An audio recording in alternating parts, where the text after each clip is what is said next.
Hola, buenas noches, ¿cómo estáis? ¿Cómo estamos? Hoy nueva sección, nuevo podcast del canal, ya sabéis, esta vez somos 3, nos falta el bueno de Jack, nos falta ese cuarto mosquetero aquí con nosotros, pero estamos aquí a tope, vamos a intentar que se note menos la ausencia del bueno de Jack. Y hoy tenemos cositas chulas que vamos a desvelar, y aquí tenemos a nuestra gente que va entrando seguramente a ver qué nos dice el bueno de Baru. ¿Qué pasa, guapo? Muy buenas, muy buenas. Aquí estamos, a tope, que hoy tenemos un tema que me pone las pilas. Y tenemos también ahí a Diego que está por ahí encima, el guapo de Diego, vais a resucitar. Muy buenas, ¿qué tal? Muchas gracias, guapísimo. ¿Qué pasa? Encantadísimo de estar por aquí de nuevo y otro podcast más y a disfrutar con un temazo que tenemos hoy. Pues sí, a ver si me aclaro yo con las... Aquí, ¿cómo nos gusta más? Aquí, así mejor, ¿no? Así mucho mejor. Bueno, pues hoy es un día diferente. Los que nos vais siguiendo en el podcast, va a ser un mixto. Primero vamos a empezar con peliculitas de los años 70, 80, más o menos. Alguna no sé si tendrá que ver con videojuegos o no, pero que nos va a resultar bastante nostálgico. Queríamos hacer algo así y además la idea nos lo dio Barugón hace unos días. Y creo que la gente incluso del chat había comentado también algo. Y la verdad es que espero que os guste. Cada uno de nosotros ha elegido 10 películas que vamos a ir mostrando de uno en uno. Y después de este tema cinéfilo nos iremos a Repros y Homebrew, que además tenemos aquí un entendido brutal, que es Diego. Porque la verdad es que yo con el Homebrew me pierdo bastante. De Repros sé algo, pero de Homebrew me pierdo mucho. Y él nos va a ilustrar un poquito del tema. Y vamos a empezar con peliculitas. Voy a empezar yo. ¿Qué os parece? ¿Empiezo yo con tema películas? Vamos, por favor. Luego además seguirá Baru, que él tiene unas películas topísimas. Y luego Diego además, que está a la par, que también las que ha elegido son brutales. De todas maneras, no voy a estar mucho por el chat. Si veis, tenéis preguntas, creo que nos va a echar una manita. Bienvenidos a todos y todas los que estáis por aquí, los que vais entrando. Esperemos que os guste el podcast de hoy, porque creo que lo vamos a hacer con mucho cariño y sobre todo muy, muy nostálgico, de muchas películas que igual a muchos de vosotros y vosotras os va a dar en la patata y en el pototo. Bueno, vamos a poner aquí la camarita. Voy a poner aquí, que tenemos aquí las listas. He ido haciendo las listas para que vayáis viendo aquí. A ver. En este caso, vamos a empezar con una que a mí me marcó muchísimo. Ese Alien, el octavo pasajero. Bueno, una saga que Ridley Scott empezó en su momento, con una Sigourney Weaver, además, que empezaba en esto del cine. Parecía como que la sacaban de una flor, es decir, una chica que no era muy conocida y que hizo un papelón de órdago. De hecho, creo que quizá en tema de la ponderancia femenina, creo que es una de las grandes actrices que pisó ya, creo que en el 77, 78 la película, más o menos. Una brutalidad hace muchísimos años. Empezó muy fuerte, poniendo en sitio que una mujer podía de hacer de actriz, porque si no recuerdo mal, creo que vi algún documental que creo que no estaba planeado que una actriz fuera la protagonista, y le vieron tanto carisma a Sigourney que la pusieron. De hecho, como veis, incluso creo que ella comentaba que entrenaba en el gimnasio para ponerse más fuerte. De hecho, hace un papelón espectacular y bueno, la película en sí hace una oda a un survival horror de hoy en día. Si tendría que categorizar un survival horror de videojuego en película, creo que Alien el octavo pasajero sería una de ellas. Brutal, los actores. Aquí Ridley Scott era cuando estaba en su mejor momento. Creo que lo abordó. También es verdad que Alien, la segunda entrega, me gustó también mucho, pero creo que la primera... No sé qué pensáis vosotros, pero me dejó... Creo que hizo un hito. Creo que se dio otro aspecto de lo que era el cine y lo que era el tema el universo y las galaxias, ¿no? Que todo se centraba en una nave y no salían de la nave y la liaban parda. Vosotros la visteis, supongo, ¿no?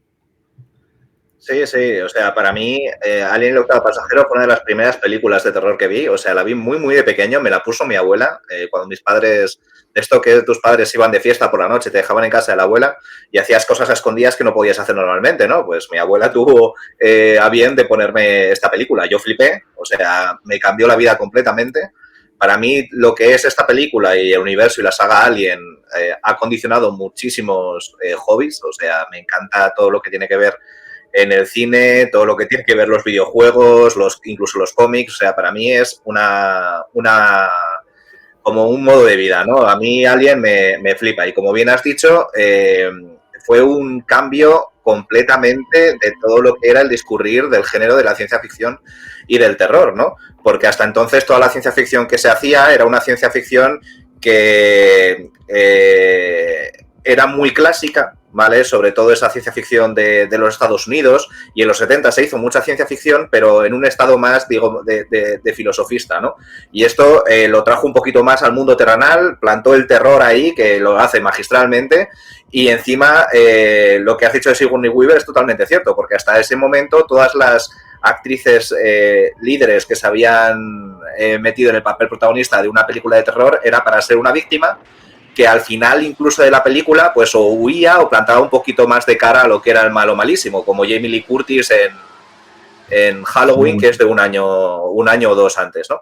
Pero es que ninguna hacía lo que hace Sigourney Weaver en esta película, que es llevar el peso prácticamente de toda la película y luego enfrentarse al bicho sin victimizarse en ningún momento, ¿no? Y eso dio un cambio para lo que son los personajes femeninos potentes en películas de terror, pero muy importante. Y lo que has dicho de los videojuegos es que para mí el mejor videojuego de terror espacial de toda la historia, que es Dead Space, bebe de esta película como si no hubiese un mañana. O sea, los pasillos que has visto en el tráiler con las luces estroboscópicas, las rejillas y demás, eso está en Dead Space. O sea, es que aquí Ridley Scott estaba en plena forma, es que lo bordó. Bueno, y Sigourney Weaver le demostró al mundo que una mujer te podía hacer de heroína con un par de ovarios, enfrentándose a todo lo que se meneara y que fuera creíble. Es que nos creímos a la Sigourney Weaver y queríamos ver más de ella. Me acuerdo que estábamos esperando a ver qué hacía. Yo me acuerdo que quería ver todas las películas que salía ella de protagonista. Me daba igual lo que hiciera, me encantaba esta actriz. De hecho, como cuando empezó Alien no la conocía y todo lo que después fue haciendo, me encantaba cómo interpretaba, vamos, brutal, un carisma increíble. Totalmente. Para mí también Alien es una de mis películas de todos los tiempos. Yo creo que además es una película que no ha envejecido. Tú ves películas contemporáneas a Alien de los 70 y se ven antiguas, se ven los efectos especiales antiguos, se les ven las costuras. Alien es una película que a día de hoy siguen intentando superarla y cuesta conseguirlo. O sea, es decir, la han imitado hasta la saciedad con películas casi clones como Life o como tantas otras, pero que o variantes como Abyss, ¿no? Que le dan el giro de terror para meterle, pero más o menos eso, que estás en una base cerrada, hay una presencia ahí que es una amenaza o desconocida y bueno, pues se han hecho un montón de variantes de Alien. Y en los videojuegos pues ha tenido una repercusión enorme desde bueno, los juegazos que habéis dicho efectivamente como The Space, como el mismo Alien Isolation, que es un pasote y además están a punto de estrenar otra de la saga Alien Romulus, ¿no? Y una serie que veremos a ver qué tal salen, pero desde luego es una obra que sigue estando entre las mejores de todos los tiempos de la ciencia ficción y del terror, en dos géneros distintos, y eso tiene mucho mérito. Y como bien dices, con una protagonista femenina, y no se levantó ninguna polémica en la época, siendo una época mucho más machista y todo eso, simplemente porque no estaba hecho, digamos, con calzador. Todos los personajes de la película son súper intensos, súper creíbles, súper humanos y puedes empatizar con el que se queda paralizado de terror, con el que huye, con el que se mete en túneles para perseguir al alien, pues digamos, todos ellos son muy creíbles, muy humanos y muy definidos. O sea, realmente es una obra maestra. Hasta incluso el propio Cyborg, ¿no? Dice, sí, hasta el propio Cyborg, Ian Holm, que luego hizo de Bilbo en El Señor de los Anillos y que hace un papelón igual. Es que es brutal, la verdad es que, de hecho, Alien en el octavo conocemos a muchos de los actores y actrices que salen, pero lo increíble es que la gran mayoría nadie los conocía. Es que Ridley Scott también era un neonato en esto, del cine, y se sacó una película y con unos actores impresionantes. Ya supongo que el casting fue brutal, saber escoger los actores, el guión creo que es impresionante. Y bueno, es que lo tiene todo. Y yo no diría que es una gran película a nivel solamente de ciencia ficción y terror. Yo creo que es una gran película total, a nivel de lo que sería películas de cualquier género. Cualquier persona que la ve puede desconocer el tema de la ciencia ficción y lo va a pasar de miedo con esta película, desconociendo la temática, Alien y todo lo que lo rodea. Y no hemos nombrado al que me parece que también que es otro de los protagonistas en la sombra de esta película, que es Giger, que es el diseñador de lo que es el xenomorfo, que en esta película no está tan presente, pero sí que sobre todo en Aliens y en Alien Resurrection, que ya se ven más zonas de la colmena y demás, pues sí que está más presente porque es el que diseña todo lo que es estos complejos diseños en los que se mezcla todo lo que es lo orgánico con la tecnología, ¿no? Todo lo que son las matrices de la colmena de Alien, el propio diseño del xenomorfo o la nave que está estrellada en la colonia. Todo eso es de Giger. Y además es que después cualquier cosa lo marca tanto que cualquier trabajo que ves posterior suyo es inevitable relacionarlo con Alien, más que con Giger.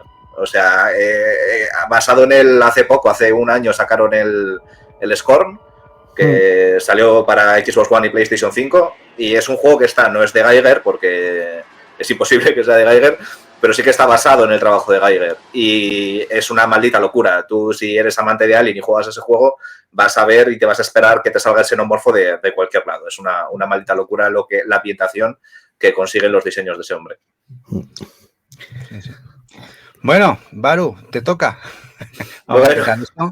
Vamos a empezar aquí con dos peliculillas, ¿vale? Antes de sacar ninguna, sí que me gustaría aclarar un poquito que todas las películas que he elegido son de serie B máxima, ¿vale? La calidad es muy deficiente y he intentado elegirlas de tal forma que fuesen explotaciones o versiones muy barateras de películas pues que aquí Tony y Diego iban a sacar, ¿no? Sí que es verdad que igual no las tenemos ordenadas para que salgan justamente esas, pero por ejemplo de Alien el octavo pasajero voy a sacar varias películas que han hecho explotación en los 80 y en los 90 de todo lo que consiguió Alien para sacar un producto de bajo presupuesto y que la gente te lo compre por la carátula para ver un Alien del baratillo, ¿no? En este caso, las dos primeras películas que voy a sacar no son unas explotaciones de Alien, pero sí que son explotaciones de otro peliculón, en este caso de los 90, que pues eso, que encumbró una saga que sigue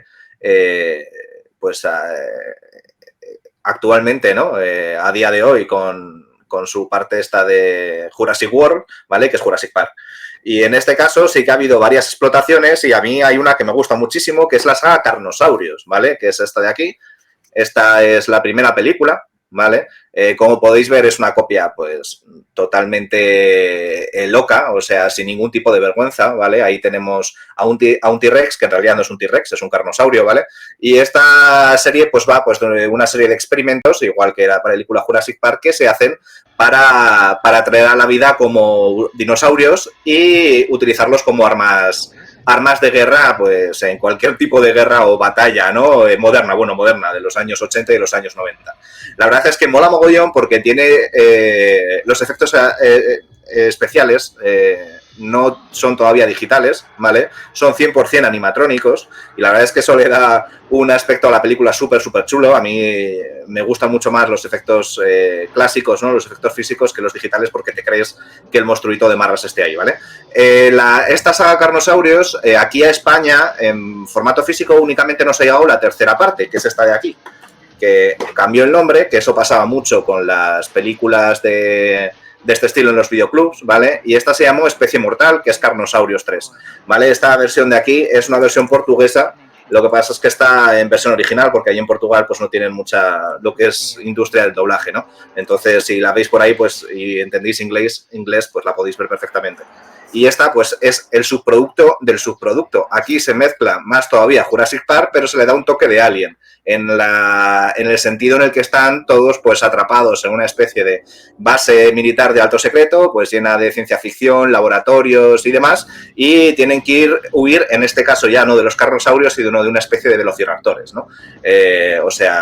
Una fantasía si te gustan este tipo de películas. A mí esta me flipan. O sea, a mí los dinosaurios me encantan y cualquier película en la que salga un monstruito con escamas, la verdad es que me gana.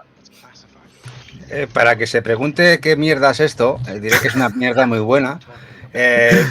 Lo digo porque igual la gente piensa, pero ¿qué mierda es esta que nos está enseñando Bueno Álvaro? Es una mierda muy buena. ¿Por qué? Porque esta mierda muy buena era mierda que tenían carátulas, como habéis visto, muy interesantes, y nosotros, que somos ya más viejos que el betún, íbamos al videoclub, nos íbamos con los 500 pesetas que valían en la época, o 250 pesetas, no sé si acordáis, o 200 pesetas, o a veces me acuerdo que eran 200 o 300 pesetas si cogías 2 películas y las entregabas en menos de 24 horas. Bueno, las pesetas para mucha gente no es lo que había antes del euro. Bueno, pues... 300 pesetas, 2 euros. Sí, y elegíamos las películas, no teníamos internet, no apenas revistas de cine había muy poquitas, y además las revistas de cine apenas se hablaba de lo que era videoclub. Hablaban del tema cine y estas películas no salían, no había apenas información y lo único que nos basábamos era por la portada, y en función de la portada elegíamos las películas, y anda que no hemos comido pizzas, palomitas, Coca-Cola, Pepsi con mierda de esta que nos la hemos fumado todos, y anda que nos gustaba. No sé, Diego, Ibaru, pero yo más que miedo o acción nos sacaba siempre risa, unas carcajadas. Claro, sí. Es para lo que las ves incluso a día de hoy. Sí, desde luego en aquel entonces pues igual te encontrabas con una obra maestra, que te encontrabas con una peli de serie Z de las que le cogías un cariño tremendo. O sea, algunas pues han llegado a día de hoy, se recuerdan con mucho cariño, otras pasaron más desapercibidas, pero vamos, todos recordamos películas estilo Los Critters o tal, no sé qué, donde las pillabas y te encontrabas ahí pues un explotación barato de los Gremlins o de cosas de estas, y te encontrabas unas pelis pues que algunas son míticas, o sea, muy míticas de la época. Sí. Bueno, de hecho hay una que es Starship Troopers, que a pesar de que era un AAA del cine, se rodó o se intentó emular el cine B, la serie B de películas, y a mí me encanta esa película, la he visto un montón de veces, a pesar de que mucha gente la defenestra. No, es muy buena. Me encanta. Eso sí, las secuelas son todas tremendas. Sí. O sea, es cine Z, ese ya es cine Z. Verhoeven, que es el director de Starship Troopers, es un director increíble. O sea, todo el mundo odiaba trabajar con él. Sí. Las 2 o 3 películas que hizo, sobre todo Terminator, la gente casi lo echa del set 2 o 3 veces. O sea, tuvo un par de ¿cómo se llama? No me sale la palabra, bueno, motines ahí en el set, pero las cosas que hacía las hacía estupendamente. Se involucraba en los trabajos que hacía muchísimo, y al final de cualquier cosa, o sea, porque Starship Troopers es una ida de olla flipante, que tú se lo das a cualquier otro director y te salga un subproducto de serie B que no lo aguanta más que la familia del creador, ¿no? Pero se lo das a Verhoeven y te saca pues una película pues muy chula, igual que pasó con Robocop, por ejemplo. Sí, sí, la trilogía de ciencia ficción de Verhoeven, Robocop, Desafío Total y Starship Troopers son gloria las tres, o sea, son míticas por lo que dices, por su dirección tan peculiar, por el sentido del humor que tenía bastante retorcido y por ser muy finas en cuanto a meter mensajes detrás de cosas que pasan a día de hoy. Eso es. Sí, eso es. sí, sí. De hecho, además, Starship Troopers, a efectos prácticos que utiliza la película, es brutal. O sea, la sigues viendo ahora y sigue siendo muy buena en efectos prácticos de la peli.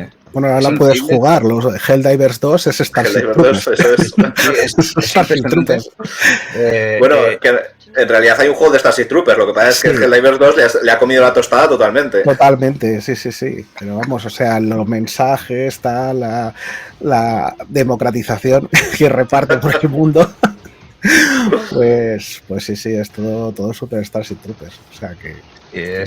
Bueno, creo que a todos los que nos gusta Starship, yo no he jugado Helldivers, pero supongo, le tengo miedo a jugarlo, precisamente por eso, porque me gusta tanto que me da miedo meterme ahora en un online cooperativo, que ya estuve enganchado a otros y eso es un comedoras brutal y no estamos para eso.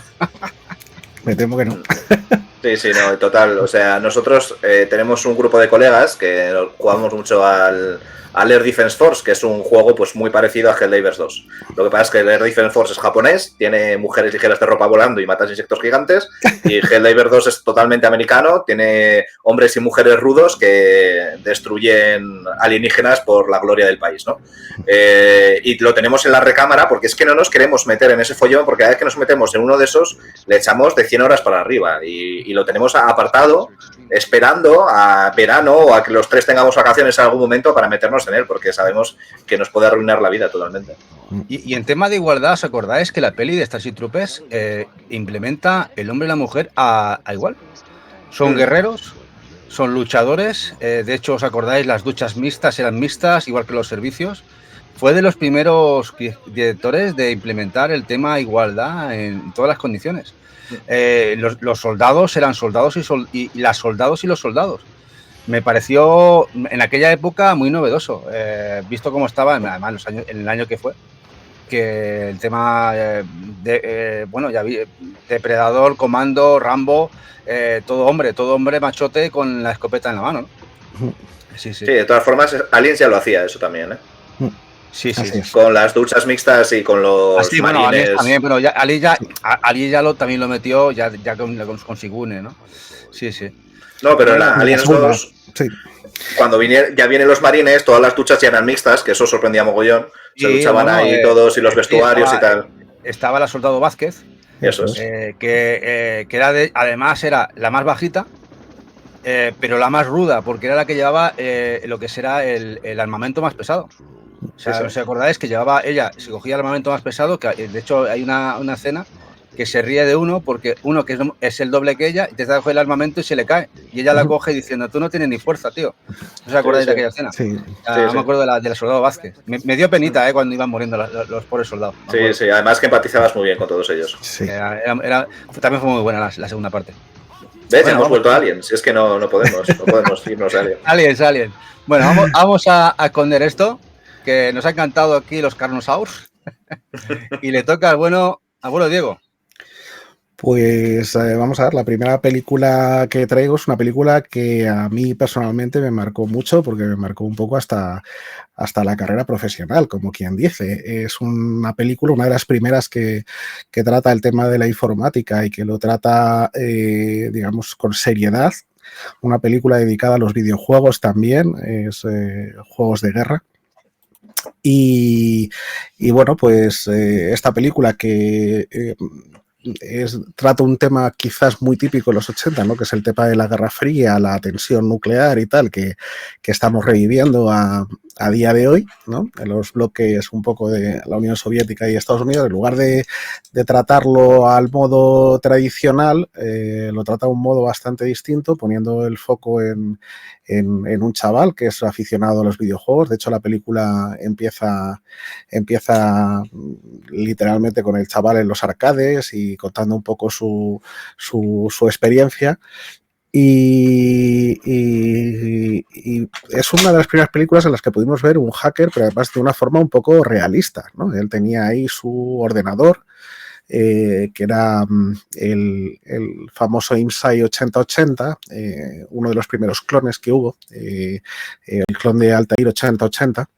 Este ordenador pues fue muy popular en las universidades americanas porque era una versión, digamos, de bajo coste de un ordenador muy popular, ese IMSAI, efectivamente. Y se conectaba pues por módem a la escuela para capear las notas de la chica que le gustaba y bueno, pues a partir de ahí empieza un poco la aventura en la que él utiliza una serie de técnicas de hacking para conectarse a diferentes sitios y encontrar nuevos juegos. En la búsqueda de un nuevo juego, pues se topa con una inteligencia artificial militar que controla todos los misiles de Estados Unidos. Y bueno, a partir de ahí pues es una aventura estupenda. Es un ordenador que siempre he querido tener, el IMSAI. Tengo por aquí un módem, ¿veis?, para teléfonos, pero que se utilizaba en aquella época. Los teléfonos eran de circulito, entonces no había internet todo el tiempo, sino que tenías que poner el teléfono. Si ponías el teléfono dejabas sin línea la casa, o sea, es decir, si entraba una llamada te cortaba internet. Y además las velocidades eran lentísimas, con lo cual solo transmitían texto. Y la película está muy muy bien tratada, con un mensaje antibelicista bastante potente, con protagonismo absoluto de los juegos y del hacking, con todo muy, muy bien explicado. Incluso si no eres informático o si no tal, pues lo hacía muy accesible a todo el mundo. Y la verdad es que para mí fue una película que me acercó muchísimo tanto a la informática como a los videojuegos. No sé qué opináis vosotros, si la habéis visto, si os gusta, si... Yo sí que la vi y la verdad es que me acuerdo al final cuando él va allí a la NASA, ¿no? Bueno, no es el Pentágono. El Pentágono, el NORAD. Le dejan a él al final el hecho de que se pelee con la IA, ¿no? Sí. Con aquella inteligencia artificial. Me acuerdo de aquella escena que yo me acuerdo, estaba nervioso, yo la vi nervioso. Sí. Es una película que te pone en tensión. Sí, dice que está el volumen un poquito alto. Ahí. Sí. En fin, no sé, yo además, ¿de cuándo es? Del 70 y poco, ¿no? Yo creo que es del 81, creo que es del 81 o por ahí. Llevaría 3 años Atari o 2 años en el mercado. Sí, es poquito, eso era poquito. De hecho, pues incide más en los arcades y en esos ordenadores. Ya os digo que además, si os fijáis, aparece en esta escena el ordenador en la parte izquierda y tiene un montón de palanquitas. Veis detrás de la chica, tiene un montón de palanquitas de colores, y es porque para programar ciertas rutinas tenías que mover las palancas y colocarlas en diferentes posiciones. Aparte tenía unas disqueteras enormes, tengo yo unas disqueteras iguales, de 8 pulgadas. Los disquetes no eran como si habéis vivido los de 5 1/4, estos que eran así como una lámina flexible, pues igual, pero... los verdaderos floppies. Pero mucho más grande, efectivamente. Y bueno, pues... que todos los trucos de hacking que utiliza, que entonces había cabinas de teléfono, ¿no? La gente iba al teléfono a llamar a la calle y tal, pues él activa un truco en una cabina para llamar gratis y ese truco funcionaba. O sea, es decir, y un poco como decía, como cada uno de los hackings pues estaba bien explicado y buscaba las técnicas que se suelen buscar. los hackers. Así que... bueno, para muchos parecerá una película ortopédica, pero bueno, es que esto es el inicio, ya no del cine, sino de lo que comenta Diego, el tema de videojuegos, de la inicio de la programación. Yo la he visto 2 o 3 veces, pero sobre todo me acuerdo de la escena final con el tema de él y evitando la... Y además me recordaba el juego de Atari, ¿no? Aquel de los misiles. Sí, el Missile Command tenía un aire tremendo al Missile Command, efectivamente. Hubo un juego de ordenador igual de estrategia, de juegos de guerra en los 8 bits y una secuela también, una segunda parte, pero bastante malilla en los 90, una secuela bastante mala. Pero en esta, pues tenemos ahí un Matthew Broderick súper jovencito, que luego sería protagonista también en Godzilla, ¿no? Una peli también bastante... la Godzilla de los 90 de Roland Emmerich. Y bueno, pues es una película muy a tener en cuenta, incluso a día de hoy, por cómo trata, pues eso, los videojuegos y cómo trata el tema y el mensaje antibelicista que también desprende la película. Aru, ¿tú qué tienes que decirle? Pues la verdad es que esta película la he visto pocas veces, la he visto solo un par de veces y la verdad es que me mola mucho todo el rollo que tiene, como bien ha dicho Diego, de la informática en la época, ¿no? Porque aunque esta película se estrenaría, como han dicho en el chat, en el año 83, igual se estuvo rodando durante 4 años y la tecnología que se estaba utilizando era más de finales de los 70 o de mediados de los 70 que de principios de los 80. Sí. Eso es, entonces a mí eso me fascina, me parece increíble. Además es que todo este cine juvenil de los años 80, que sería prácticamente impensable hacerlo a día de hoy, pues tiene un toque nostálgico bastante chulo, ¿no? Todas estas películas como La Pandilla Alucinante, Los Goonies, y esta, que también se habla muy poquito de ella y se mete muy pocas veces dentro de ese estilo de cine, y la verdad es que me parece una película muy chula y además que toca de una forma infantil un miedo que en Estados Unidos y que supongo que en el resto del mundo también durante esa época fue algo bastante diario, ¿no? El tema de la Guerra Fría y que se ha tratado en el cine innumerables veces de una forma muy seria, pero es que aquí se le da ese acercamiento juvenil que me parece hecho de una forma muy buena. Y solo por eso ya me parece incluso una película a ver, incluso a día de hoy. Bueno, pues ahora me toca a mí. ¿Qué os parece? Voy a ocultar esto. Voy a cambiar aquí, vamos a hacer magia y vamos a cambiar de secuencia y nos vamos a ir a la siguiente, que igual muchos la recordarán.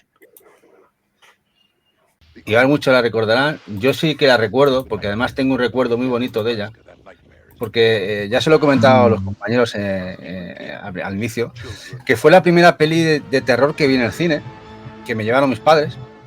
Pues yo tendría esos 10 o 11 añitos, Los Chicos del Maíz, y la verdad es que lo pasé de miedo, pero me encantó. Bueno, la tengo tan presente y tendría 10 años, 10, 11 años realmente, porque la peli es del 77, me la he apuntado aquí.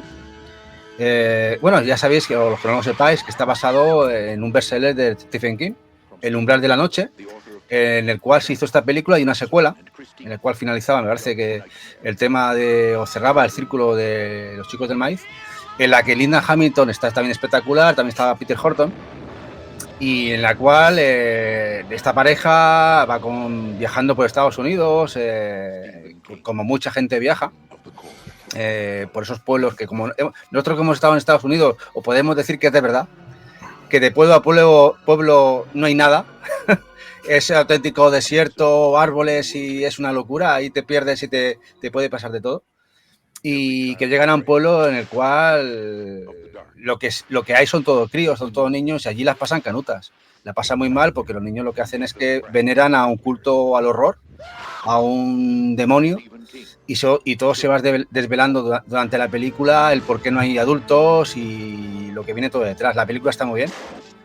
A ver, quizá hay gente que era un poquito detractora porque decían que no estaba totalmente bien explayado lo que sería el tema, la obra de Stephen King, pero creo que la película cumplió con creces, y más en aquella época, lo que era una película basada en un bestseller sobre algo que además no hay que recordar que esta es del 77 Y el tema del terror, horror, sangre, había mucha censura, esta película, aún así, salió en cine sala abierta, incluso en España.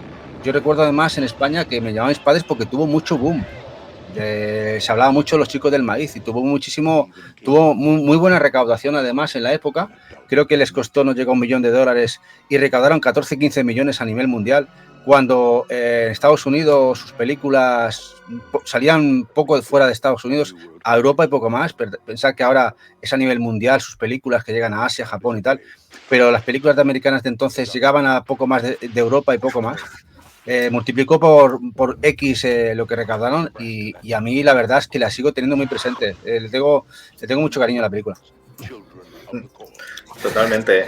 Y sobre todo, a mí los Chicos del Maíz me flipa, sobre todo la introducción, me parece que es una de las mejores introducciones, que tiene unos efectos prácticos maravillosos. La escena en el diner estadounidense me parece que es una maldita locura, pero yo siempre que alguien habla de esta película, me viene a la cabeza otra película que me gusta todavía más, que es ¿Quién puede matar a un niño?, que es encima Patria, y se rodó prácticamente 10 años antes. Es una película de mediados de los 70, si no recuerdo mal. Sí. Y lo hace también muy bien, sin todo ese apartado esotérico que mete Stephen King detrás, ¿no? De ese culto demoníaco y tal, lo cual a mí me da como un aspecto pues más frío por parte de los niños, ¿no? Porque no tiene ninguna motivación ulterior a hacerla. Y me parece, verlas, estas dos películas en copla, me parece una tarde maravillosa. Son dos películas que me gustan muchísimo. Lo que Mara es hermana tuya, ¿eh? Vale. Sí. Ah, pues sí, mírala. Sí, totalmente. Sí, ¿Quién puede matar a un niño? De Chicho Ibáñez Serrador, ¿no? Que hizo Mis terrores favoritos y, bueno, todas estas, fue, digamos, ahí leyenda del terror patrio. Sí, y... ¿La cabina también es de él? ¿Puede ser? No, la cabina no. La cabina yo creo que... No, la cabina no, pero sí hizo, aparte de Mis terrores favoritos, luego tenía todos estos cuentos que hizo de Jarabo y de tal, todo esto, que eran crímenes reales españoles que llevó al cine y a... Historias para no dormir. Historias para no dormir, eso es. Historias para no dormir. Los Chicos del Maíz, desde luego, pues una peli que... se sale un poco del terror habitual, ¿no? Al ser los protagonistas los niños, al ser, digamos, una cacería inversa, ¿no? Que normalmente son adultos que persiguen a gente o monstruos o tal, que persiguen, y en este caso pues son niños que parecen así tan inocentes y que son los protagonistas de la película. La verdad es que en aquel entonces Stephen King iba muy fuerte con sus apuestas, recuerdo Carrie, Christine, Cujo, muchísimos libros y películas que hizo It, que fue una barbaridad en aquel entonces el libro, muy fuerte todo el contenido y cosas que hoy no pasarían la más mínima censura. O sea, es decir, hoy en día sería difícil hacer este tipo de cosas o irían muy recortadas. Aquí preguntaba Purgatrole si hay una secuela. Sí, hay por lo menos otra parte que cierra el libro. Purgatrole. No sé si se denominaba Cosecha Urbana, pero otra parte de Los Chicos del Maíz sí que hay. Sí. Incluso hay secuelas de las secuelas donde ya se inventan todo lo que es la trama original, se desvincula bastante de Stephen King y son bastante cutres. Bueno, sí, ya esas ya ni las nombro, pero las originales son esta y la secuela. La secuela tuvo menos interés, la primera es la importante, pero vamos, lo que vino después, incluso creo que hay un remake o algo muy parecido que estaba esta actriz que trabajó con Clint Eastwood de boxeadora. Creo que ella hizo una especie de remake también, bueno, un sucedáneo de película. Y no lo hemos comentado, pero es que a mí este género me encanta. Y esta película, al igual que otras muchas películas de los 70, y sobre todo los 70, pero ahora también los 80, de un género que se llama folk horror, que es todas las películas de terror centradas en parajes folclóricos, ¿no? Pues de Estados Unidos, de estos pequeños pueblos, o todo lo que son con las tradiciones celtas, los bosques y todas estas cosas, que es un género que fue súper prolífico en estas décadas y después ha tenido una sequía prácticamente hasta hace 5 años que ha vuelto a retomarse otra vez y es un género que me flipa. Mira, lo que Mara le pasó como a mí casi, que me llevaron al cine, yo con un poquito más grande, y ya me volví adicto. Sí, totalmente. Bueno, le toca ahora bueno de Baru, que tiene por ahí otra cosita preparada. Voy a ocultar esto. Otro ñordito que os voy a sacar por aquí. Ñordito bueno, esa mierda buena, Esa sí, además tiene una carátula que si esta la veis en el videoclub, os la lleváis a casa, pero vamos, corriendo. Y ya que os he hablado antes un poquito de todo lo que son las explotaciones de Alien, al nombrar Tony esa primera película de la saga de Alien, pues aquí viene la primera, ¿no? Que creo que os he traído 2, si no os he traído una más, no me acuerdo ahora, pero vamos, hay 5 trillones de ellas, ¿no? Y es esta maravillosa Creature, ¿vale? Que la portada es una maldita fantasía, ¿vale? Y esto es una película italiana, si no recuerdo mal, ¿vale? Voy a mirarme la chuleta porque ya se me mezclan las... no, pues no, es estadounidense. Del mediados de los 80, ¿vale? Con Alien, que ya había salido hace bastante, y donde se plagia completamente todo lo que es la película. Es más, ahí en el trailer estáis viendo las naves y las zonas de reuniones donde se estaban viendo, que eran exactamente iguales a las de la Nostromo, con todo esa estética blanca que la puso de moda Alien desde los 50 o 60 que no se utilizaba, ¿no? Y en este caso, pues es una especie de nave que pilla el mensaje de socorro de una estación en un planeta desconocido y van allí pues, y se encuentran pues, la base completamente desierta y descubren que hay otra base minera soviética que es, digamos, una empresa completamente en competencia con la de los Estados Unidos. Ya se mete ahí un poquito la competencia de las corporaciones, igual que se hace en Alien, y han desenterrado pues, una especie de bicho que se va a ir cargando pues, a todos los astronautas, ¿no? A todos los investigadores de formas pues muy al estilo Alien. Además el bicho se parece mogollón a lo que es el xenomorfo, todas las escenas están rodadas de una forma muy parecida, todo lo que es el planeta es exactamente igual a la colonia de Alien, es, vamos, un plagio total, una maravilla. No, esta sí que no, esta mierda no la he consumido yo. Esta tengo que verla. Esta sí que no recuerdo haberla visto. Esa sí yo que tengo que verla. Punto para verla porque tiene ahí su punto, efectivamente. Está todo ahí, parece las típicas suecadas esto, ¿no? Que intentan reproducir ahí una película low cost ahí a tope y bueno, pues se les ve abusando del PVC y de acolchados para montar todo, pero está muy chula. Está muy chula. Lo que... No, que digo que sale ahí Klaus Kinski, no lo sabía, el actor, y me encantaba ese actor. De hecho, incluso había salido en una película española del western.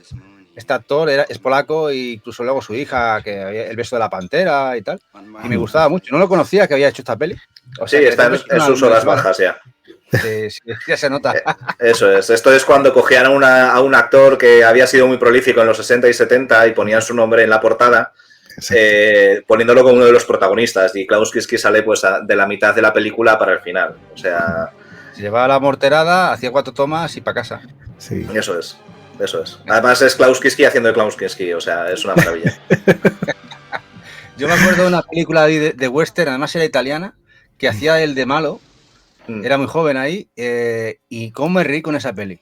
O sea, es una peli serie C del oeste italiano, o sea, pero serie C del oeste italiano, o sea, pero me reí un montón. ¿Cómo se llama aquella? Ahora no me acuerdo, si no ya a ver si me acuerdo y la paso, pero es que es brutal ahí el Klaus haciendo de malo. Hizo el remake de Nosferatu que sin ser tan buena como la original en blanco y negro de Murnau, pues hizo un papel bastante importante y bastante icónico, además cambiando pues eso, los colmillos al centro, digamos, ¿no? Esa estética que luego también copiaría Stephen King en la película de Misterio de Salem Slot, y también luego más tarde la que era de un poco de comedia, de Noche de Miedo, que también estuvo muy, muy, muy bien. Guapa, Noche de Miedo. Mira, no me he acordado yo. O la de House también, que estaba genial, la peli de House. Sí. Son películas míticas. Mira, ahora igual cambiaría un poco la lista, pero bueno.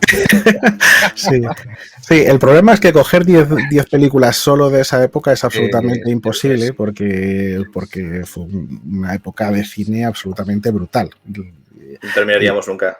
No terminaríamos nunca. Sí, dice Purgatorio, dice, lo he puesto por aquí, dice si nos acordamos de una peli, dice de aquella que los demonios se llaman, creo que era los... Sleepwalkers o algo así era, Sleepwalkers puede ser. Sí. De hecho hay dos o tres partes, hay dos o tres partes, sí. Sí que nos acordamos, la hemos consumido todos. Sí. Y creo que antes también preguntaba a O'Neill si habíamos visto las películas de Cube, de la saga Cube. Sí, maravillosas. O sea, la primera de Cube sobre todo, o sea, con esa forma de... O sea, esa inspiración, ¿no? Para las escape rooms y para todas las películas después, posteriores de este tipo en el que intentas escapar, no sabes muy bien por qué estás ahí y tal, y tienes que resolver una serie de puzzles súper complejos. La verdad es que Cube, la primera, es un película. Un referente. Además que salió finales de los 90, ¿no? La primera de Cube. Sí, yo diría que sí, finales de los 90, principios de 2000, que además había ahí una serie de cine de autor, ciencia ficción, terror, salió Cube, salió Pi, salieron así varias súper potentes. Porque es que el cine de terror y la ciencia ficción estaban en un parón terrible, o sea, todas las películas que sacaban eran la época de los slasher, de Sé lo que hicisteis el último verano, que volvió a revivir Scream, y de repente se nos pone esta Cube que reinventó el molde, porque no se había hecho una película parecida, y con esos efectos especiales que te los lanzaban a la cara y eran muy, muy gráficos. O sea, fue una película muy, muy rompedora en su momento. Sí, totalmente. Bueno, Diego, te toca. Y cambiamos de género además, ¿eh? Me toca, efectivamente, cambiamos de género y cambiamos a uno de fantasía. Y de fantasía, vamos a ver, Jim Henson, que era el autor de Los Teleñecos, y bueno, pues producida por George Lucas también, hicieron para mí un peliculón de fantasía, que además protagonizan Jennifer Connelly, una Jennifer Connelly súper jovencita que luego ganaría el Oscar a Mejor Actriz por Una mente maravillosa.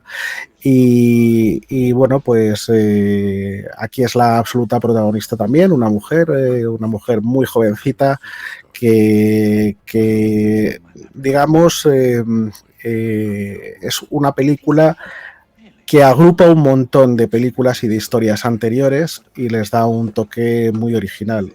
Digamos que podríamos decir que es como una especie de remake del Mago de Oz. Es una especie de hecho, al principio de la película hay los títulos de crédito son maravillosos, si habéis visto Dentro del laberinto, porque toda la película está resumida en los títulos de créditos iniciales. Todos los personajes de la película, todo lo que pasa en la película, todos los libros en los que está inspirado, están en los títulos de crédito.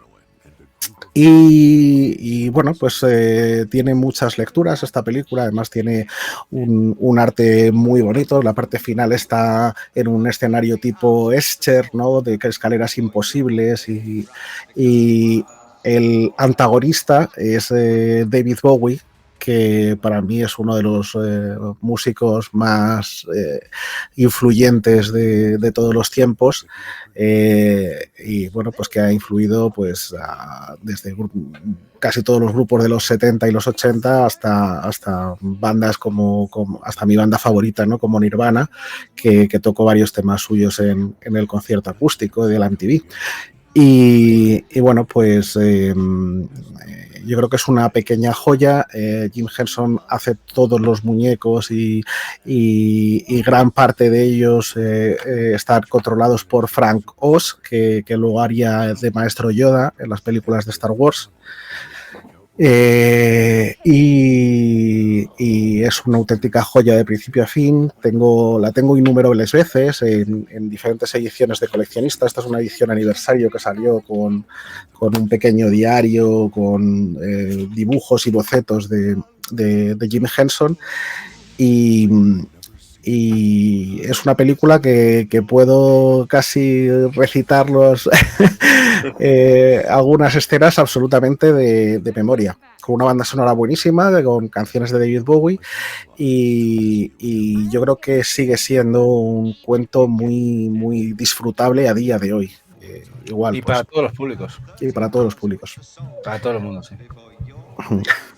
Yo con esta película tengo una anécdota un poco curiosa, porque es una de las películas favoritas de mi novia, de las películas más nostálgicas que tiene, y la repusieron hace ya unos cuantos años en cine, en Zaragoza, cuando vivíamos en Zaragoza, y la fuimos a ver todos ilusionados. Y es una película, aparte, cuando tú la ves de niño, pues te flipa, porque todo lo que es el imaginario visual es una maldita locura, pero cuando la ves ya un poquito más adulto, empiezas a ver un poquito los trasfondos un poquito de la película, y son un poco perturbadores.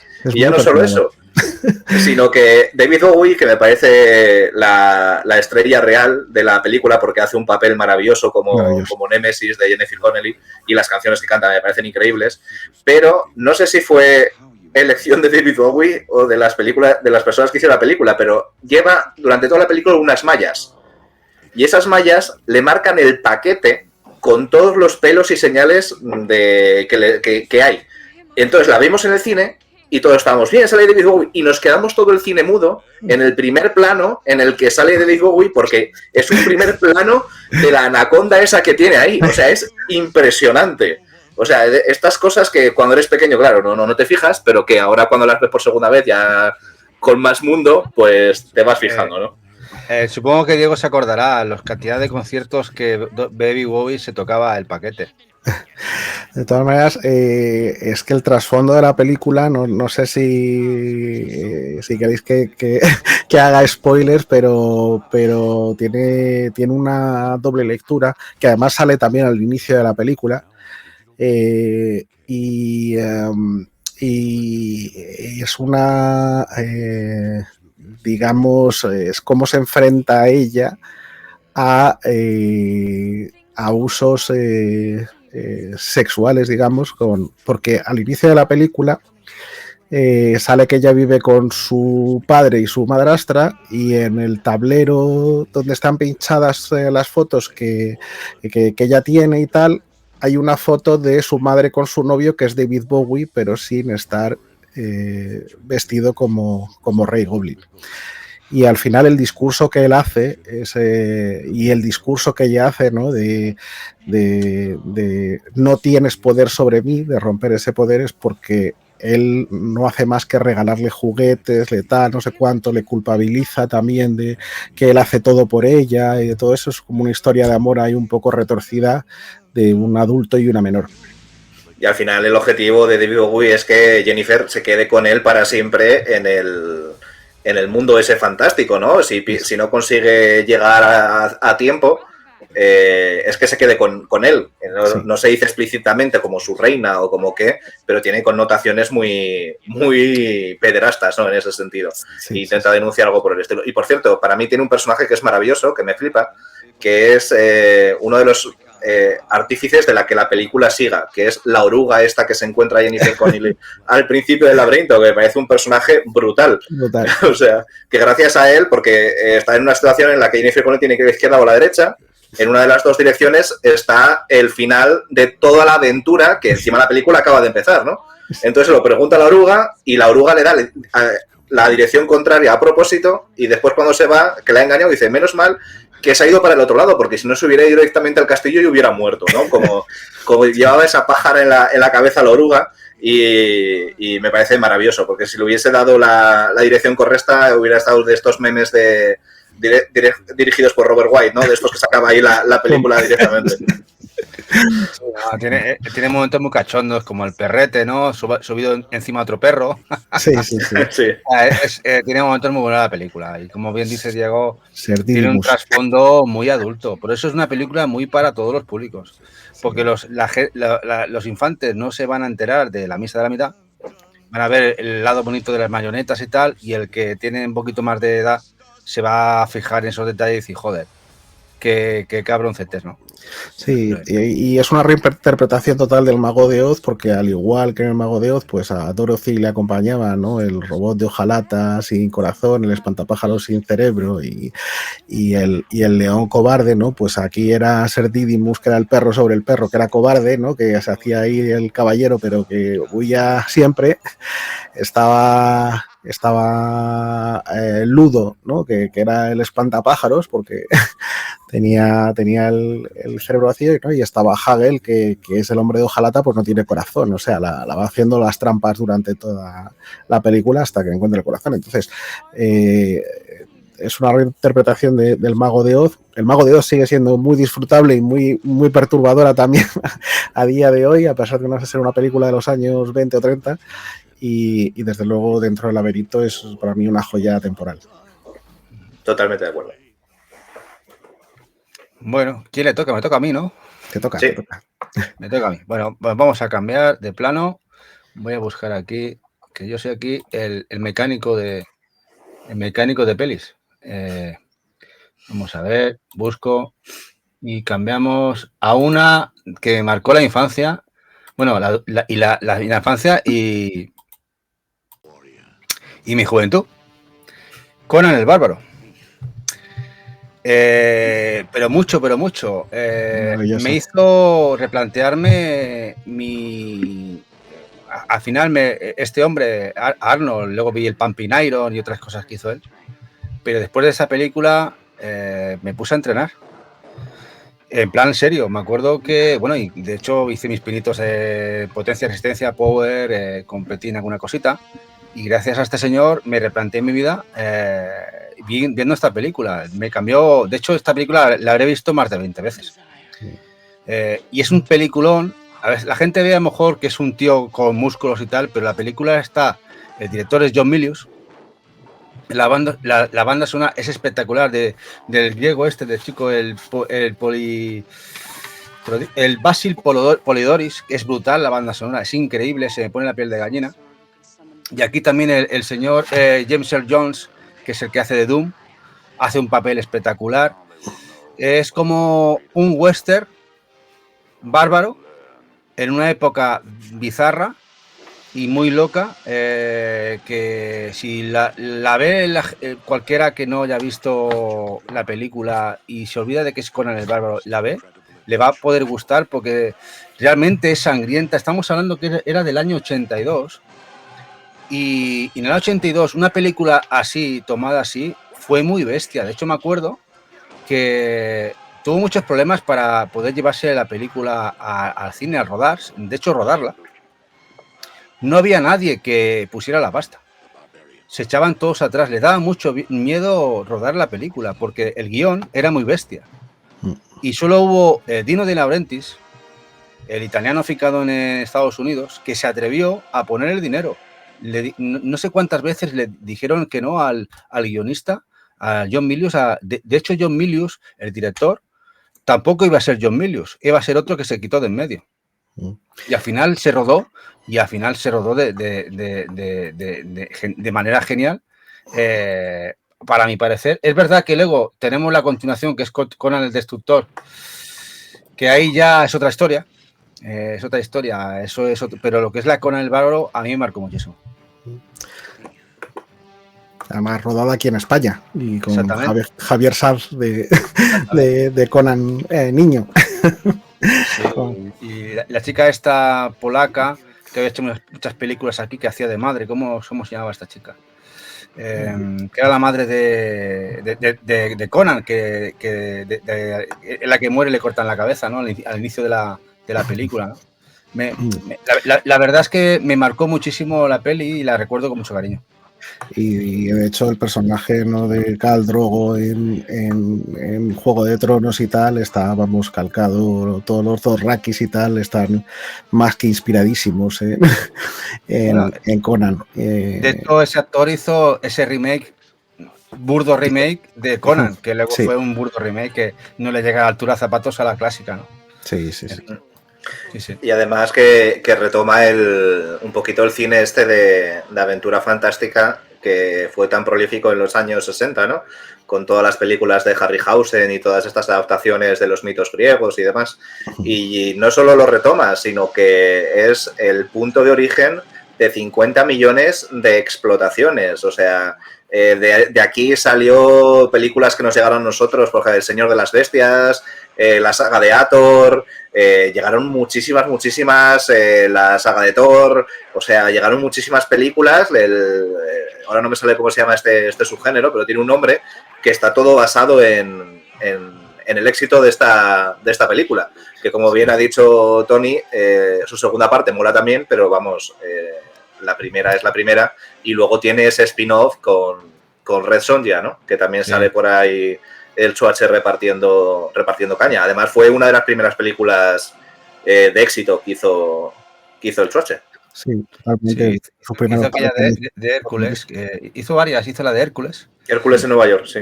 Y luego salía otra de cowboy ahí con vestido azul. Pero esta quizá fue la que le consagró un poco como autor y como actor, perdón, y luego empezó a hacer papeles quizás más potentes a partir de Conan. Y es que él es Conan totalmente, o sea, es que ves y el papel solo podía ser él. Sí. De hecho, la gente no lo sabe, pero se tiraba 4 y 5 horas entrenando esgrima para poder hacer la película. Porque no lo doblan a él. Él está con la espada, una espada de pesaje igual a la que se muestra, que, sin filo, claro, si no ahí se habría cortado más de un dedo, para hacer la película. O sea, el tío se lo tomó de manera tan seria como si fuera un entreno. Y gracias al éxito que tuvo y lo que le gustó hacer esta peli, ya sabéis que dejó el entreno, lo que es la competición, 3 o 4 años. Luego volvió a ganar una Olimpia. Pero gracias al éxito, yo creo que si esto no hubiera sido un éxito, no lo hubiera tomado otros derroteros. Pero la verdad es que hasta yo mismo pensé que esto sería un bodrio. Yo era un chavalín, pero cuando la vi me voló la cabeza. Y además, como decís, pues un poco el género este de espada y brujería, ¿no?, que hubo en la época donde salieron muchísimas películas, incluso algunas así míticas como Willow, ¿no?, o Excalibur o tal, que películas que se basaban en una fantasía así un poco de donde había bárbaros, y incluso diríamos que el Rey Escorpión pues está muy calcada, ¿no?, de Conan, ¿no? O sea que películas muy posteriores pues han inspirado muchísimo en Conan. Además, con un coprotagonista, James Earl Jones, ¿no?, que de raza negra y tal, todo esto, o sea que hace un papelazo, además. Hace un papelazo, y vuelvo a decir que entonces no nos crujían estas cosas porque cuando los papeles son naturales no te da igual a quien metan, que sea de la raza que sea hombre, sea mujer o sea lo que sea. Estas polémicas woke, ¿no?, que hay últimamente son más por las malas producciones que realmente porque se metan ciertas personas o ciertas cosas, que simplemente es que cuando los protagonistas no tienen papeles profundos, pues te tienes que fijar en cualquier cosa como para echarle la culpa, ¿no? Pero que no deja de ser una crisis más de guión que de cosas que ya se hacían, o sea, son cosas que ya se hacían en aquel tiempo y con total naturalidad. Es que James hace un papelón, que se come la pantalla. O sea, él cuando salía empezaba a hablar. Se come la pantalla totalmente. Dice, hijo mío. O sea, ¿no os acordáis de las escenas? Es que es brutal, se come la pantalla. Sí. Y que en estas películas, cuando tú ves a un héroe como Schwarzenegger, que dices, madre mía, da igual a qué tío se le ponga delante, que lo machaca. O sea, tenías que encontrar un némesis muy bien construido, para que tú tuvieses algún tipo de dudas o logras ciertas esperanzas de que la batalla hubiera estado igualada.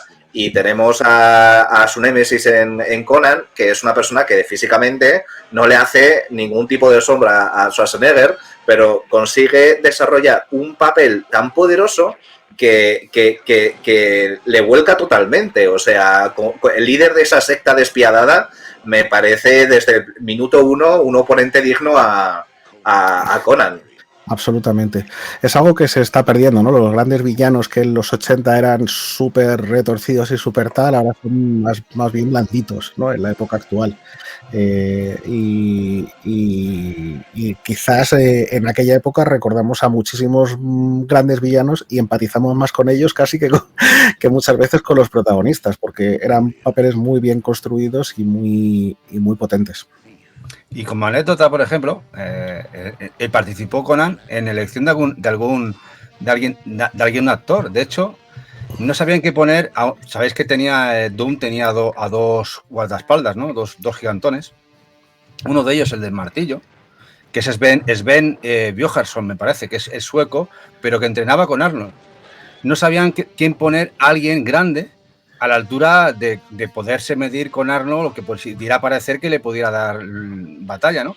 Y él dice, veniros para acá, que tengo aquí gente, y muchos de actores, de hecho, los metió él.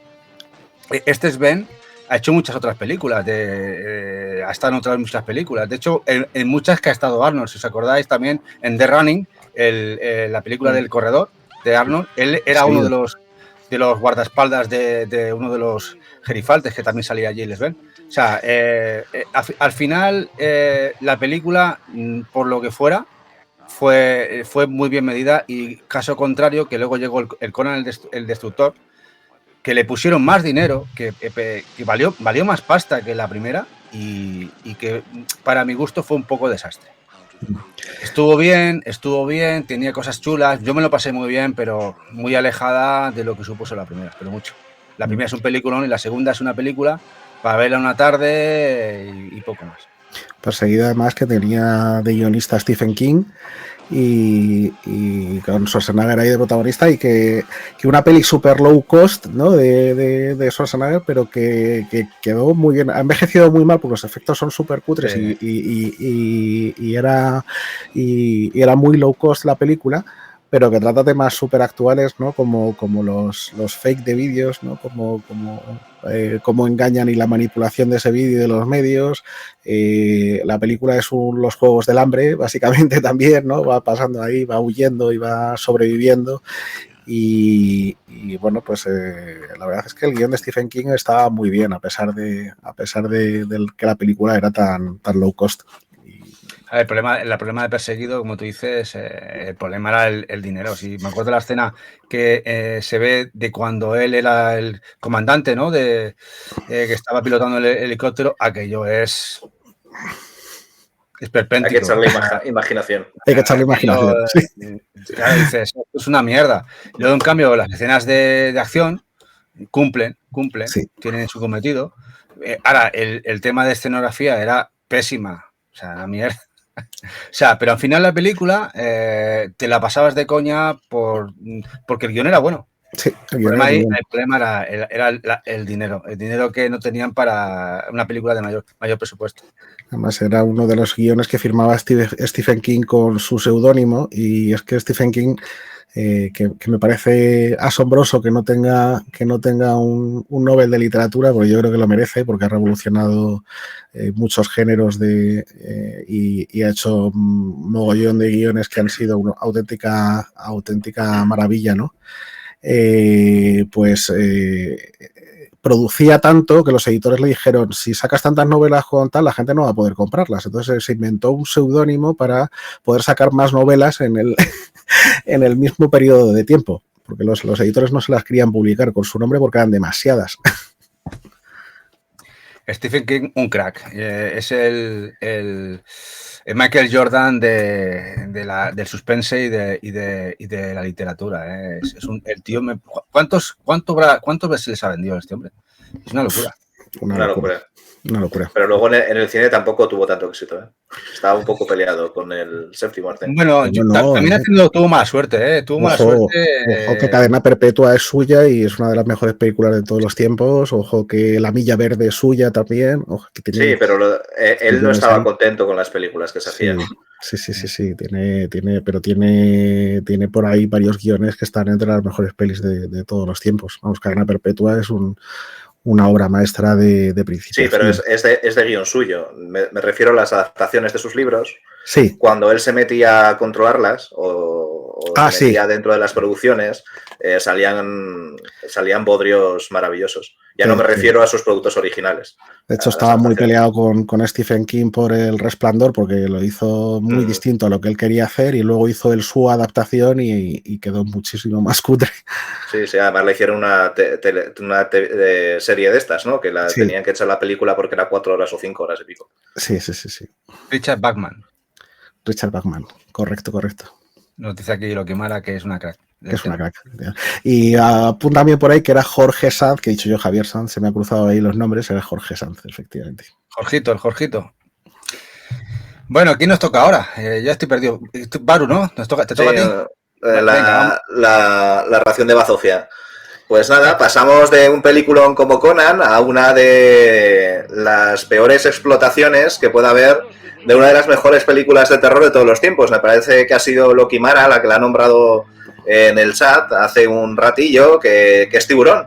Y para mí Tiburón, al igual que Alien, también fue una de estas películas que vi de pequeño, pero muy, muy pequeño. Tendría yo 4 o 5 años, en un verano que la echaron por la televisión. Y desde entonces me creó un trauma bastante importante con el mar. Y me hizo fanático de todas estas explotaciones, todas estas películas de criaturas marinas, ¿no? Y pues voy a hablar de una de estas explotaciones que se llama Tiburón, ¿vale? Con una portada que también es fantástica, ¿vale?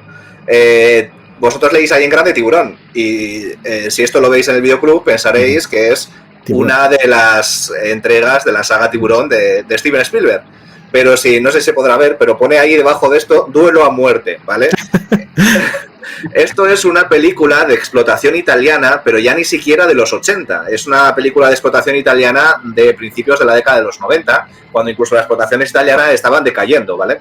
Y es una película dirigida por Joe D'Amato, que es otro gran clásico de los directores de explotación italiana, que hemos nombrado anteriormente algunas de sus películas. Es El artífice de la saga Hathor, que es otra de las grandes explotaciones italianas de Conan, por ejemplo. O Demencia, que es una película bastante chula, ¿no? Y en este caso es una explotación prácticamente plano a plano de una mezcla entre Tiburón, la original, y Tiburón 3, ¿vale? Nos encontramos ante una especie de parque acuático donde mantienen a una serie de animales y donde pues están teniendo ciertas dificultades económicas, no saben si abrir, si cerrar y tal, y de repente aparece un escualo, un tiburón blanco que empieza a merendarse a la gente, ¿no? Y tenemos esa misma paradoja de si, digamos, favorecer la economía del parque acuático para abrirlo y tal, o cerrarlo por la presencia del tiburón, que es lo mismo que pasa en la primera, que Rob Schneider tiene ahí la dicotomía esta, ¿no? Es una película terrible, ¿vale? Terrible, horriblemente terrible, y para que os hagáis una idea de lo que estamos ya rayando el fondo del barril, no sé si conocéis una película que me gustaría mostraros, pero no la tengo en físico, lo cual me duele en mi corazón, que se llama, vino aquí a España como Tiburón 3, pero no es Tiburón 3, es El último escualo. Que es una película que se hizo antes de Tiburón 2, incluso se empezó su rodaje antes de Tiburón 2, y que para mí personalmente es mejor que Tiburón 2. O sea, muchas de las secuencias que sale en Tiburón 2 la cogen de este último escualo, ¿no? De Tiburón 3. Pues tenían tan bajo presupuesto en esta Tiburones, que su título original es Tiburones, no Tiburón Duelo a muerte, que todo lo que es el animatrónico, el tiburón, ¿vale? La marioneta o lo que sea eso, el muñecajo, es el reciclado de esa película, del último escualo. Incluso utilizan escenas del propio rodaje del último escualo. O sea, que estamos ya la explotación, no de Tiburón, sino la explotación de una explotación, porque en realidad se está explotando lo que fue Tiburón 3. O sea, esta es ya el fondo del barril del fondo del barril. Aquí ya estás rascando tanto que ya estás dando al suelo y todo. Sí. Esto es como en videojuegos, cuando hay un videojuego que se cancela, al cabo de unos años cogen ese juego programado, esa mierda que tenían preparada, y hacen un barbecho y te lo sacan como otra cosa diferente. Algo que solo podrían hacer los italianos. Los italianos en este cine de explotación son una fábrica. Sí, tremendo. Ellos y los de Asylum estos, ¿no? Son los reyes del reciclado total. Bueno, de estas salieron un montón en la época, porque como bien dices, pues Tiburón de Spielberg marcó un antes y un después, desde luego en el cine fue un shock tremendo. Empezamos a tener todos miedos a la playa y a meter el piececito por si había algo. Salió Tiburón, salió todas sus secuelas, salió Piraña, salió mogollón de Caimán, Barracuda, Tentáculos. Sí.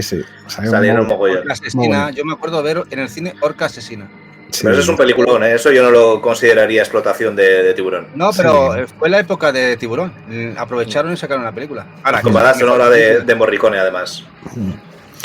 Y ojo que Piraña también, pues fue, yo creo, una de las primeras películas de Joe Dante, que luego nos haría Aullidos y Gremlins, o sea, que maravilla absoluta. Y su secuela, Los vampiros del mar, dirigida por James Cameron. Sí, que además eran pirañas que volaban. Eso es. O sea, que era súper explotación total. Eran pirañas con alitas. El argumento era muy chungo, porque era de una piscifactoría que hacían experimentos, se les escapan, se van al mar y empiezan a volar. Sí. Cosas que pasan todos los días en las piscifactorías. Es que te tenía que echar unas risas, pero estaban muy bien. Yo, esas películas, la verdad es que las ¿cuántas las hemos visto? 3 o 4 veces. Yo muchas las sigues viendo y las vuelves a ver. De hecho, porque ya la televisión la vemos poquito, pero si fuera así de que te la van poniendo, me las vería y me las disfrutaría de nuevo. Sí, totalmente. Sí. ¿Algo más que decir de la buena mierda acuática? O... No, por Dios. Pasad y poned algo interesante. Pasamos al bueno de Diego, que Diego tiene también alguna cosita ahí por ahí chula.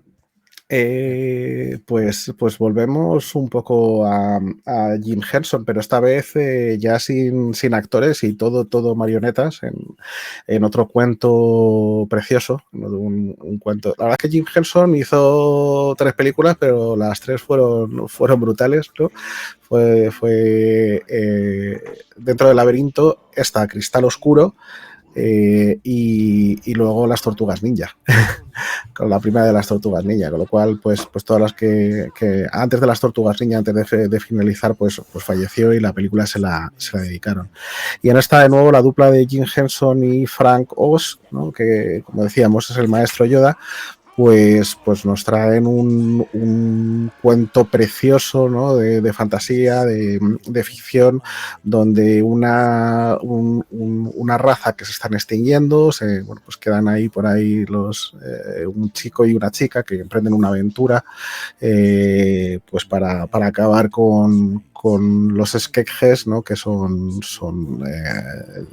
digamos una especie de cuervos que controlan el mundo, que controlan el cristal oscuro y tienen que llegar antes de una alineación de planetas y reunificar el cristal oscuro para que sea un cristal de luz y salvar el planeta. Lo curioso de esta película es que están por un lado los místicos, ¿no? Que son sabios, bondadosos, tal, no sé cuánto, y por otro lado los esquejes, que son avaros, que son malos, que son traicioneros, que son tal. Y al final de la película son unos solos, son realmente al romperse el cristal se dividen en 2 razas, una que es todo el bien y todo el mal, pero al final todo está dentro de nosotros mismos, todo ese bien o todo ese mal depende un poco de nuestro camino y de lo que elijamos. Hay personajes absolutamente maravillosos como esta Ogra, ¿no? que aparece en medio de la película y que tiene un protagonismo importante en la historia. Y bueno, la verdad es que es un cuento, es cortita, pero es todo con marionetas y es una auténtica obra maestra. Incluso ves el making of y lo gozas tanto más como la película, porque dices cómo han hecho todos estos movimientos, todos estos personajes, cómo hacen que sea todo tan fluido, tan natural para la época. Hubo recientemente una serie en Netflix extendiendo, y hay videojuegos de ordenador extendiendo la historia del Cristal Oscuro, y pues, por lo tanto también está muy relacionada con los videojuegos. Y como digo, pues hubo una serie en Netflix de una temporada pues contando lo que pasó antes de que se fraccionara el cristal. Una auténtica maravilla, súper disfrutable a día de hoy, que puedes verla con primero la película y después verte la serie de Netflix.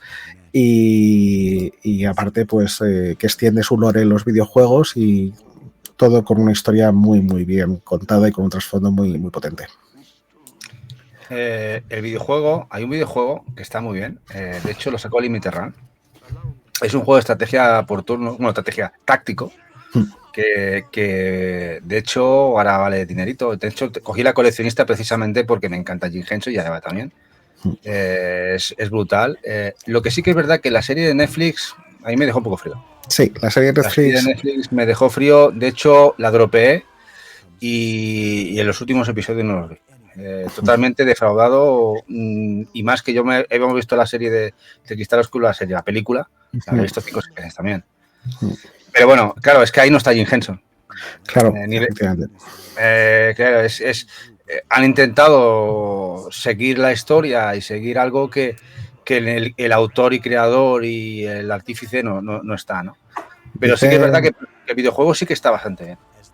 Dicen por aquí que te ha tocado Stellar Blade en el canal de Ile Rider, así que si escribes algo te lo llevas. Si escribes en el chat del canal algo que has ganado. ¿Qué has ganado el Stellar Blade? En el Stellar Blade, pero tengo que meterme. No, pues es igual que se lo regalen a otro. Es totalmente. Y bueno, pues sí, la serie de Netflix baja el nivel, pero hay que tener en cuenta eso, que ya no está Jim Henson, que fue el artífice de todo esto, que este fue quizás la obra de su vida, la que más mimo llevó y que llevó un montón de años prepararlo todo y rodarlo. Un trabajo totalmente artesanal, todo de marionetas, todo, bueno, pues...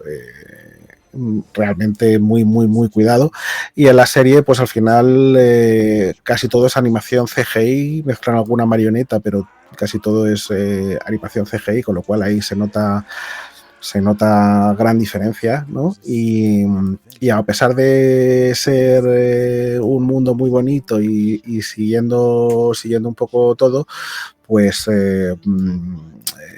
la historia cojea más, pasa un poco como con Willow, ¿no? Que hicieron la serie esta de Willow y la serie cojea bastante, la de Willow, tanto que Disney ha decidido hasta retirarla del catálogo. Que lo de Willow también fue un auténtico tropel. Sí. Es que, a ver, hay cosas que no se pueden permitir. Es hacer de los clásicos, hacer mierdas. Sí. Tú puedes coger, por ejemplo, como han hecho con Fallout, de unos juegos que son brutales, hacer una serie brutal. Sí. Y eso es increíble, pero de unos clásicos en los cuales hay tanta gente, tanto fan, tanto seguimiento, y te haces ese tipo, donde el guión, todo flojea. Sí, además cuando se hace bien, como se ha hecho con Fallout, pues se han notado los resultados. Se ha pegado un subidón de ventas Fallout, toda la saga, todo el mundo se ha puesto a jugar a Fallout 4, Fallout 76, tal, no sé cuánto, y de repente se han encontrado con mogollón de conversión, ¿no? De los videojuegos, y ha vuelto la moda de Fallout que hacía mucho que estaba como apagado, ¿no? O sea, y cuando se hace mal, pues pierdes toda la base de fans, lógicamente. O sea, y también tengo ganas de retomar yo Fallout, tengo ganas. Bueno, me los he jugado todos, pero de volver a rejugar, porque la serie me ha vuelto otra vez a recordar lo bien que me pasé con los juegos. Si alguien no los ha jugado, ya está tardando, ¿eh? Baru, ¿decías? No, que son cosas muy complicadas de comparar porque estamos hablando de Fallout, que es un universo que tiene igual líneas de diálogo en los videojuegos como para hacer 27 películas y media, que prácticamente tienes ahí una cantidad de material para hacer 5 series y sacar una serie de una película que fue una película de culto en los 80, porque esta película en el momento pues se pegó una leche terrible. Sí. Pues juegas con la nostalgia de muchas personas, no tienes las mismas cabezas pensantes o igual no están en la misma forma que hace 40 años que se hizo la película, o sea, es que son cosas muy diferentes. Igual Cristal Oscuro es un producto que solo funcionó en los 80, porque las películas se hacían de una forma que ahora es imposible de replicar. Una amiga mía que estudió cine me decía que hay géneros que son de su época. Por ejemplo, los western ya no se pueden hacer más western, porque por mucho que tú hagas un western estilo western, nunca te saldrá una película como el género western original de los años 50, 60 y 70, ¿no? Y que cada género pues tiene su época y hay géneros que se han perdido, pues por eso está el neo-western, que es lo que se hace ahora. Pues con Cristal Oscuro y con Willow, yo creo que son películas y producciones que funcionaron en los 80 muy, muy, muy bien y que pasarlas ahora, pues tienes que meter una cantidad de recursos que las compañías no están pensando ni planteándose en meter, y por eso la mayor parte de ellas sale muy mal. Bueno, yo el tema de western, yo recuerdo alguna de ahora que está bien, Sin Perdón, no hace tanto, de Clint Eastwood, y es un peliculón como... Sí, pero no me refiero a que sean malas, sino que el género en el que se envuelven ya no es un western clásico, es un western nuevo y es un neo-western, es un género diferente. Pero las películas nuevas de tipo western pueden estar genial y hay muy buenas películas actuales que se envuelven dentro de este neo-western, ¿no? Sí. Incluso en series hay una serie que es de Deadwood, que es un pedazo de serie absolutamente brutal y súper recomendable de western y es tremendo. Pero como bien dices, los públicos se transforman y los géneros se tienen que adaptar a los tiempos, lógicamente. Entonces, no esperaban, o sea, igual que el western tuvo su tiempo y que este cine de fantasía tuvo su tiempo, ahora prima más el cine de superhéroes, que también está terminando su tiempo. Veremos a ver qué aparece, porque está claro que muestra claros síntomas de agotamiento, ¿no? La fórmula repetida muchísimas veces ya al final acaba agotando al público ver una vez y otra vez lo mismo. Eso es. Bueno, pues vamos a cambiar de género y además nos vamos a ir también a fantasía, en este caso, me toca a mí a poner aquí un grande de la animación, en este caso americana, y es Ralph Bakshi, brutal, Tigre a Fuego y Hielo. Y además, en este caso, con alguien todavía increíblemente igual o parejo, que era Frank Frazetta, que se dedicó al diseño de los personajes. Estos dos grandes se juntaron en esta película, Tierra, Fuego y Hielo, y además lo enfocaba para un público adulto, porque en estos años siempre se entendía como la animación como algo para chavalines, juventud o niños, ¿no? Y en esta película, pues no. Realmente de hecho, hubo países en la que se censuró o simplemente se prohibió la emisión en cines, porque esto salió en cines. España llegó tarde y que luego se ha ido recuperando. De hecho, también ya con la entrada al partir de los 90 llegó aquí, se emitió en abierto, luego se ha visto DVDs, pero esto tuvo su polémica y no deja de ser un mundo posapocalíptico, porque ha habido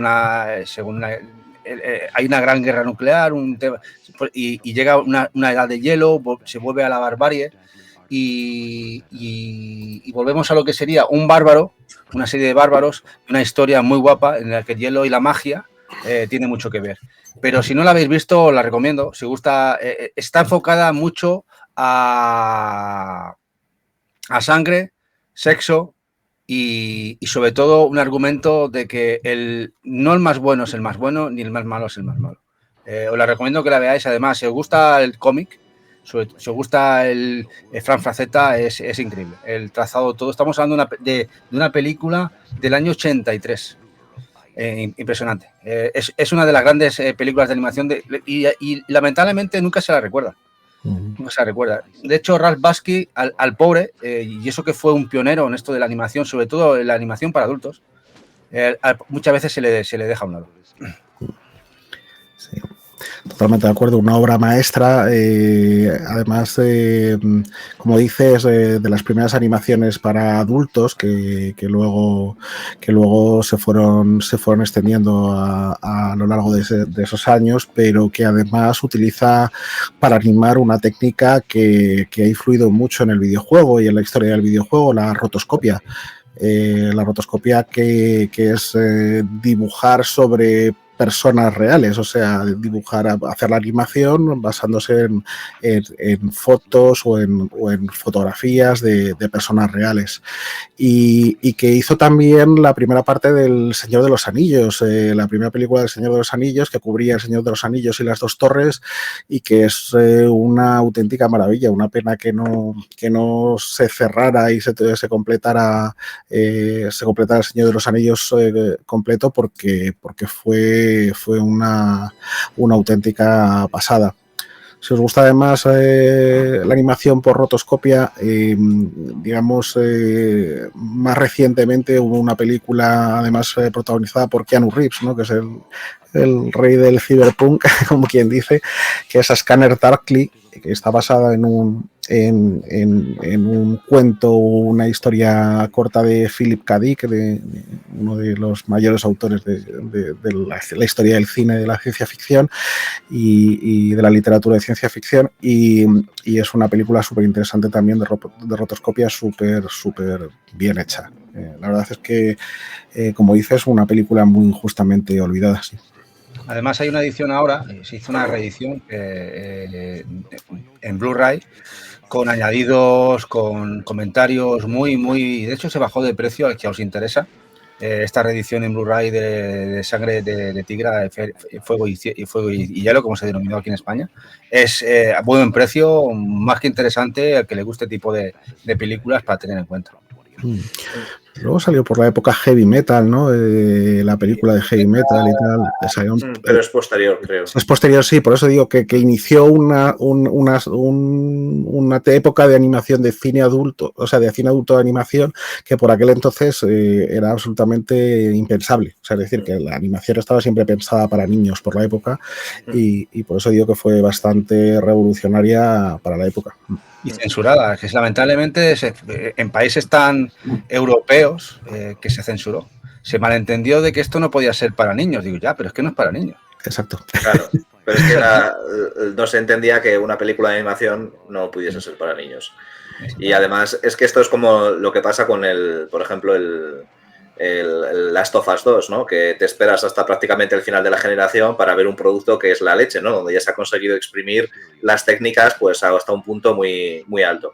Pero es que antes de esta película, como bien ha dicho Diego, está la del Señor de los Anillos, que me parece una película maravillosa, que después se completó esta trilogía animada con el Retorno del Rey de Bas, que no le hace ni sombra al resto de la película de Bakshi, y antes de esa está Wizards, sí, que también es del estilo. Lo que pasa es, claro, la técnica de la rotoscopia la maneja mucho peor, igual no tan bien como esta, y se notan muchísimo lo que son los contrastes entre las escenas animadas y las técnicas con rotoscopia, y sobre todo en la del Señor de los Anillos, que es que se ven incluso utiliza actores reales y ya prácticamente no hace ni detalles, que eso para los Nazgûl, cuando salen los Nazgûl, me parece un efecto maravilloso porque le da ese efecto incorpóreo, ¿no? Ese efecto demoníaco, que no son personas, ni son dibujos, ni son nada, ¿no?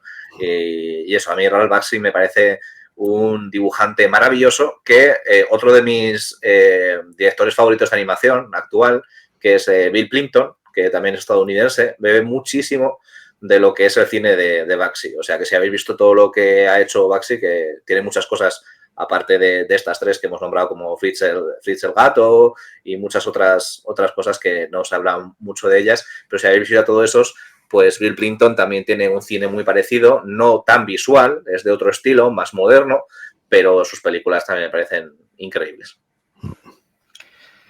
Bueno, pues vamos a dar paso a Barugón, que además llevamos poquitas pelis y lo está haciendo el rato. Yo es que... de cada peli sacamos 30. O sea, es que el problema está que vamos a avanzar lento porque de cada peli sacamos 30. De todas formas, podemos cortar cuando queráis, ¿eh? No, y lo dejamos esto para otro stream. Me lo estoy pasando de coña, no sé vosotros, pero yo me lo estoy pasando de coña. Estoy recordando... Ponme el tráiler porque no sé si me he descolocado. Como tengo 50 torres de película. Es la de Shooting Dark, sí, es la de Terminator. La tengo bien. Vale, pues es esta maravilla. Shocking. Esta maravilla, ¿vale? Que de título original Shocking Dark, pero aquí nos llegó con este maravilloso título, Terminator 2. Además, la portada es que no deja origen a la duda, ¿vale? Esto es, como no podía ser de otra forma, una explotación italiana en la que copian prácticamente fotograma a fotograma al éxito de Terminator y lo mezclan encima con criaturas mutantes asesinas en una especie de futuro distópico. Pero vamos, es una maldita maravilla de la explotación. Además, la carátula, la tengo que enseñar otra vez porque me parece una fantasía, es maravillosa.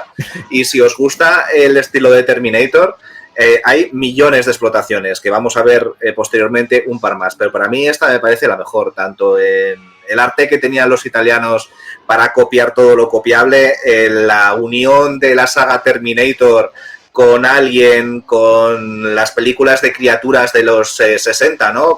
Como por ejemplo Invasores del Abismo y todas estas cosas, me parece algo... ¡Spoiler! Bueno, a ver. Me parece algo maravilloso. O sea, esto es una artesanía increíble. Es que los que estáis viendo ahí es que es el Terminator a saco, o sea, son las escenas estas de retrospectiva en el futuro que sacaban en Terminator, sí. Y que todos nos quedamos con ganas de ver más cuando vimos la original, pues aquí tenéis esta sí Terminator 2. Esta sí que la vi yo, estas es las que vi yo y me he acordado por la carátula esa. Me he acordado por el VHS, que esa sí que la alquilé yo en su momento. Y además la alquilé cuando salió. ¿Y cuándo salió? En el 85. En el 85 creo que es. O sea, que imaginaos cuántos años. Y la vi en ese momento cuando la salió en alquiler en el videoclub. Sí, me engañaron, pero me lo pasé bien. No me acuerdo de una mierda de la peli, eso sí, no me acuerdo de nada. Pero sí, la vi. De todas formas, si no la queréis ver, en el tráiler os están enseñando todo el argumento y todas las escenas molonas de la peli. O sea que el tráiler es la película resumida. El tráiler oficial, además. El tráiler oficial, además de la remasterización en DVD. O sea que te lo cuentan todo. Shocking Dark, Terminator 2. Maravilloso, totalmente. Me parece que no tenemos muchas más que decir. Es que no, así vamos terminando. Me he quedado totalmente shocking, efectivamente. No puedo decir mucho más, yo no la conocía. Pero bueno, me la apunto ahí para ver en las noches de Cutrecon. y maravilloso. Y hemos pasado a Diego buscando aquí la siguiente que él ha elegido, que además me parece que todo el mundo, si no la ha visto, ya está tardando. Bueno, pues como es películas que nos marcaron, esta fue la primera película que fui a ver al cine. Tengo que reconocer que soy absolutamente tan viejo que esta fue la primera película que me llevaron a ver al cine de pequeño. Creo que fue prácticamente un año después de su estreno porque estuvo muchísimo tiempo en las pantallas. Es la película realmente que revolucionó el cine de ciencia ficción, más que de la ciencia ficción, el cine actual, porque gran parte de los efectos visuales que existen en la actualidad viene de esta película, de lo que se creó en esta película, del equipo que se creó en esta película.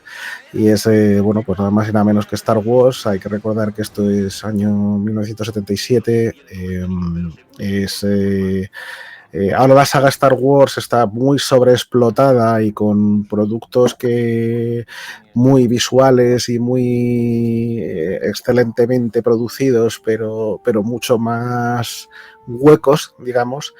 Y esta película pues está basada, digamos, digamos,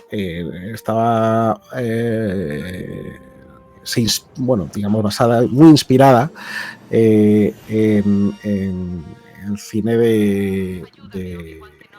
de todos los tiempos, ¿no? En películas, pues en seriales de ciencia ficción como Flash Gordon o Buck Rogers, y además en el cine de Akira Kurosawa se inspiraba mucho en La fortaleza escondida, de la cual, bueno, pues prácticamente toma todos los elementos importantes.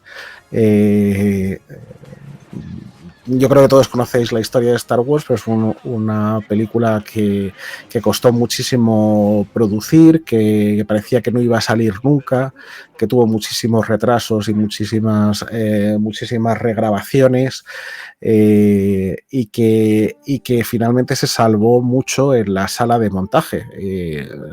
Se salvó gracias a la mujer de George Lucas, que casi no viene ni en los créditos, porque era la mujer de aquel entonces, luego se divorciaron y tuvieron sus cosas, y bueno, pues se salvó mucho en la sala de montaje, y para sacarla pues se apoyó mucho en sus amigos de la época, hizo visionados con Steven Spielberg, hizo visionados con grandes directores de la época que le apoyaron y le ayudaron a darle las últimas vueltas, porque los guiones originales eran y los diálogos eran súper ortopédicos, y al final quedó pues una obra maestra del cine, pero para poder terminarla, George Lucas renunció a los derechos sobre taquillas, y a cambio pues se quedó con los derechos de Merchant. Dijo, bueno, pues de la taquilla no, y así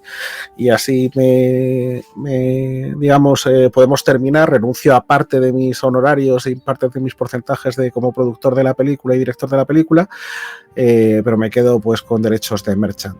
Y de ahí nació prácticamente el merchandising de películas y de cines. Ahí sobreexplotó al máximo todo esto. Los efectos visuales siguen siendo súper actuales, y sigue siendo mucho mejor que las secuelas que se están haciendo, a pesar de tener todos estos años. O sea, es una historia clásica, pero maravillosa, que tiene una influencia brutal sobre el cine y sobre los videojuegos. Desde luego, se han hecho miles de videojuegos y se siguen haciendo. Vi la trilogía completa en el cine. Llegó mi obsesión tanto que la tengo hasta fijaros, esto es una versión en video CD que compré en Malasia, y entonces está en versión original con subtítulos en malayo, y es video CD que es anterior al DVD. O sea, no solo la tengo en VHS, en Laserdisc, en UMD. No te gusta, ¿verdad? No te gusta. Sí. Yo la tengo mucho cariño. De hecho, vi esta primera parte en el cine, pero yo era muy crío, era muy niño. Fui con mis padres. Yo tendría no sé cuántos añitos, tendría 4 o 5 añitos. Sí, igual. Y la que sí recuerdo más en el cine fue El Imperio Contraataca y El Retorno del Jedi. Y para mí esta trilogía es top. O sea, la otra trilogía que sacaron a posteriores, nada que ver, y todo lo que ha llegado después, nada que ver. Esto es canela. O sea, de hecho, cada una de las partes, de hecho, para mí la que más me gusta es El Imperio Contraataca. Más incluso que la Guerra de la Galaxia. Lo que pasa es que la Guerra de la Galaxia creo que fue la introducción, ¿no? Cómo presentan a los personajes. Es más un lore, un cuento a la libertad, al disfrute, y que luego lo desarrolla hasta el final, lo que sería El Retorno del Jedi. Que El Retorno del Jedi tiene sus carencias, pero me parece también una buena película, muy buena película. Quizá lo mejor de El Retorno del Jedi es los efectos gráficos y los efectos prácticos, que son brutales. Creo que ahí se salen sí, en la peli. Y qué decir, ya lo ha dicho todo. O sea, me parece que Lucas además dio de pleno, bingo, eligió lo que nadie quería, que era el Merchant, y resulta que fue lo mejor. que ha estado disfrutando del Merchant, de lo que le ha dado, vamos, de la sopa boba toda su vida. Chicos, interrumpimos un momento para agradecer al Tesoro del Lechak que nos ha hecho una hiper mega super raid. Grande Martix y bienvenidos todos de los que venís con él, del Tesoro del Lechak. Muchísimas gracias por estar por aquí. Estamos hablando de cine y de nuestras películas un poco fetiche de los 70 y 80. Eso es. Además llegan todos súper puntuales para empezar a tirarme mierda, porque para mí la saga de Star Wars es como Final Fantasy VII. Así tenéis dos cosas por las que tirarme mierda, que jamás he conseguido meterme en ellas, ¿vale? Yo Star Wars la veía desde pequeño, lo que pasa es que tuve la mala suerte, o la buena suerte, de ver también mucho Star Trek de pequeño. Y yo comparaba las dos cosas y para mí Star Trek le da sopas con ondas a Star Wars en todos los sentidos. En cuanto a lore, en cuanto a universo que crea, en cuanto a expansión del mismo, en cuanto a lo que es fijarse en los detalles y todas esas cosas. Entonces, para mí, Star Wars me gusta, pero nunca me he podido meter tan de lleno en ella como lo hacéis vosotros, que os tengo mogollón de envidia, porque cuando habléis de ella disfrutéis como enanos, ¿no? Sí. Y a mi novia le pasa algo parecido. Mi novia es súper Wookiee, ¿no? Como sí. Se llama esta, yo soy súper Trekkie. Y tenemos ahí nuestras peleas. Pero vamos, me encantaría disfrutar de Star Wars, pero es que no puedo, tío. O sea, es superior a mis fuerzas. Me pasa igual que Final Fantasy VII. La he empezado 7 veces y no lo he pasado. Y no me lo termino nunca. No te preocupes, que todos tenemos estas taras. Todos nos equivocamos en alguna vez. No, realmente es distinto porque a mí, por ejemplo, me gusta mucho también Star Trek, más las antiguas que las nuevas, porque Star Trek es ciencia ficción y Star Wars es space opera. Realmente Star Wars no es ciencia ficción per se, es space opera, son Buck Rogers, es Flash Gordon, que además tiene una película maravillosa de los 80, de Dino De Laurentiis también, y que ha envejecido fatal, pero que hay que verla como ha envejecido, porque es con la banda sonora de Queen brutal. Y uno de los villanos más increíbles de la ciencia ficción. Sí, con el... absolutamente maravillosa, el Flash Gordon de los 80. Y ya te digo que eso para mí son dos géneros totalmente distintos. Soy muy fan de la ciencia ficción y desde luego me encanta por eso también Star Trek, pero Star Wars es que fue mi primera película en el cine, luego la trilogía para mí fue absolutamente vital y me ha acompañado toda la vida. O sea, es una cosa que sufro mucho con las actuales porque veo la degradación que han hecho de los guiones y de todo el lore del universo y sufro mucho.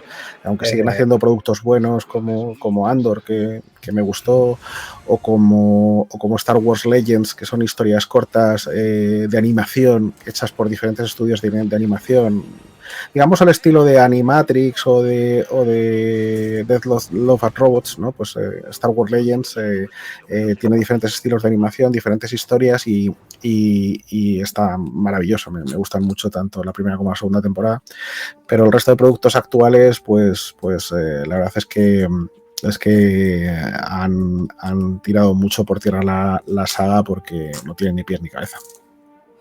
A ver, que no se equivoque, Baru, no te equivoques, Baru. Me encanta Star Trek, las he visto todas y las series también, todo, todo. O sea, me encanta Star Trek. De hecho, incluso la parodia esta que estuvo, la comedia que hizo la Winona Ryder sobre Star Trek, ¿os acordáis de esa comedia?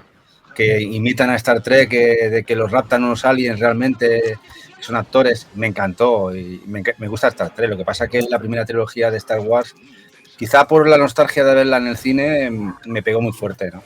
Y como dice Diego, lo que se hace ahora es muy lamentable. Diferente. Te quiero decir, Star Wars está muy centrado, son películas con un metraje limitado. Es que Star Trek tiene horas y horas de metraje donde pueden expandir su universo y juega en Star Wars en desventaja en cuanto a lore y el universo que crea. Pero vamos, de Star Trek, al contrario que pasa con Star Wars, los productos que está sacando ahora nuevos son todos una maldita maravilla. Star Trek Discovery es la leche, Star Trek Picard es maravillosa, ahora que van a sacar otra vez la serie de Pike, va a ser maravillosa, las series de animaciones de los Lower Decks y tal están triunfando como la espuma, así que todos los tenis están mostrando las últimas pelis de Star Trek, al contrario que con Star Wars, sí que me han gustado mucho. Me han gustado bastante. Incluso la última, que el malo era el que hacía de Sherlock Holmes. ¿Cómo se llama? Benedict Cumberbatch. Me encantó esa película y cómo lo hace él como actor, me encantó. Lo disfruté muchísimo.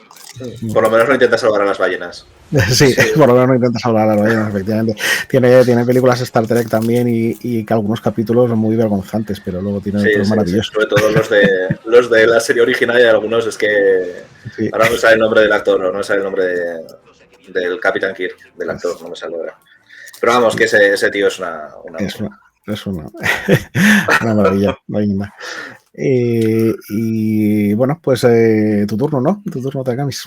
Tony. Venga, vamos allá, vamos a ver qué me tocaba a mí. Me tocaba una, que esta sí que le tengo mucho cariño y supongo que a alguno de por aquí le guste el anime y el manga, también la recordará. No se deja de ser El puño en la estrella del norte, Fist of the North Star, Kenshiro, Hokuto no Ken, para los amigos. La tengo aquí, la que conservo de VHS, mi original que compré en la tienda Virgin de Passeig de Gracia, a tantos años que estaba allí.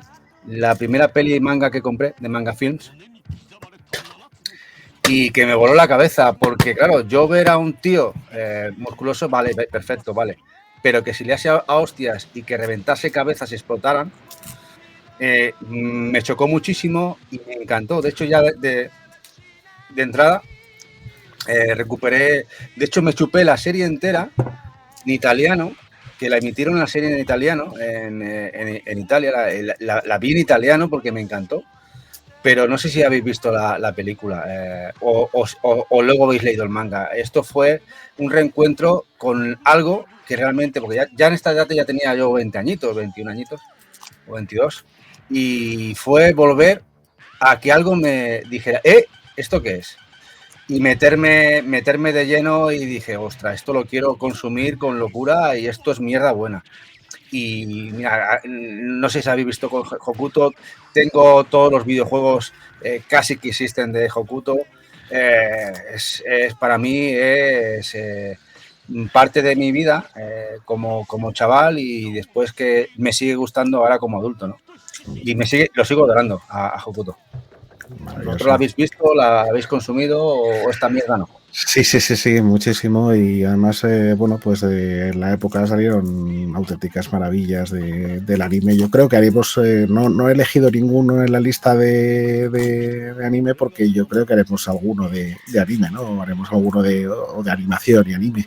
Desde luego, tanto esto como Akira, Ghost in the Shell, tuvimos una época absolutamente brutal de cine que nos cambió y nos rompió muchísimos esquemas, ¿no? Porque claro, esto aquí no se consumía, este tipo de animación, y de repente pues empezaron a venir las películas de Manga Films con auténticos titulazos y auténticas maravillas. Y claro, o sea, es que los consumías como pipas, porque te cambiaba absolutamente la perspectiva de todo lo que habías consumido anteriormente.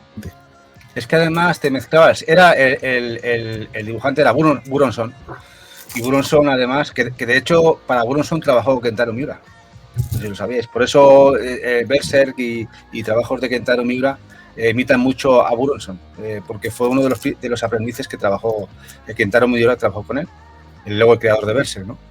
El que en paz descanse el pobre. Y Buronson lo reconoce en muchas entrevistas que ha tenido a posteriori, que le encantaba Mad Max.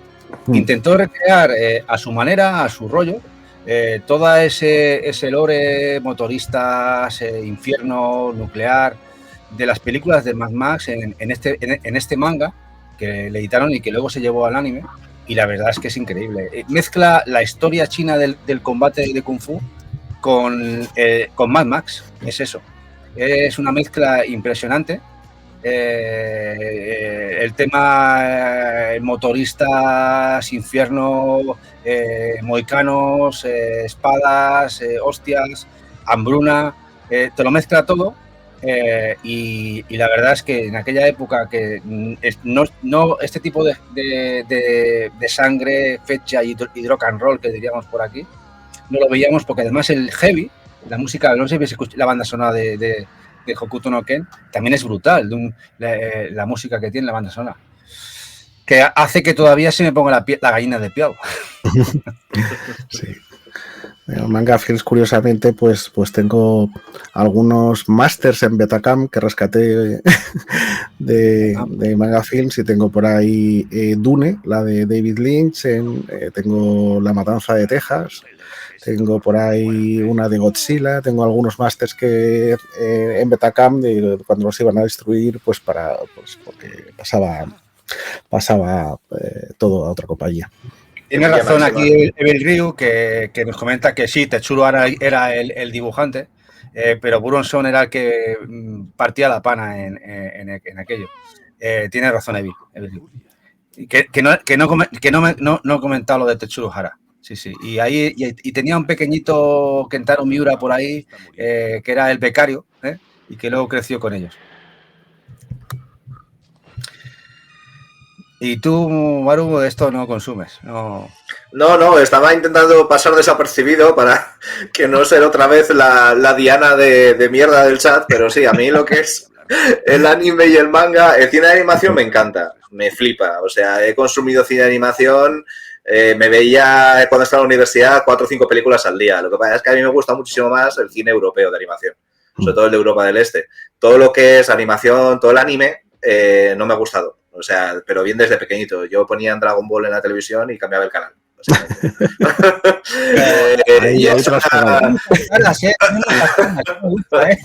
Ahí sí que te lo has jugado. Sí, totalmente. Pero bueno, es una presión con la que he vivido toda la vida. O sea, estoy acostumbrado ya. No pasa nada. Y es algo que me da mucha pena porque a mí todo lo que es Japón, he ido a Japón 4 veces, todo que es la cultura japonesa me gusta mucho y me da mucha pena no poder disfrutar de ese estilo de animación, ¿no? Pero no puedo ni con el ritmo. Las series en general no me gustan y no puedo con el ritmo de las series japonesas, no puedo. Prueba Sandland, que está ahora mismo, además, que la tienes por ahí en Disney Plus, creo. En Disney Plus sí, la he terminado de ver hace muy poquito. Y como realmente es una película fraccionada en 6 capítulos y luego la han extendido con otra miniserie de 6 capítulos, es una temporada de 12 capítulos y el ritmo es muy bueno y la serie a mí me ha encantado. Prueba Sandland, sí. A ver si te gusta.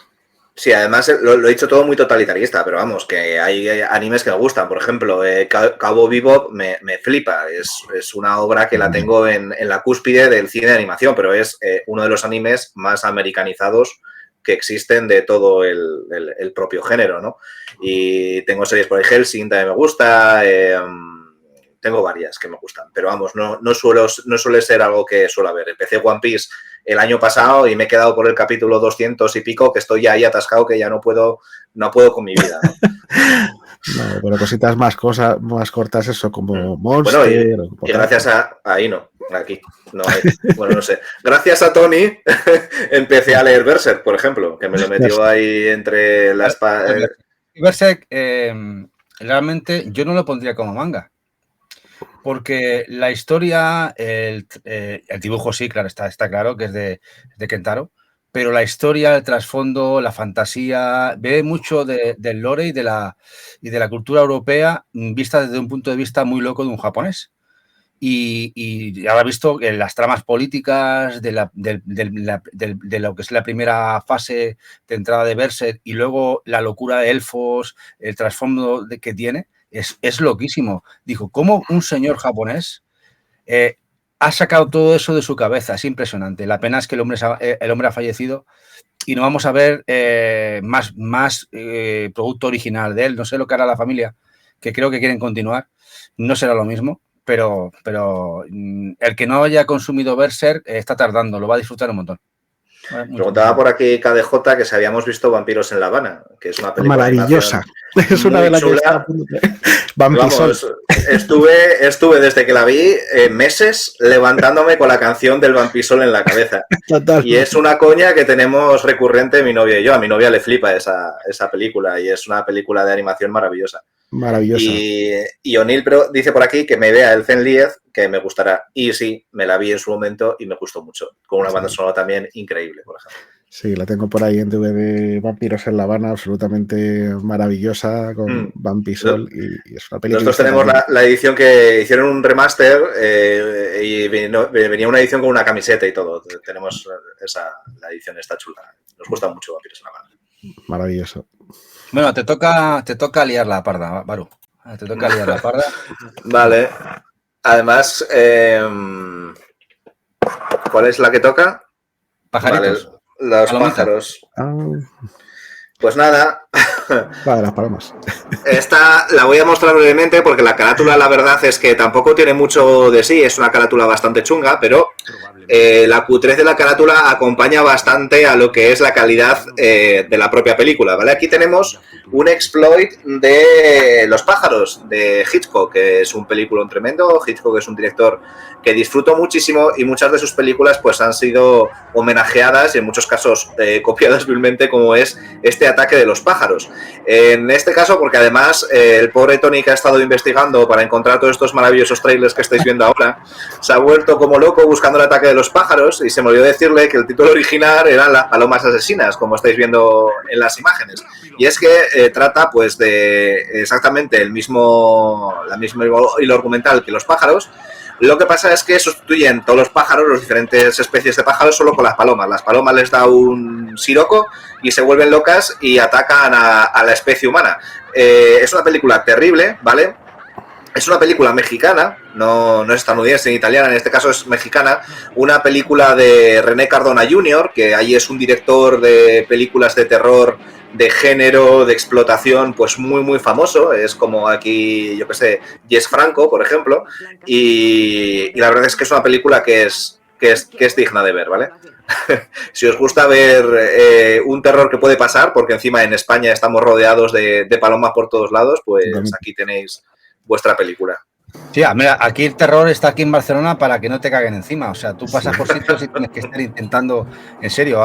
Bueno, ahora parece que aquí el ayuntamiento se ha puesto serios y controlan un poquito el tema de la población de las palomas. Pero es verdad que ha habido temporadas, años anteriores en los que se ha dejado un poquito la mano y realmente tú pasabas por alguna plaza y era brutal. Increíble. Ahora parece que está un poco más controlado. Pero ha habido Barcelona con auténticos problemas con las palomas, ¿eh? Y bueno, y con el sucediente problema, que es que el aeropuerto del Prat está muy cerquita de Barcelona. Y la cantidad de veces que eso no lo comenta nadie, pero que en el aeropuerto tenían problemas, que lo que no se comenta es que por presiones del aeropuerto el Ayuntamiento de Barcelona tuvo que poner mucho control el tema de las palomas porque afectaban también al tema de los, no sé, lo sabéis, los aviones. Un accidente de avión es muy normal, es provocado por un pájaro. Entra en la turbina y a tomar por saco. Aquí en Madrid tenemos la invasión de las cotorras argentinas, o sea, que suena también a película de serie B, pero tenemos en todos los parques se han llenado de las cotorras argentinas estas, que son una auténtica plaga y que se están zampando a todo el resto de especies que hay por Madrid, o sea que... ¿Ves? Pues mira, los mexicanos en los 80 adelantándose a los problemas de la segunda década del 2000. Sí, la verdad es que los pájaros de Hitchcock, pues poco que decir de ella, una auténtica maravilla y normal que diera lugar pues a un montón de obras de este tipo. La verdad es que curioso como mínimo. Sí, a ver, me ha costado encontrarla, porque al final he visto, claro, buscando por Film Affinity y por tal, al final he encontrado que era Palomas Asesinas, y hasta que me lo ha corroborado bueno de Baru, yo ando ahí buscando por toda la red y por toda la web, que la película está de los pajaritos. Pero bueno, al final la hemos encontrado. Bueno, pues le va a tocar a Diego. No, a ver qué no recuerdo que me tocaba. Pues, otra muy buena, Halloween. Halloween.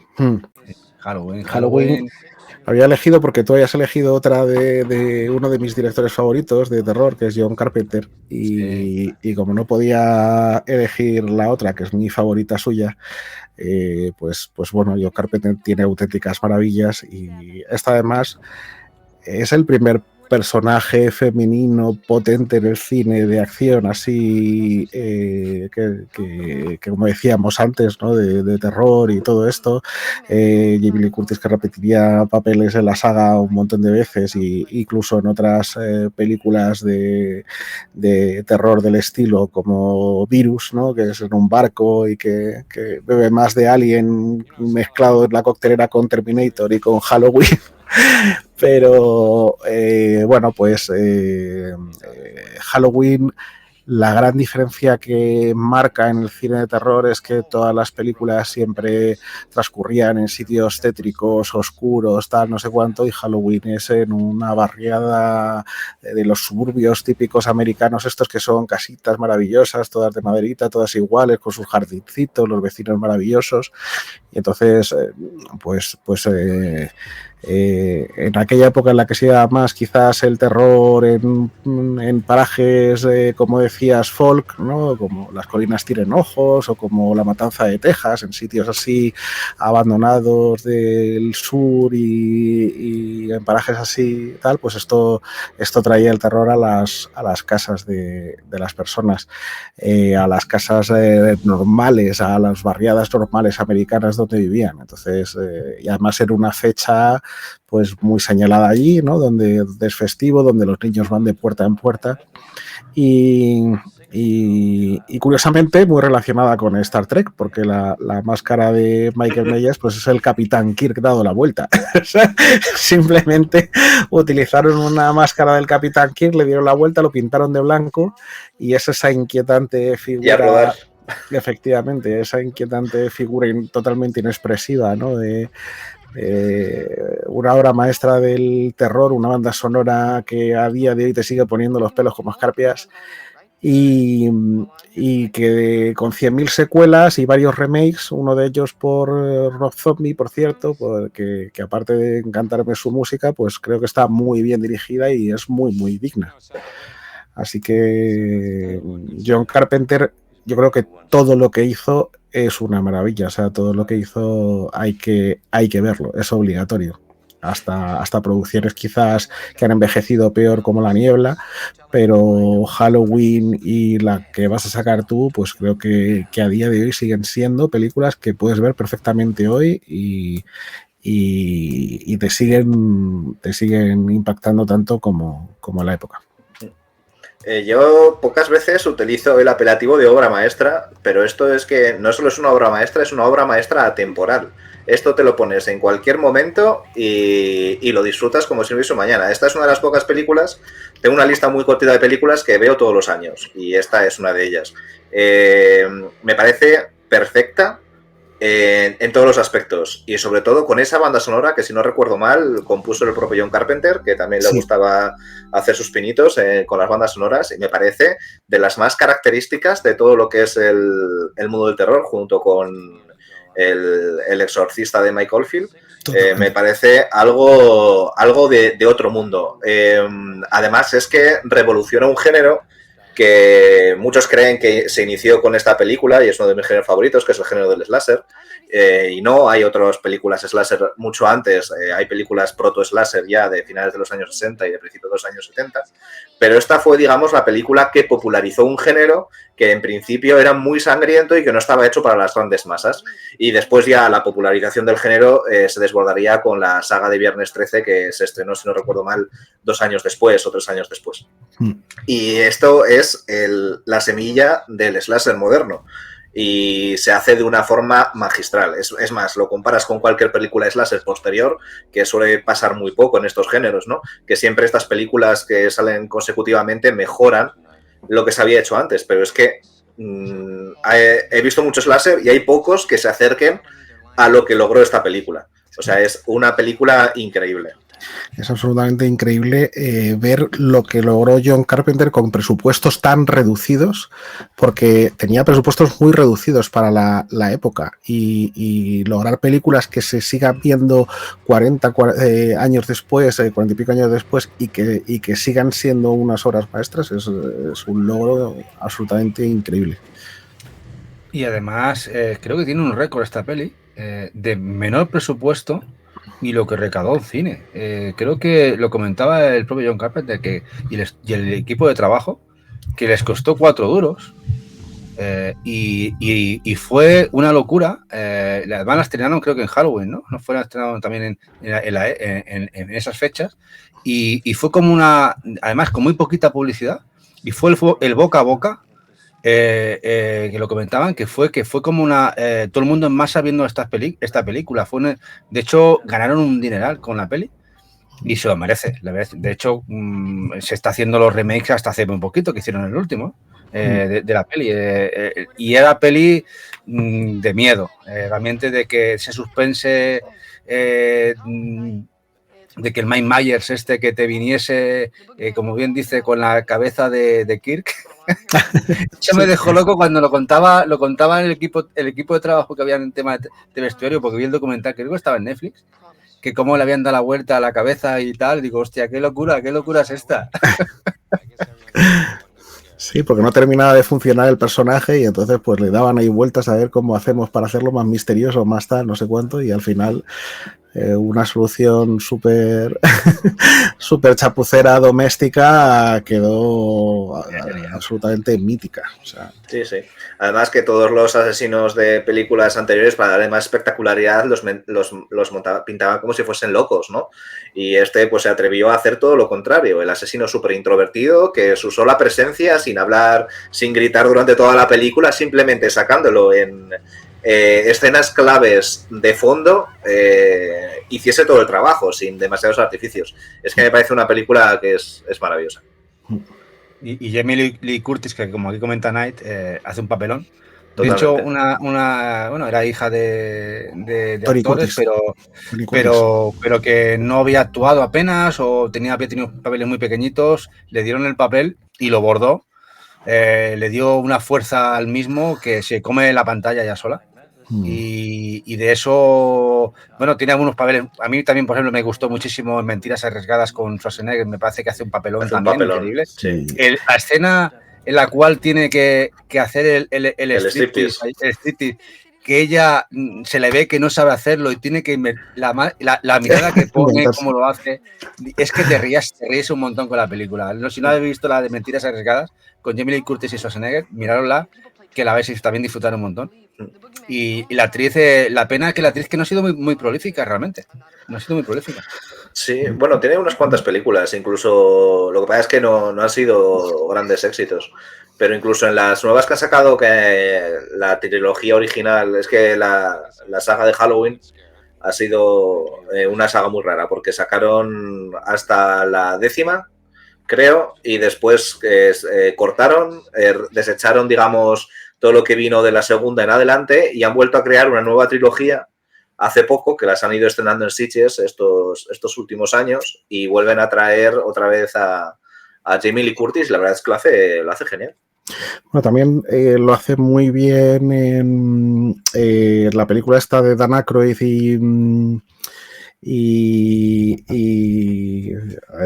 Super Detective en Hollywood. ¿Cómo se me ha ido ahora mismo el nombre del actor? Eddie Murphy. Eddie Murphy, Dan Aykroyd y Eddie Murphy, entre pillos anda el juego, que son dos hombres dos millonarios hacen una apuesta y les arruinan y tal, les intercambian los papeles, a un pobre le hacen rico, al rico le hacen pobre y tal, y es una peli muy divertida en la que ella hace un papelazo, hace un papel muy bueno, muy divertida. Es una gran actriz, ya digo que ha hecho grandes papeles y luego mucha serie B también, pero siempre con una presencia muy imponente en pantalla. Un pez llamado Wanda también. Un pez llamado Wanda. Es verdad, espectacular papel ahí también. Sí. Bueno, pues me toca a mí, me parece, ¿no? ¿Te toca? Me toca. Vamos a ver, otra del Chuachi. Vamos a ver Chuachi, que el Chuachi aquí también lo borda. Vamos al Chuachi, Depredador. Bueno. A ver, esto me acuerdo yo que estábamos en el cine y todo el mundo que vimos la peli, me acuerdo que salimos todos locos. Fuimos con un grupo de colegas y salimos locos de ver la peli. Es el tema del depredador, la caza del hombre, bueno, es un equipo, bueno, ya no sé si habéis visto, supongo que casi todo el mundo sabe de qué va Depredador. La única buena es la primera. Sí, ¿Cierto? maravilloso. La secuela, bueno, tiene un pase por el actor en sí. Este hombre, el actor que era el que salía en Arma Letal, el compañero Danny de Glover. Danny Glover. Ahí tiene un pase porque la verdad es que el actor es bastante bueno, pero lo que es la película en sí, fatal en todos los sentidos. Pero en esta, la verdad es que todo como llevan la película, el entramado y luego los efectos prácticos que son muy buenos. La verdad es que hasta el final y se ve a un Chuachi que dentro de que es un super soldado no lo era tan bueno, realmente lo pasa canutas y lo pasa fatal, ¿no? Y como el equipo va todo el mundo palmando allí, reventándole las tripas. Y aquí también hay un papel que creo que poco se habla, es de Carl Weathers. Sí. Este personaje que salía en Rocky. Sí, exactamente. Y que hace un papelón muy bueno del mismo. De hecho, aquí hay actores que son todos muy rudos que lo bordan muy bien. Incluso el que hacía de Indio Navajo, ¿no? Sí, sí. Que me acuerdo que la cara que ponía de loco, vamos, una peli que a pesar de que es una peli de acción, realmente es una peli de acción, creo que todo el mundo la disfrutamos muchísimo. No sé cuántas veces la habré visto. De hecho, si me la ponen ahora, la seguiría viendo y no pierde esa esencia de frescura, ¿no? A pesar de que todas las películas a posteriores basadas en Alien, en el Predator son bastante serie B. La última que hicieron, esta de Predator, la presa esta que hicieron para Disney, Prey, ¿no? sí, y está bien, o sea, es decir, mejora un poco, bueno, hay más son flojillas, pero bueno, no está mal. El resto es cierto que en general han sido bastante flojillas casi todas.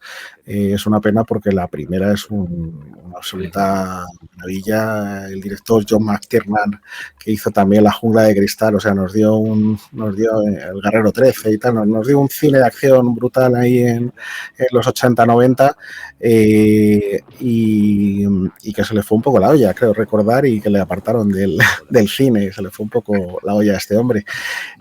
Pero era una película que rompía muchos esquemas, a pesar de ser el cine de acción este ochentero puro de músculo, de tal, de cachar, de héroe de acción. Ahora cualquiera le ponen con CGI y hace héroe de acción, pero entonces era todo eso, todo testosterona, todo músculo, todo súper machos y tal, no sé cuánto, súper...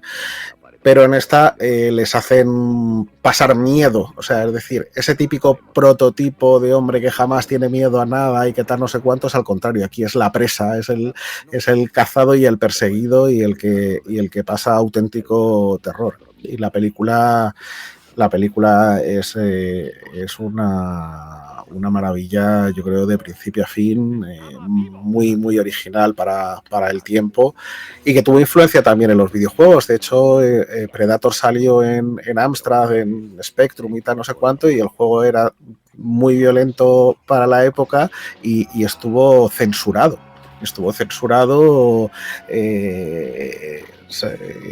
Tuvieron que quitar el color de la sangre, tal, no sé cuánto, porque llegaron a censurarlo aquí en Europa. Y después la serie de Alien vs Predator en videojuego es una maldita locura, Sí. De calidad, o sea, son juegazos increíbles, tanto el 1 como el 2, como el remake que sacaron después en PlayStation 3 360. Sí. O sea, que ha tenido muy buenas adaptaciones. Sí, y en recreativas también, o sea... sí, el beaten up. Sí, que me fastidia mogollón porque yo siempre he sido más de Alien que de Predator y me fastidia tener que matar a los Alien, pero es lo que toca. Y que una de las cosas que más me gusta de esta película es el diseño del propio Alien, que nunca se había visto algo parecido, con esa tecnología de camuflaje, y que tuvieron un gran acierto porque a mitad de la película prácticamente lo reformaron, modificaron todo el aspecto del Alien. Es más, el primer actor que iba a interpretar al Alien iba a ser Van Damme. Sí. Y cuando se tuvo que poner el traje y vio que tenía que estar con ese traje, que era un traje terrible, casi se muere dentro. Además se fueron a rodarlo a selvas con clima tropical y casi se muere Van Damme en el traje. Y dije, mira, tíos, aquí os dejo, iros tomo por el culo. Entonces modificaron todo el traje del Predator y lo hicieron tal y como lo conocemos actualmente, que me parece un acierto maravilloso. Y hay una escena... Y menos mal, porque era la época que Van Damme estaba encocado a tope. Les hubiera roto el Y hay una escena que a mí me marcó muchísimo cuando la vi de pequeño, que es, no me sale el nombre del actor, el chico negro, cuando está súper traumatizado, que está mirando entre las hojas, está como intuyendo lo que va a pasar y se está afeitando con esta cuchilla que tiene así y de repente hace clac y de la tensión que tiene parte la cuchilla mientras afeita, ¿no? Que es un gesto muy de la tensión reprimida que estaban haciéndose pasar ese grupo de élite, porque era un grupo de élite de soldados que mandaban a hacer operaciones muy específicas y encubiertas, ¿sabes? O sea, es que es un peliculón, a mí me gusta muchísimo. No es la película de Schwarzenegger que más me gusta, también me suelen tirar bastante mierda con esto, porque para mí es Comando, esa película es el estereotipo de todo el cine de acción ochentero estadounidense, me parece que se reúne en esa película, pero Depredador en cuanto a calidad es superior en todos los sentidos. Le voy a contestar a Maite, sí, aquí el despellejado aparecen aquí. Aquí es el despellejado. Sí. Trompita infantil el despellejado. Sí. Es curioso porque entre tanta testosterona y tal, no sé cuánto, el actor que mencionabas, el actor negro, suelta una frase diciendo han matado a mi amigo, que lo ves en versión en español y parece que han matado a mi amigo, pero no, en versión original dice han matado a mi amigo. O sea, deja ahí bastante claro que han matado a su novio. Sí. Y una historia de amor gay en ese momento en el cine, pues era bastante sensible. O sea, es decir que... Además, en esta película nos deja la frase, la de Get to the Chopper, ¿no? De Schwarzenegger, que después se ha hecho súper famosa. Totalmente. No hay que recordar que ellos llegan, se cargan todo el poblado. O sea, sí. Y media selva, además. Se cepillan a toda la guerrilla, o sea, eran los mejores de lo mejor y hacen un barrido. Pero claro, luego, como comenta aquí Maite, ¿no? Los despellejjados no dejaba de ser el primer equipo de mercenarios de élite que habían ido anteriormente, que ya se había cargado el Predator. Claro, es que la peli tiene puntos muy buenos y el guión, sobre todo, para ser una peli de acción está perfecto. Y luego el director, como tú comentabas, Diego, tiene unas escenas, cómo ha rodado la acción, que es brutal. Te hace meterte de lleno in situ en el terror que pasan ellos. De hecho, cuando una de las imágenes y escenas mejores para mí rodadas es cuando Carl Weathers, que está con las dos UCIs, que se pone a disparar a todo lo que se menea, el Predator le dispara, le arranca un brazo y va viniendo el Predator corriendo y el Carl Weathers pone una cara de loco y a la vez de querer matarlo, que sigue disparando y al final es cuando el Predador lo empala con los cuchillos, ¿no? Es espectacular esa escena y para la época que a mí se me ponía la piel de gallina cuando vi aquello. Impresionante. Totalmente. Sí, muy explícita, ¿no? Para la época, o sea, muy explícito. Para ser una película, digamos, tan mainstream, ¿no?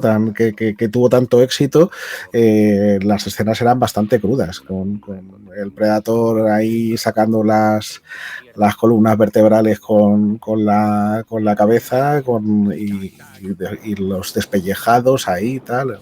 Bastante brutal la película. Mira lo que dice Pilder, dice, Comando fue la primera peli que vi de Arnold en la escena final que creo que matan al mismo actor unas 5 veces. Sí. Es que iban un poquito cortos de presupuesto. De presupuesto y de secundarios. Y es que la escena final de Comando es una locura, o sea, yo creo que es Schwarzenegger atacando a una especie de base militar y se carga a todo el mundo, o sea, allí utilizan una cantidad de extras, una cantidad de pirotecnia impresionante, que además muchas de las escenas de explosiones era un truco muy en la época, que era sustituir los extras en el último segundo por cambio de fotograma con maniquíes. Entonces, en esa está tan mal hecho que se ve. Y encima se ve incluso los trampolines que utilizan los extras para saltar. O sea, es una oda al cine de hacia los 80. Por cierto, no lo he nombrado, pero hay un canal de cine, no es mío, ¿vale? Pero todas estas películas así de los 80 que estamos comentando, más de mi estilo, de todas estas películas malucias, que se llama Videoback, que las analiza en tono de humor y es impresionante. O sea, que si os gustan este estilo de películas de los 80, creo que tiene un Videoback de Comando echarle un ojo porque es una maldita maravilla. Bueno, ahora te toca, Baru. Ahora vienes con otra super mierda que además esta me ha costado encontrarla. ¿En serio? Pero es interesante. Ya os dejo aquí que es interesante. Ahora la voy a preparar aquí para que... No, dale, que así me das pista de cuál enseñar. ¿Cuál es? Es la de Within, la de Alien Within. Alien Within. Es Alien... Esta maravilla, ¿no? ¿Quieres decir? Sí. Peligro Alien, esa. Pues esto es una maravillosa explotación americana de Alien, otra más, ¿vale? Esto es una maldita maravilla. Aquí se reúnen todos los peores actores que te puedas echar a la cara. Y lo que me moló es que está hecha y está rodada con ese tufillo de mediados de los 90, de series como Babylon 5, de esta explotación de ciencia ficción baratilla, pero de muy de los 90. Farscape, eso es, con muchas lucecitas, muchas burbujas, escenarios muy limpios, y es una explotación total de Alien, pero en ese sentido, y en este caso pues es algo muy parecido. Lo que pasa es que en vez de estar en el espacio, están en una base submarina, ¿vale? Y ve mucho de películas como Abyss, que la ha nombrado antes Diego, de Esfera, y para mí que es la trilogía de los monstruos marinos de los 80 y los 90, que es Leviatán, La Grieta de Juan Piquer Simón y Profundidad 6, que es de Cunningham, que es del mismo director que Viernes 13, ¿no? Entonces tienen ahí una mezcla entre, pues eso, Alien, Abyss, y es una especie de alienígena que se va metiendo. Tony, pasa el tráiler, anda. Que sí. Que te has pasado la siguiente película. Te has pasado, spoiler. Sí. No le he hecho, espérate, que no le he hecho el bucle. El bucle, eso es. Vaca. Y es una maldita locura. O sea, si os gusta Alien, esta es de las típicas películas que las disfrutáis porque es que es tan mala que es una maravilla. Es una oda a los 90, súper graciosa. O sea, la vimos, yo tampoco la conocía y la vi hace un par de semanas con mi novia en VHS y la verdad es que nos partimos el culo. Es maravillosa. Es que efectos prácticos, hay mucho stop motion, mucho animatrónico y la verdad es que mola muchísimo. Si os gusta la badofia, si os gusta el señor Bach Fernández, que lo estáis poniendo por aquí en el chat, pues la verdad es que esta película no la podéis perder. Pues tomo nota porque tampoco la conocía, pero eso, como decíamos, tiene mucho de Babylon 5, de Farscape, de la ciencia ficción, ¿no? Ochentera y tal, y bueno, pues tiene pintaza, tiene pintaza. Sí. Es una de estas joyitas que te encuentras y que llevas años y años viendo este tipo de cine, pero son estas cosillas que están tan tapadas y tan desconocidas que no las descubres hasta que te encuentras con la cinta física en tus manos, ¿no? Que es lo chulo que tiene este hobby, que quedan cosillas de estas todavía por explorar. Muchísimo. Lo que pasa es que esto es exploración profunda. O sea, aquí mis dieces para ti, porque esto es arqueología de cloaca, que lo llamo arqueología de cloaca, total. Bueno, ya lo hemos dicho muchas veces, pero que Baru es un experto en VHS de rascar mucho. Si no lo conocéis, este señor tiene un canal en YouTube y que de vez en cuando muestra las pelis que va encontrando por ahí y es locura, pasaros por ahí, porque la verdad es que no tiene desperdicio. Pelis de esta, a los que guste el tema cine series B, tiene de todo. De hecho, aprenderéis muchísimo en los vídeos que saca en el canal de vez en cuando, uno al mes más o menos, ¿no, Baru? Sí, una al mes. Pues sí, aprenderéis de cosas feas y de cosas malas, si venís. Yo siempre me los miro, o sea que si me los miro yo, que soy un poco carca, imagino a vosotros. Bueno, yo no tengo que decir mucha de esta porque realmente no la he visto. Esta peli sí que me pasó desapercibida. Además, es de los 90, ¿no? Esta peli de los 90, sí. De los 90 y algo. El 93 creo que es, 93 o 95 por ahí. Pero además, este actor no salió en Noche de Miedo, el que acaba de salir aquí. Este hombre, el mayor. Este es el de Noche de Miedo, ¿no? El que hacía... Ah, el que hace del... Van Helsing. El de Van Helsing, eso, sí. Sí. Del presentador de la tele, ¿no? Sí, me acuerdo de él. Pues no la conocía, ya te digo, me la apunto, que es una cosa loca. Sí, esto es con un par de cervezas se ve todavía mejor. Esa me la tendré que ver. Bueno, pues ahora me parece que le toca a Diego. A Diego me parece más... ¿Y qué tengo? ¿Por qué? No me acuerdo ya. Que tengo que cambiar. Aparte de Alzheimer... Hemos quedado en Halloween y bueno, tienes un peliculón, Andiana. Bueno. Aquí tenemos Andiana y esto creo que a todos nos dio en la patata. En busca de larga perdida. Esto... auténtica maravilla. Aquí se juntaron los dos grandes, ¿no? de los 80 y de la fantasía y que son George Lucas y Spielberg y se montaron una aventura donde en Big Bang Theory nos demostraron que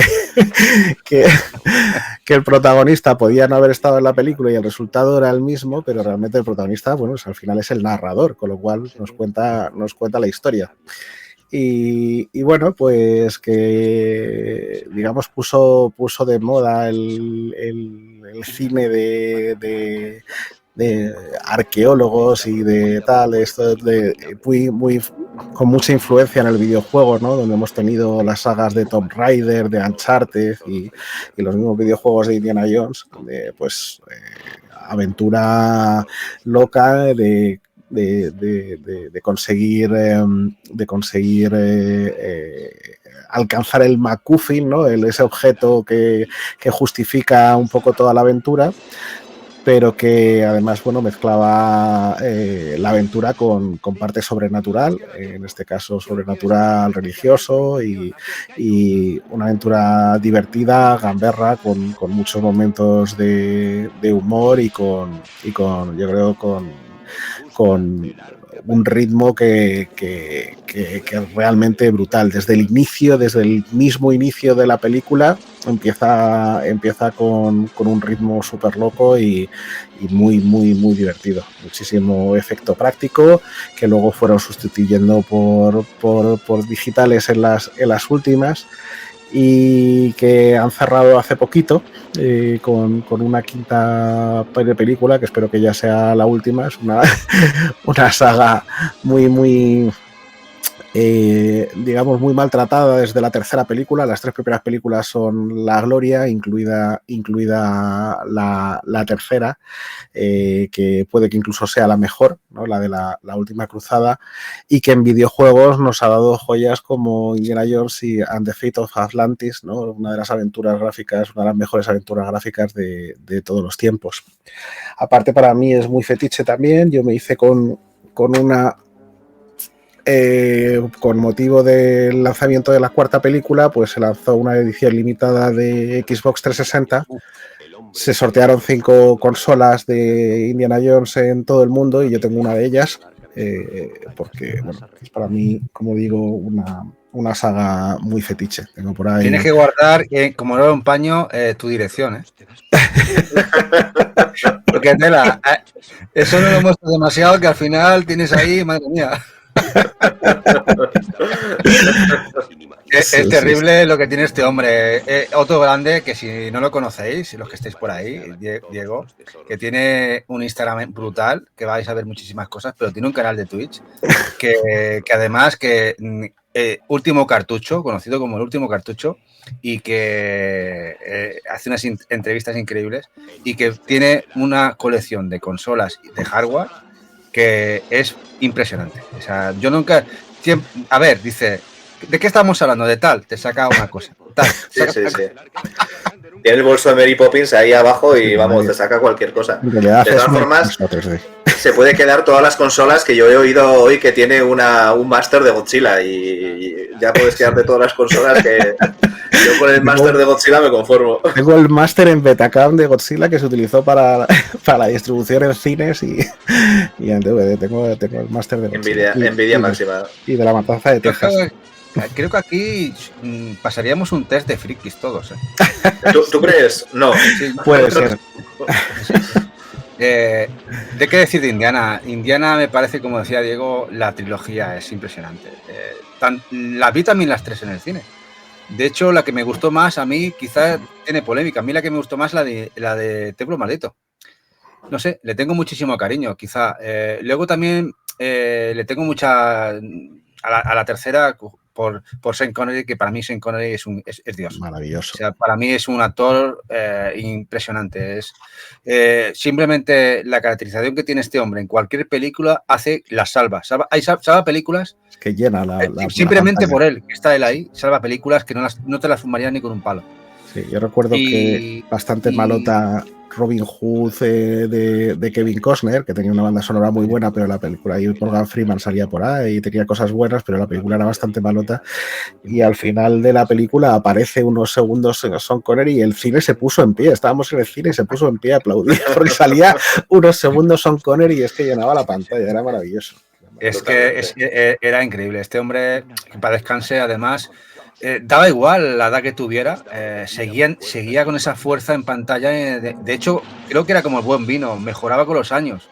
Se ponía en la pantalla y se comía todo, ¿no? Y de hecho, en La Última Cruzada, esa pelea que tiene padre e hijo, increíble, que de hecho Eva, que está por ahí, Kosiewicz, lo que no conozca, la dueña del canal, es su película fetiche en la que, como decía por ahí, que se sabe hasta los diálogos entre ellos, se la sabe de memoria.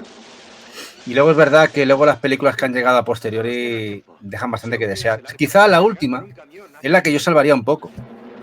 Dentro de que todo ha sido una parafernalia muy loca, todo lo que ha venido a posteriori, la última es la que más me ha gustado, o por lo menos la he encontrado entretenida, fuera de las otras 3, que creo que las primeras 3 son increíbles.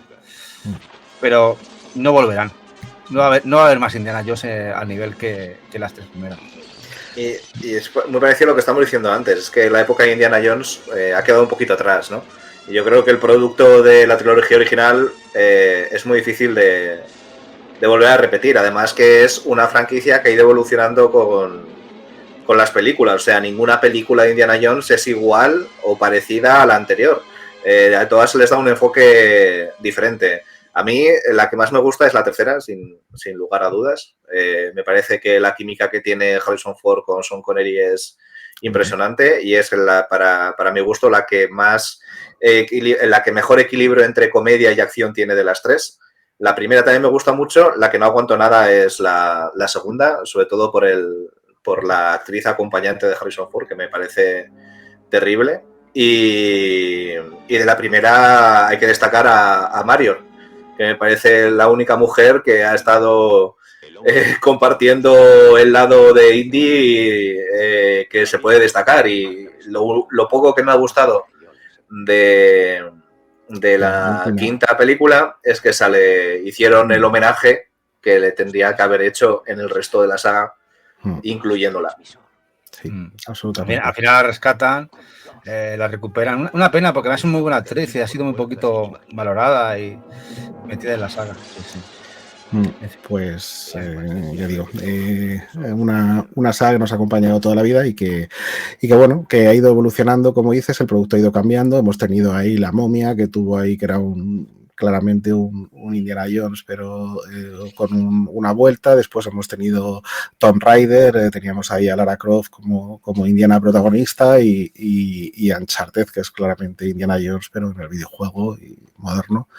Y bueno, pues ha creado un género en sí mismo, vamos.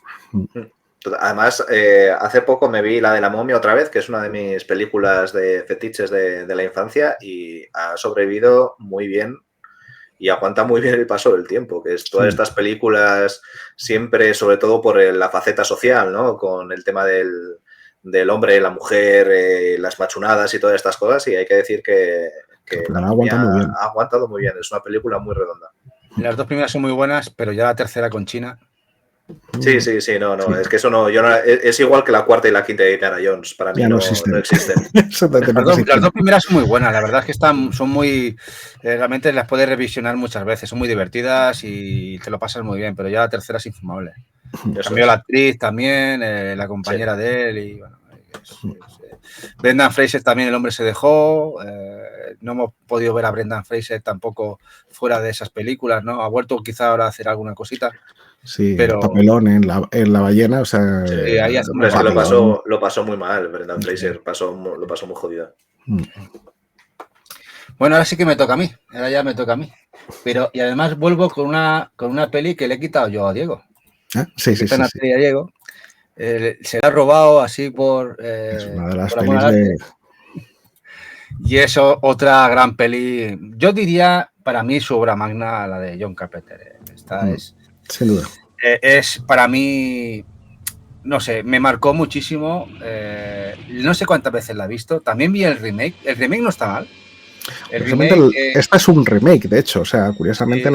la de John Carpenter es un remake, o sea, de una película en blanco y negro. El enigma de otro mundo. El enigma de otro mundo, efectivamente, el enigma de otro mundo. ¿Pero esta película tiene remake? Tiene remake, sí. Que es un remake precuela. Sí. La precuela. Sí. La precuela, vale. La precuela, en teoría, de esta película, que no está nada mal, la verdad. A mí me gustó bastante. Me gustó bastante. De hecho, me la esperaba mala y resulta que es una buena peli. Quizá no es al nivel de la primera, porque la primera, para el tiempo que tiene, que es lo tenía yo por aquí apuntado del año, lo tenía por aquí, estamos hablando del 82, del año 82, una pila de años. La que liaron aquí con efectos prácticos y la que liaron fue increíble. Kurt Russell hace un papel espectacular. Espectacular, lo borda. Y bueno, y todos en general. De hecho, las escenas de miedo que tienen ellos, cuando, por ejemplo, cuando están atados en la silla, ¿no?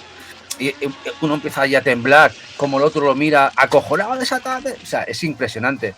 Luego la de la cabeza cortada que sale aquí. O sea, hay cositas increíbles. Luego el lore, cómo te lo van planteando, el tema de la sangre, cómo descubren que es para detectar a los que están infectados. Bueno, y luego tenemos también que en los videojuegos de Konami, maravilloso. O sea, un videojuego que salió en Xbox original y en PlayStation 2, un juego de Konami súper infravalorado y absolutamente demencial, maravilloso. O sea, y secuela oficial de la película. Y secuela oficial de la película. Ahí va yo. Que es el gran juego o la gran secuela que tiene la película a posteriori y que, como tú bien decís, infravalorado tanto por calidad y en money, porque realmente ese juego se regala. Sí. Estamos hablando de que este juego no ha valido más de 20 euros nunca. Tony, 8, 7, 10, 12 euros. Se te va esto. Ahí. No se puede hablar. Spoiler. Me lío. Cuando algo me gusta. Sí, vale. Y al final, que no haya jugado el juego de la cosa en PlayStation 2 o Xbox, como comenta Diego, darle una oportunidad, que es un gran survival, bastante desconocido para muchos del género. Muy disfrutable, a día de hoy todavía. Y luego con otro juego que a mí me encanta, súper cortito, indie, maravilloso de Switch que tenemos, que es Carrión, que nos pone en la piel de la cosa. Pues sabes que Carrión, en teoría, está basado en escritos de Lovecraft. Eso me quedé muy loco cuando, y tampoco yo tenía idea, Diego, cuando empecé yo a mirar con el especial que hice de Lovecraft, Carrión está basado en escritos de Lovecraft, me dejó muy loco. Digo, ostras, ahora me entero.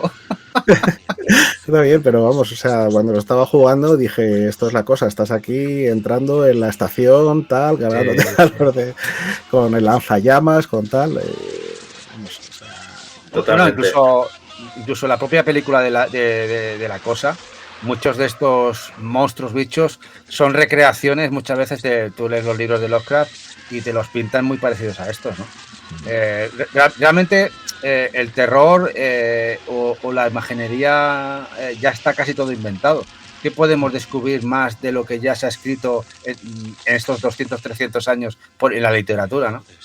Al final, la recreación, recrear criaturas que no conozcamos o bichos que no conozcamos es muy complicado. Sí, y además como decías, Kurt Russell está maravilloso en esta película, que te transmite una ansiedad y un terror brutal durante toda la película. Está siempre con la inquietud de dónde va a aparecer, de quién va a ser, desconfiando todos de todos. O sea, es una gozada ver la película y la conclusión y todo. O sea, toda la película es súper redonda. Y Kurt Russell en un estado de forma fantástico con John Carpenter ahí, que tuvieron ahí su época, Golpe en la pequeña China, Escape from New York, todas estas. O sea, mira, otra peli, Golpe en la pequeña China, totalmente infravalorada, para mí también. Muy infravalorada esa peli. De hecho, yo la pongo también entre de las mejores de este señor. Y sobre todo muy, muy divertida. Me lo pasé genial con esa peli. Muy divertida. Muy divertida. Y me alegro mucho que recuperaran a Kurt Russell ahora recientemente la serie de Monarch, ¿no? Que además está él y está su hijo. Están los dos haciendo del mismo papel en diferentes líneas de tiempo. Y si no habéis visto la serie de Monarch en Apple TV, de todo el monsterverso este de Godzilla, pues yo creo que les ha quedado bastante bien. Se ha quedado bastante bien la primera temporada. Me ha gustado.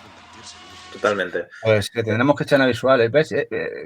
Nos preguntábamos, Eva y yo, qué serie ver. Monarch. Esa le tendremos que echar un...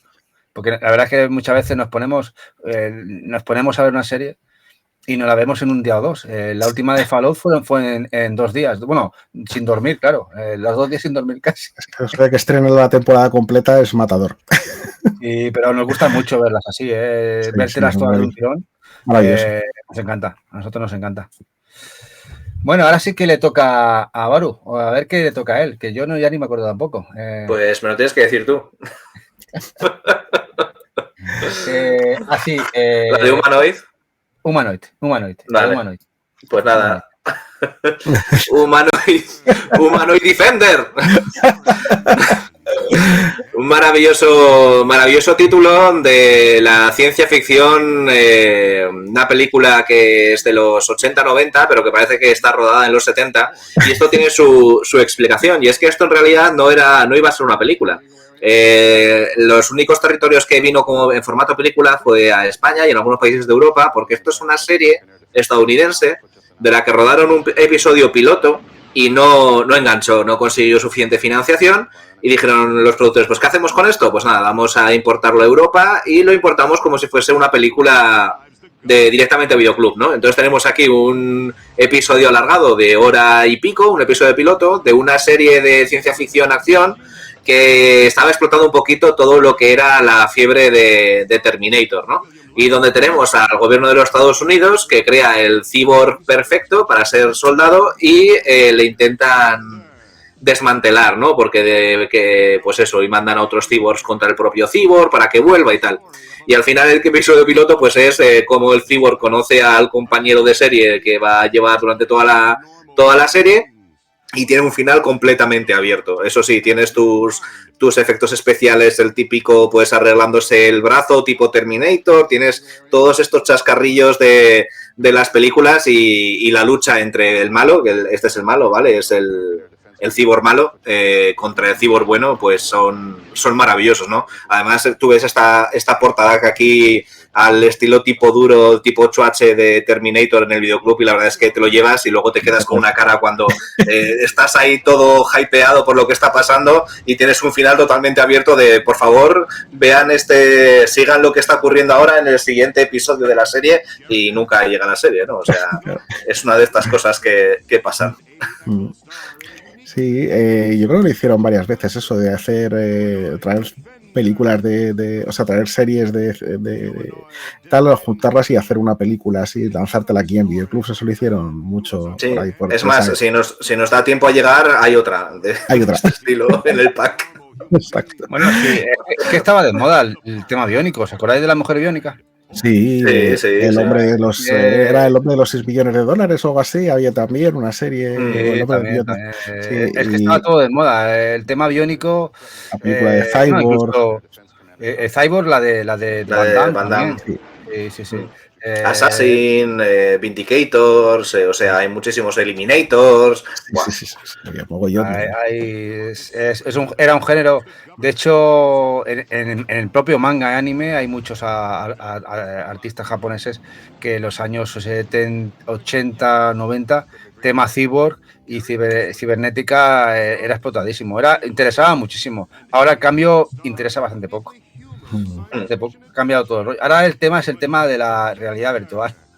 Sí, y de la IA por ahí metida también. La IA y todo el rollo, sí, ha cambiado mucho. Bueno, vamos a porque me parece que no tenemos mucho más que decir. Fijaros que ya llevamos 2 IAs y nos quedan todavía, o sea, porque mencionamos la IA de juegos de guerra, que era además una IA con nombre de hamburguesa, Whopper, que era WOPR, y que le pusieron el nombre por... Y tenemos a Madre, ¿no? de la nave Nostromo, de Alien, que es una IA bastante también puñetera. Nos quedan las 2 grandes que seguramente saldrán. Sí, pues ahora tienes algo muy parecido tú, Diego, pero en este caso es un peliculón exageradísimo. Yo creo que fue la que cambió totalmente la concepción de lo que tenemos del espacio y la que marcó... no, perdón, este es otro peliculón. Esta es esta es Blade Runner, perdón, me estaba confundiendo, pensaba ¡Spoilers! Que, como has dicho IA... ¡Spoilers! Pues no, esta es también marcó, digamos, toda la estética cyberpunk y marcó la época absoluta. Hicieron digamos, de la escasez una virtud, y entonces hicieron toda la película muy oscura para que se notaran menos las maquetas, además con una música electrónica de Vangelis, ¿no? Maravillosa, y de nuevo con Harrison Ford, que le tenemos ultra presente hoy. Le tenemos en Star Wars, le tenemos en Indiana Jones, le tenemos aquí en Blade Runner. La verdad es que para la ciencia ficción Harrison Ford ha sido ahí, lo ha sido todo. Y bueno, pues una peli que fracasó estrepitosamente en crítica y en taquilla, pero con el tiempo se convirtió en la película de referencia y de culto de todo el mundo de la ciencia ficción, ¿no? Del cyberpunk, y pues le dio una vuelta brutal con unos humanoides, ¿no? IA, que eran los replicantes, y que intentaban pasarse por humanos, y el Blade Runner, ¿no? Que era el policía que los perseguía para identificarlos y para ir retirándolos de la circulación. Yo creo que es una película que salió tan perfecta que era difícil de mejorar. Aún así, tuvo varios cambios, tuvo versión del director donde quitaban un poco algunas de las escenas que no convencieron tanto en el cine y extendieron con otras, tanto es así que tuvo que utilizar metraje de El Resplandor de Kubrick al final de la película, cuando salen en la carretera, cuando tal, eso es un metraje del Resplandor, es la carretera del Resplandor de Kubrick, y utilizó también el unicornio que había utilizado en Legend, en la película de Tom Cruise, que se enfrentan a un demonio y tal, un cuento, una de las primeras películas de Tom Cruise, que con Ridley Scott de director, que reutilizó ese metraje del unicornio aquí para para esta película. El guión se basa en una novela de Philip K. Dick, que para mí es el referente total en ciencia ficción junto a Isaac Asimov. O sea, para mí estos dos son mis favoritos absolutos. Soy un lector bastante ávido de ciencia ficción y bueno, pues me encantan Ray Bradbury y otros muchos, pero Philip K. Dick, que quizás por su abuso de las sustancias del LSD y tal, todas sus películas tenían mucho que ver con digamos, diferencias de percepción y con visiones muy locas, ¿no? Donde costaba diferenciar la realidad de la ficción. Hemos comentado antes, de hecho, pues una de las películas de Schwarzenegger y Verhoeven, ¿no? Desafío Total, que es guión suyo, Minority Report es guión suyo, y muchas otras obras del cine.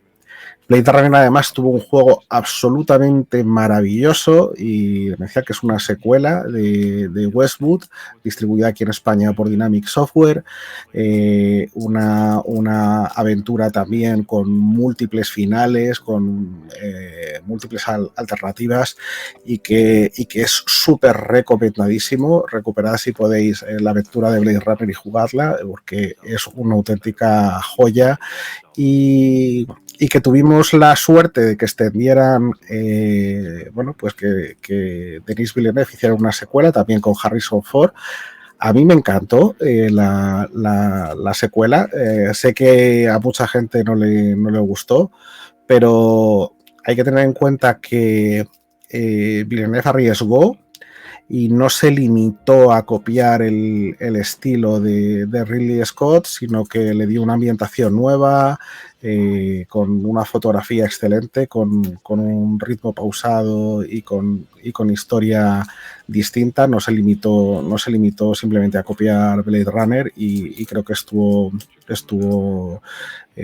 brillante Villeneuve y como lo ha estado brillante en Dune.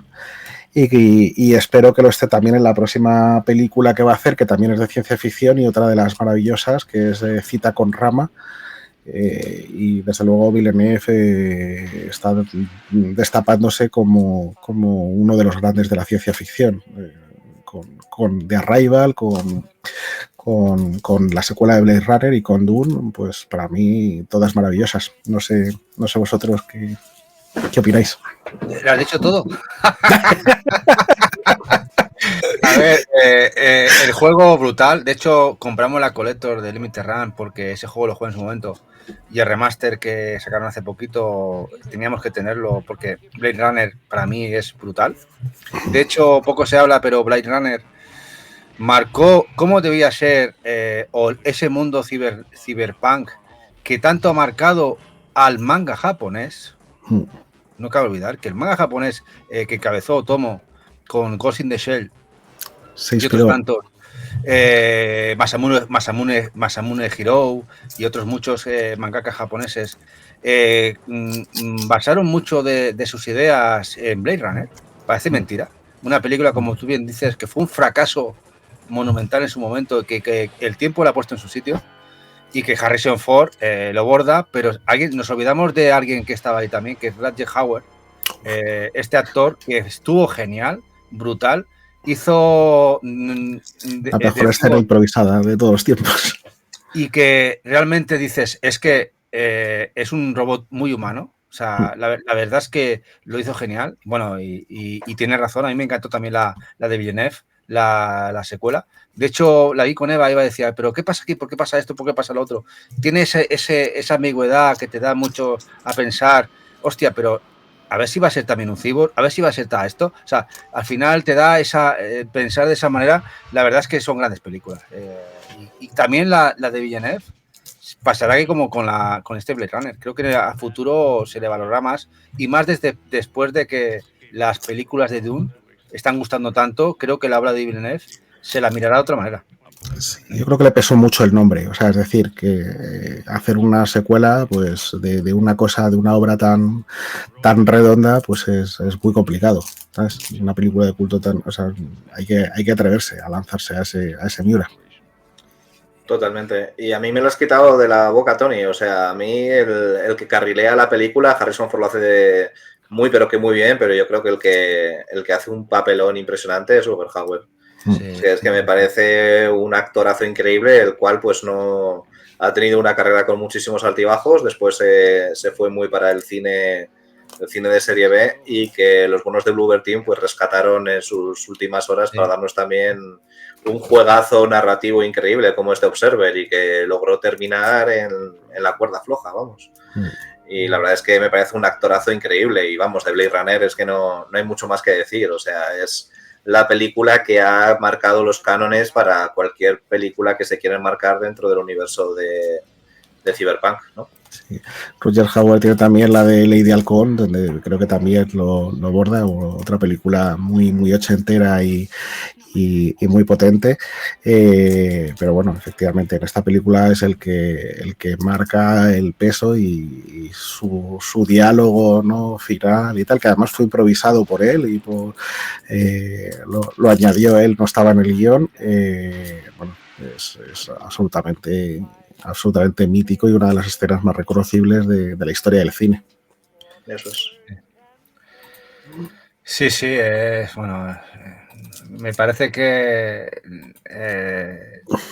nos damos cuenta ahora, quizá, ¿no? El tema de que hemos vivido en una época gloriosa del cine y la estamos viviendo. No sé si recordaremos de aquí 10 años, 15 años lo que estamos viendo ahora en películas, pero mirando la marcha atrás, quizá el hecho de que se hayan metido en géneros que se redescubrían o originaban en estos años haya hecho que sea más complicado a películas de hoy en día innovar, ¿no? No sé qué pensáis en eso. Aquí nos dice, perdona que os corto para comentar un segundo esto, y nos dice Bill Riulo de que vio la de Hobo with a Shotgun, que es una de las últimas películas que hizo Robert Howard, y la verdad es que es un película muy chulo. Muy cierto, muy cierto. Nos pregunta Maite Mítica por La Princesa Prometida. No, nos quedan películas en el tintero. Es que es muy difícil esta época porque hay tanto, o sea, se nos quedan fuera de la lista, pues La Princesa Prometida, o Legend, como tú comentabas, Legend, Regreso al Futuro, tal, se nos quedan auténticos peliculones, pero sí, es que es muy complicado. Quizá la mejor lista de los tres es la de Barugón, la mejor lista de los dos.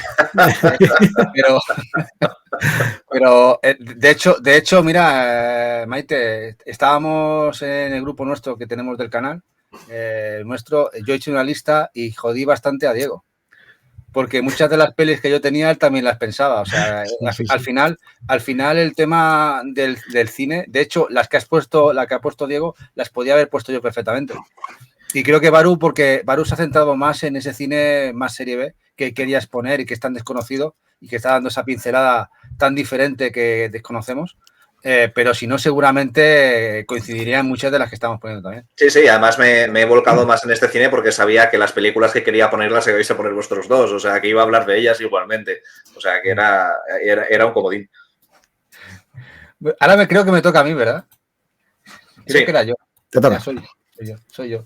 Bueno, vamos a buscar, a ver cuál es la que tenía yo por aquí. Sí, ostras, sí. Ha habido antes spoiler. Ha habido spoiler. Habemos Mozart. Bueno. Mira que el tema histórico, si no es bélico, y sobre todo recreando una época de la historia, no me acaba pero esta película me dejó totalmente tocado. La historia de Amadeus Mozart, Wolfgang Amadeus Mozart, y el señor que tenía la competencia, que además el actor me gusta mucho, lo tengo aquí apuntado, que no deja de ser otro que el Murray Abrams, que es brutal, que además lo tengo también como actor secundario malo en la siguiente película que yo he puesto, que también me encantó. Estaba brutal. Este actor en esa época hacía muchas películas de ese adversario malo que lo borda. Sí. Y en este caso hacía de Antonio Salieri, de otro compositor, y esas luchas que tenían de poder para hacerse con lo que sería el tener el favor de la realeza austriaca, ¿no? En aquel momento, ¿no? Y como Mozart se hizo, sin beberlo, sin quererlo, que estaba como una cabra, que en la peli, si no la habéis visto, miradla, es que es impresionante la película, cómo nos muestra la vida de Mozart y cómo esa confrontación con Salieri, cómo se lo carga, pero no que lo mate, sino lo vuelve hasta la locura extrema al señor Mozart, porque no deja de ser un loco, tenía tanto arte que además tan pequeñito ya componía, era impresionante. Y ya os digo, una película histórica que nada tiene que ver con lo que a mí me gustaba y que me marcó, y la habré visto 6 o 7 veces tranquilamente esta película. ¿Vosotros la habéis visto? Supongo que sí. Yo fui a verla en el cine también en la época y salí súper impresionado. O sea, fue... Además, iba con el grupo que estaba estudiando para la comunión. Nos llevó el cura a ver a Amadeus al cine. Fuimos ahí todos los de la parroquia y fuimos a ver Amadeus. Y salí impresionadísimo, un peliculón brutal que he visto muchísimas veces. Soy muy fan de Mozart y soy muy fan de la ópera.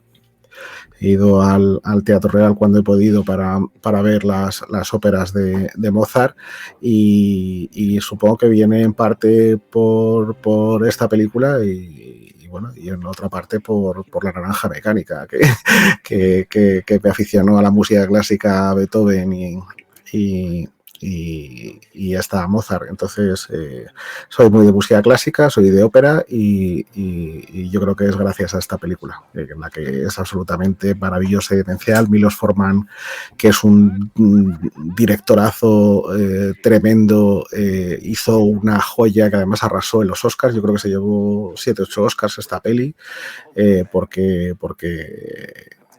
toda entera es una joya de principio a fin. Tienes razón con la música, porque yo era heavy total, era rockero heavy, y tengo que reconocer que empecé a escuchar música clásica desde esta peli. Sí, pues, yo sí. Empecé con esta peli. Escuché mucha música clásica. Intenté redescubrir que yo no había escuchado apenas, ¿no? La típico, ¿no? La de la alegría, hay 4 mierdas más de aquellas. Empecé a descubrir y escuché mucha música clásica desde entonces, pues gracias a la peli esta, que me entró por los oídos y realmente es muy relajante, aunque algunas no es tan relajante, te pone como una moto. La gente piensa que toda la música clásica es... Y hay alguna que es muy potente. Sí. Y es eso, que Milos Forman pues nos dejó unas pelis en la época, pero brutales, vamos. Una de ellas la quería meter en la lista y se me quedó fuera por digamos, he intentado centrar un poco más en cosas que tuvieran más que ver con videojuegos o con acción o tal, pero Alguien voló sobre el nido del cuco, pues para mí, por ejemplo, es una de mis películas fetiche total.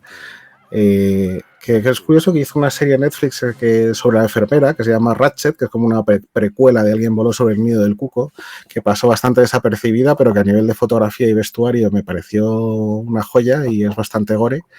Y le pegaba muy poco a Netflix. Me gustó la serie esta de Ratchet, que no creo que sea más temporadas, porque que pasó ahí bastante desapercibida. Pero vamos, o sea, el papel de la enfermera Ratchet en esa película, que además tenía un reparto brutal, estaba ahí Jack Nicholson, estaba Christopher Lloyd, que luego haría del Doc Emmett Brown y quien engañó a Roger Rabbit, estaba Danny DeVito en uno de sus primeros papeles, había un montón de actorazos ahí y todo el reparto brutal haciendo una película que tiene mucho humor, mucha mala leche, mucho sarcasmo y mucho agobio de todo lo que sucede en ese manicomio. Y la verdad es que es o sea, a mí Milos Forman un directorazo que ha hecho un montón de joyas.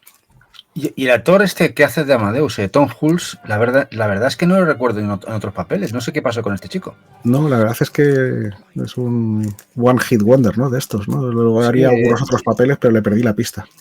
La verdad es que lo bordó, hizo un papelón y luego la verdad es que yo no lo recuerdo, no sé si algo le pasaría, porque no recuerdo haberlo visto en ninguna otra película. Vamos, no es que no lo haya visto en otra película y haya hecho mal papel, es que no recuerdo verlo en ninguna otra película. No sé si Baru sabe algo del tema. Ni idea. Lo veo ahí. No, es que yo esta película la tengo pendiente, no la he visto. Vale. Pues maravilloso. Hombre, aquí no hay Steworks, pero bueno, está muy bien. Ya lo verás que los rollos entre bambalinas, a nivel de realeza, entre compositores, la verdad es que te lo vas a pasar muy bien. Sí, la tengo en una lista de pendientes interminable. Sí, muy guapo. Bueno, vamos además, le toca a Baru, que además no sé ni cuál le toca. Yo tampoco. Estamos perdidísimos ya. Yo creo que el segundo tema lo vamos a dejar para otro, ¿no? Pero claro, porque solo por acabar la lista. Está pensando que además nos apetece bastante, ¿verdad? Bueno, esta yo no sé ni cómo se pronuncia. La de Clipozoides. Exactamente. Por el nombre. Esta tela. Eso es. Pues es esta maravilla de aquí. Vale, esto es una película ochentera donde las haya. Vamos, ya estáis oyendo la banda sonora, que es 80s máximo. Y esto es una especie de, pues lo mismo, una especie de mezcla entre Alien, el octavo pasajero, y las películas de Mad Max y todas estas películas posapocalípticas. No sé, empiezan a contar la historia de una especie de tierra totalmente apocalíptica, donde las bombas han caído en todos lados y donde el exterior, digamos, es completamente inhabitable y los seres humanos van corriendo entre las ruinas buscando agua potable, buscando alimento y sobre todo buscando refugio de la radiación, ¿no? Y nuestro grupo protagonista pues tiene la mala suerte o la buena suerte, piensan ellos, de haber encontrado una especie de silo sellado que perteneció al gobierno de los Estados Unidos, y entran y tienen ahí pues una cantidad de comida pues enorme, agua potable, etcétera, etcétera. Lo que no saben es que ese silo había servido como central de experimentación de virus un poco tochos y macarras, ¿no? Entonces empieza el virus a contagiarse los unos a los otros, aparecen ratas mutantes asesinas y los van transformando pues en una especie de mutantes muy al estilo Alien, ¿no? Que se van propagando los virus y los monstruos entre ellos. Es más, este bebé alien sale de uno de los infectados, propiamente dicho, y es pues eso, ¿no? La típica historia en la que están todos encerrados, pero en vez de en una nave espacial, pues en una especie de silo con la radiación por fuera y donde no pueden escapar de ese monstruito que los va persiguiendo por todos lados. Una muy buena película, a mí me gusta mucho, me la he visto varias veces. Pues esta me la tengo que apuntar, no es coña, esta me interesa, le veo potencial para que me guste. Bueno, sí, potencial limitado, pero está chula. Si te gustan estas cosas, está chula. Recuerdo un poco, después de esto hicieron hay una serie de Sci-Fi Channel que se llama Helix, que no sé si la has visto.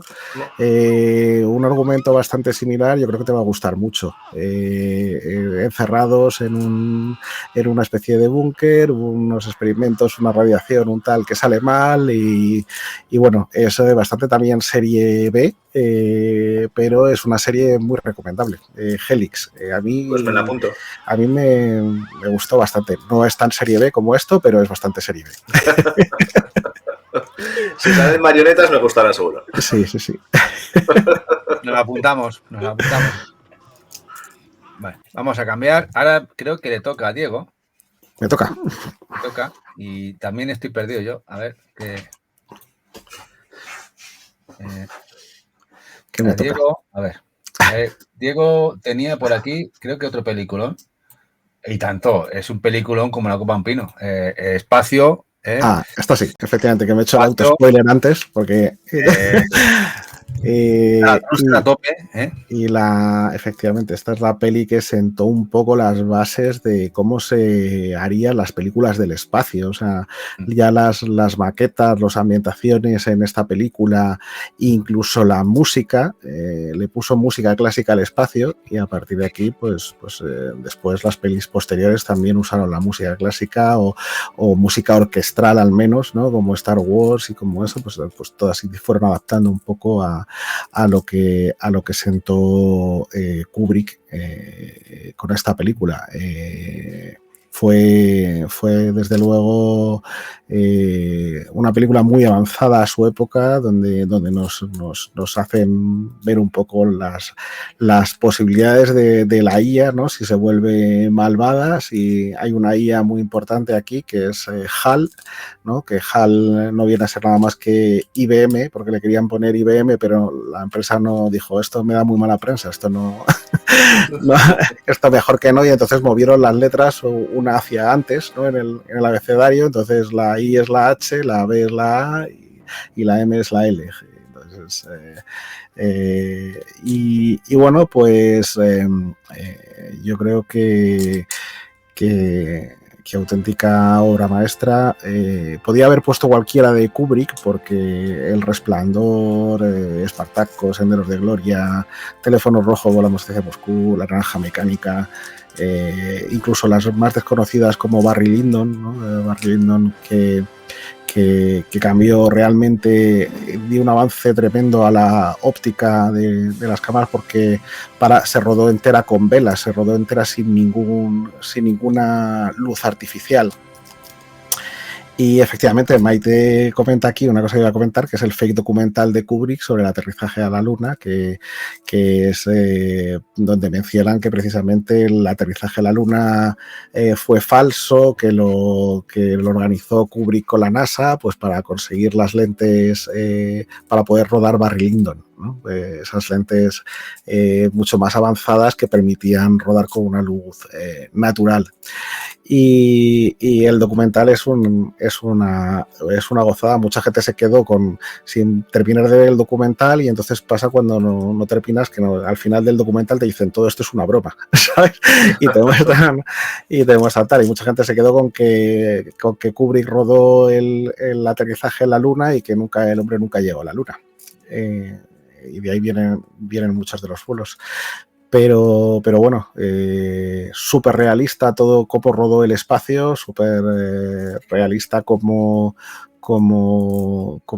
afrontó un poco toda esa exploración espacial, los movimientos dentro de las naves, y influyó enormemente en el resto de la ciencia ficción. Viene de un libro de Arthur C. Clarke que además tuvo secuela de 2010, pero claro, muy lejos de lo que fue esto. La banda sonora es impresionante. O sea, totalmente. Y además ha convertido a la música clásica en un cliché prácticamente de la ciencia ficción. Sí. Y has dicho una frase que me parece muy delatora, ¿no? De lo que es esta película, que podrías haber puesto cualquier película de Stanley Kubrick y hubieras quedado de putísima madre, pero vamos, yo creo que en mi gusto personal, 2001 no desea, el espacio está por encima del resto, y eso que me gusta mucho el terror y las películas como La Naranja Mecánica son increíbles, pero es que esta película hace un trabajo de composición de cámara, de la composición de los encuadres, la fotografía. No he visto una mejor fotografía en toda la historia del cine.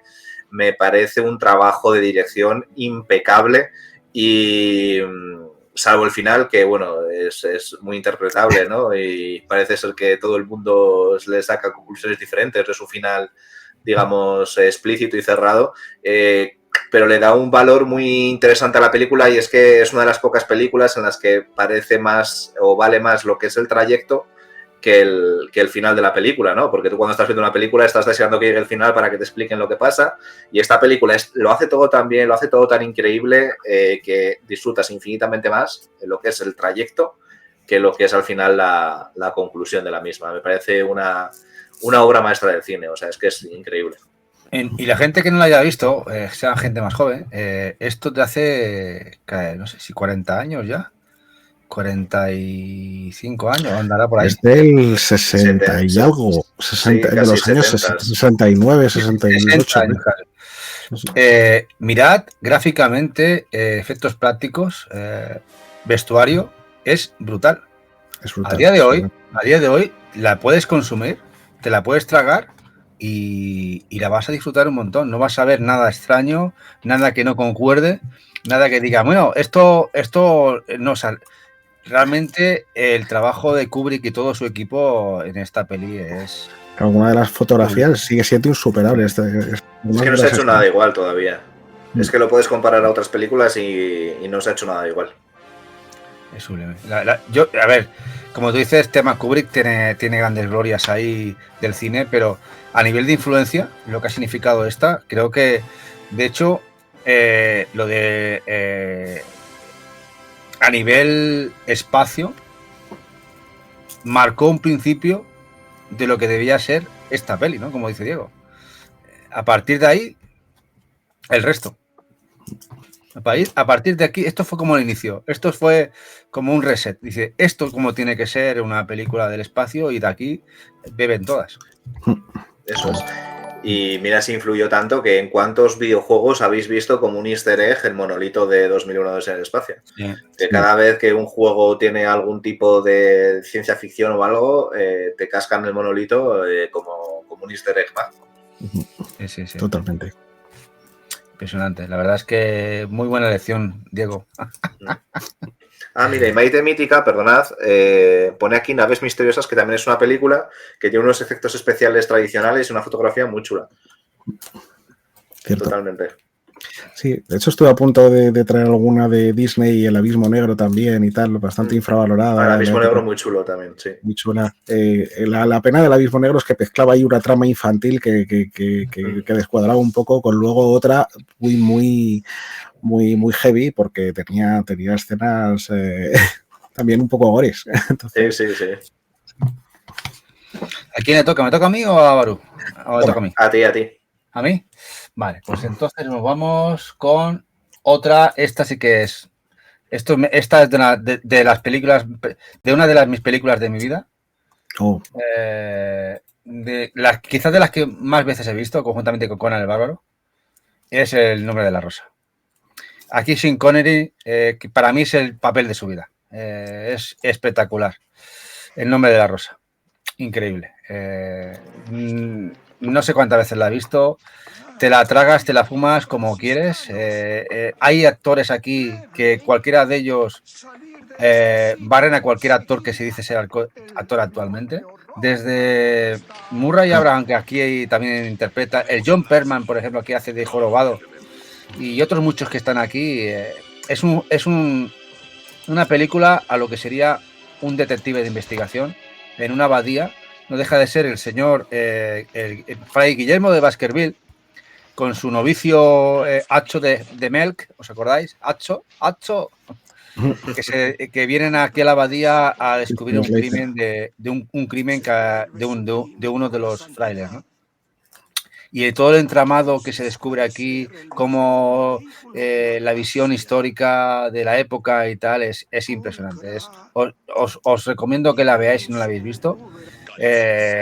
Increíble. Que de hecho hay un videojuego español, uno de los mejores de la historia, portado en microordenadores en la época. Es mi querido MSX, que lo disfruté en MSX, uno de los mejores juegos de aquella época y de los estudios españoles, que lamentablemente no se le reconoce mucho el valor que tenía aquel juego, ¿no? Un juegazo en su momento.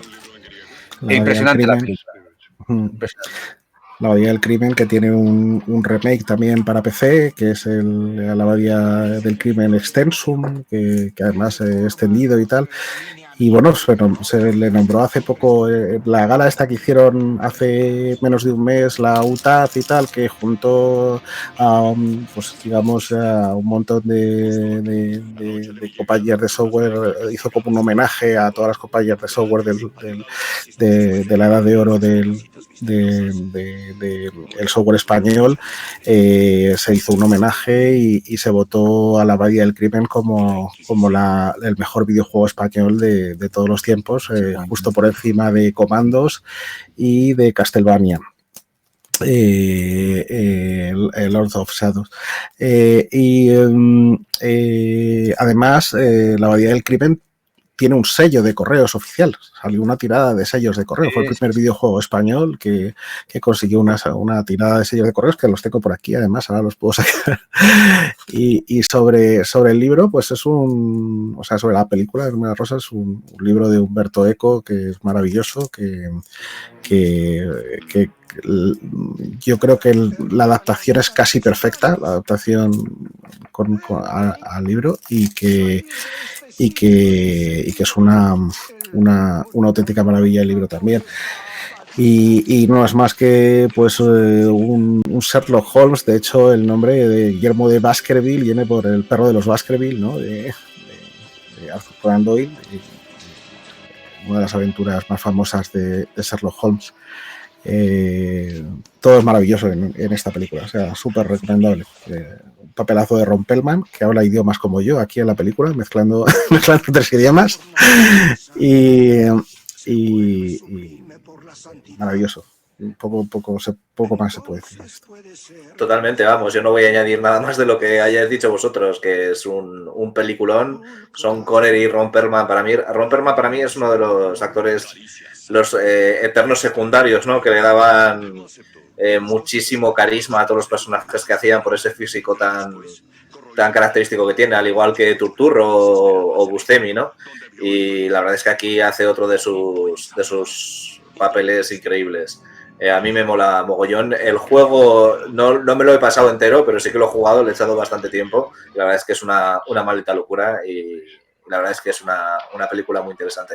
Que todo aquel que no lo haya visto, que nos eche para atrás, si sois jóvenes, que nos eche para atrás la fecha de rodaje, porque la verdad es que vale muchísimo la pena.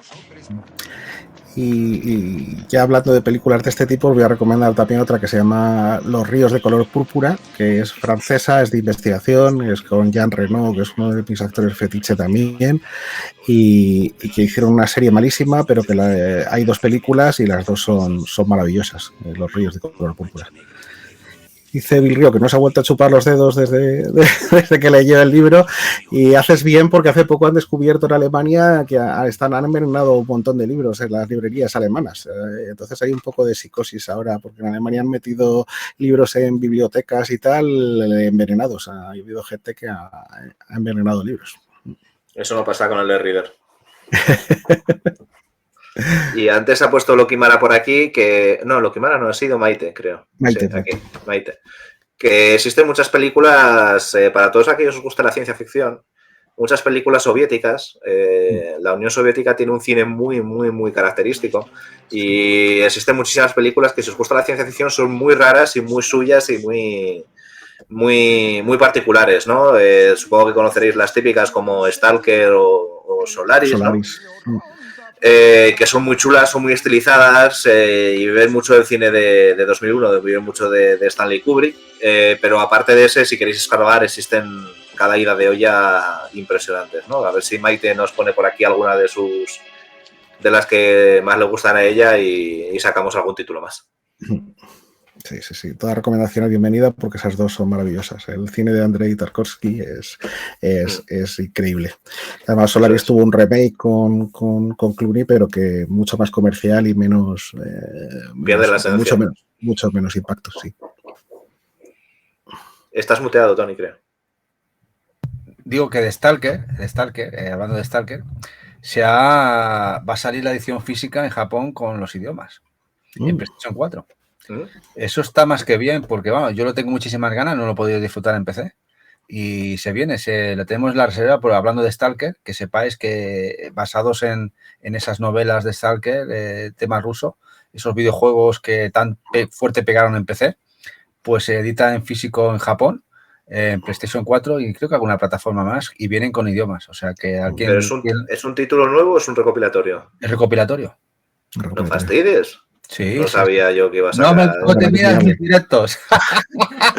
Madre de Dios, me has dejado con el culo torcido. Sí, Yo los últimos directos también, así que esta no me lo sabía. De hecho, lo tengo reservado día 1 en Amazon Japón, a no ser que al final se anuncie aquí. Va a ser complicado que se anuncie ya esa edición en PlayStation 4. Y que viene con Stalker, con el Pripyat y con alguno más. Los que hay. Madre de Dios. ¿Qué nivel? Eso. Reservando. Busca. Seguid. La que le he dicho yo a este hombre. ¿Quién le toca? ¿Te toca a ti? Dime qué enseño. Dime qué enseño que ya me has. No te paso el lazo. A ver. Vale, creo que es Annihilator, porque es la única que queda. Sí, a ver. Bueno, y la de Thor también. Sí, pero como la hemos añadido después, es ese que va a la última. Venga. Aquí la tenemos. Es la de Annihilation, exactamente, sí. Eso es. Pues nada, esta hay poco que decir. Simplemente es enseñar la carátula, que me parece una maldita obra de orfebrería, ¿vale? Es esta maravilla de aquí. Esto es parecido a Humanoid Defender, tanto en forma como en tema, ¿vale? Esto es otro piloto de serie que no funcionó bien en Estados Unidos y que se trajo aquí en forma de película directamente a videoclub. ¿Qué pasa? Que a diferencia de Humanoid Defender, aquí sí que te dan un arco muchísimo más cerrado y montan una película muy disfrutable. Yo esto lo compré pues pensando pues lo mismo con Humanoid Defender, ¿vale? Nos vamos a echar unas risas y tal y cual, lo vi con mi novia y la verdad es que los dos terminamos la película y nos quedamos mirando con una cara de por Dios, ¿por qué no han seguido con la serie de esto, no? Porque pinta bastante interesante. Te cuenta la historia de un reportero que es dueño de un periódico y en el que le invitan a él y a su mujer a una especie de crucero o de viaje en avión, ¿no? A una isla paradisíaca. Él por temas en el último momento se cae del viaje, ¿no? Y no puede ir porque tiene que trabajar y se va su mujer solo y cuando vuelve la mujer parece ser que ya no es ella. Entonces, parece ser que en esa especie de isla pues todos los invitados los han cambiado por cyborgs, ¿vale? Lo estáis viendo allí en el tráiler y es la historia de este hombre intentando luchar contra toda esta conspiración, quién ha hecho los cyborgs, de dónde vienen, contra su mujer, contra todo el mundo, ¿no? Lo interesante de esto es que tiene unos efectos prácticos maravillosos, que tiene un ritmo bastante chulo y que si os gusta todo este tema de los Terminators, de los cyborgs y tal, pues les podéis sacar bastante juguillo. O sea, a mí me impresionó bastante, partiendo de la base de que es lo que es, ¿vale? No deja de ser un episodio de una serie piloto que, vamos, que lo estoy poniendo aquí después del Nombre de la Rosa y de 2001 una Odisea en el espacio, ¿vale? Pero entendedme, las comparaciones son idiosas, pero la película tiene bastantes cosas salvables. A ver, es una locura, ¿no? La cyborg esta que se arranca el brazo y se lía a hostias con el fulano. Hombre, por supuesto. Tú lo harías lo mismo. Eso me ha vuelto muy loco. Digo, ostras, ¿esto dónde ha salido? Ahí todo loca y se da vueltas y sigue pegando con el brazo. O sea, la chica, la actriz, se la toma en serio. Es manca, pero no es manca. O sea...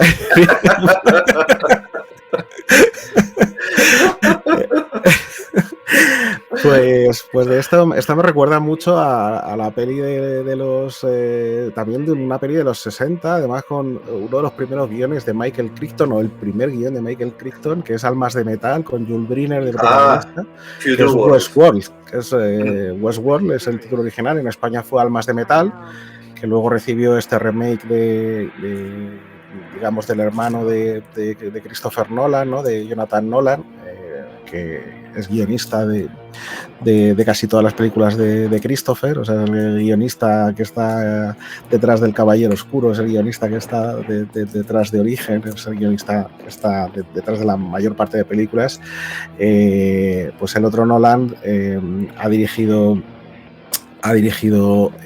Westworld y es el guionista que está detrás de Fallout. O sea, que es decir, que nada más y nada menos. Entonces, bueno, pues Almas de Metal, igual, con cyborgs que persiguen a humanos, en este caso en un parque temático, algo que le gusta mucho a Michael Crichton, que persigan cosas en parques temáticos. Y bueno, pues muy, muy recomendable también. Y tiene además segunda parte, que se llama Mundo Futuro, que Sí. es Future World, que también está muy chula. Y además Jules Breiner, que salen las dos, que es el cyborg, se vuelven locos muchos, ¿no? Pero hay un cyborg que es el que va vestido de vaquero negro, que es el primero que se vuelve loco, que hace un papel maravilloso. Además, Jules Breiner era el típico actor clásico de los westerns y al final pues acaba haciendo de cyborg vestido de vaquero en una película así de ciencia ficción, ¿no? Que está muy chulo. Maravilloso, maravilloso. Jules Briner, que salió en Los Siete Magníficos también, efectivamente, como vaquero. Remake americano de Los Siete Samuráis de Kurosawa. Y bueno, pues Almas de Metal, peliculón muy recomendable para la época, teniendo en cuenta que la ciencia ficción en aquel entonces pues estaba bastante pañales. Pues es una película con un reparto muy potente y bueno, de esa época de los 60 tenemos que repasar también porque me salen un montón de películas que quiero recomendar. muchísimas. Esto es un problema todo esto, porque al final hablamos de 5 películas y se quedan en el tintero 27 millones. Totalmente. Y ahora viene otra peli de Diego, que le vamos a poner a él. Me toca. También realmente sabe tata en la patata, porque esta es otra de las... Esta es otra de las que efectivamente también relacionada con el mundo de la informática, la primera película que utiliza realmente efectos CGI a lo largo de toda la película. Se utiliza CGI con diseño de trajes de Moebius, el maestro francés que nos dejó obras del cómic como El Incal, ¿no? con guión de Jodorowsky o El Teniente Burberry, ¿no? Entonces, con un Jeff Bridges fantástico, en un papelón tremendo, y yo creo que una de las películas que no funcionó bien en taquilla y Disney tardó en recuperarla mucho, pero sin embargo sí funcionó mucho en el mundo de los videojuegos. Hubo juegos de Tron desde los inicios. En Intellivision se hicieron hasta 3 juegos distintos de los discos de Tron, uno de persecuciones de moto. En España, por ejemplo, Toposoft hizo Zona Cero, que era directamente un juego de carreras de motos con portada de Azpiri maravilloso. Se hicieron tabletops, consolitas portátiles de Tron, salieron recreativas. Curiosamente, Tron que dio un salto brutal en los efectos digitales también, con las carreras de motos maravillosas, como digo, con un arte de Moebius brutal que luego evolucionaron en la secuela, en Tron 2 y que ha quedado precioso, pero que la película quedó mucho más floja, pues narra las aventuras, pues eso, de Flynn, que es un ex programador que ha programado un juego de muchísimo éxito, un arcade con mucho éxito a nivel mundial, y en un momento dado pues buscando, infiltrándose en la compañía que le ha robado el videojuego, pues tienen un cañón que digitaliza, y ese cañón pues le digitaliza y le mete dentro del juego, y tiene que sobrevivir a las diferentes fases, y tiene que meterse en el corazón de la CPU y en esa inteligencia artificial que defiende el centro del videojuego, para encontrar el código fuente original donde se demuestra que él es el creador y no la compañía que se lo ha apropiado. Y todo el guión gira en torno a los videojuegos. Ha tenido muchísimos videojuegos de Tron, ha tenido secuela y ha tenido una serie de animación donde la voz la ponía Elijah Wood, Frodo.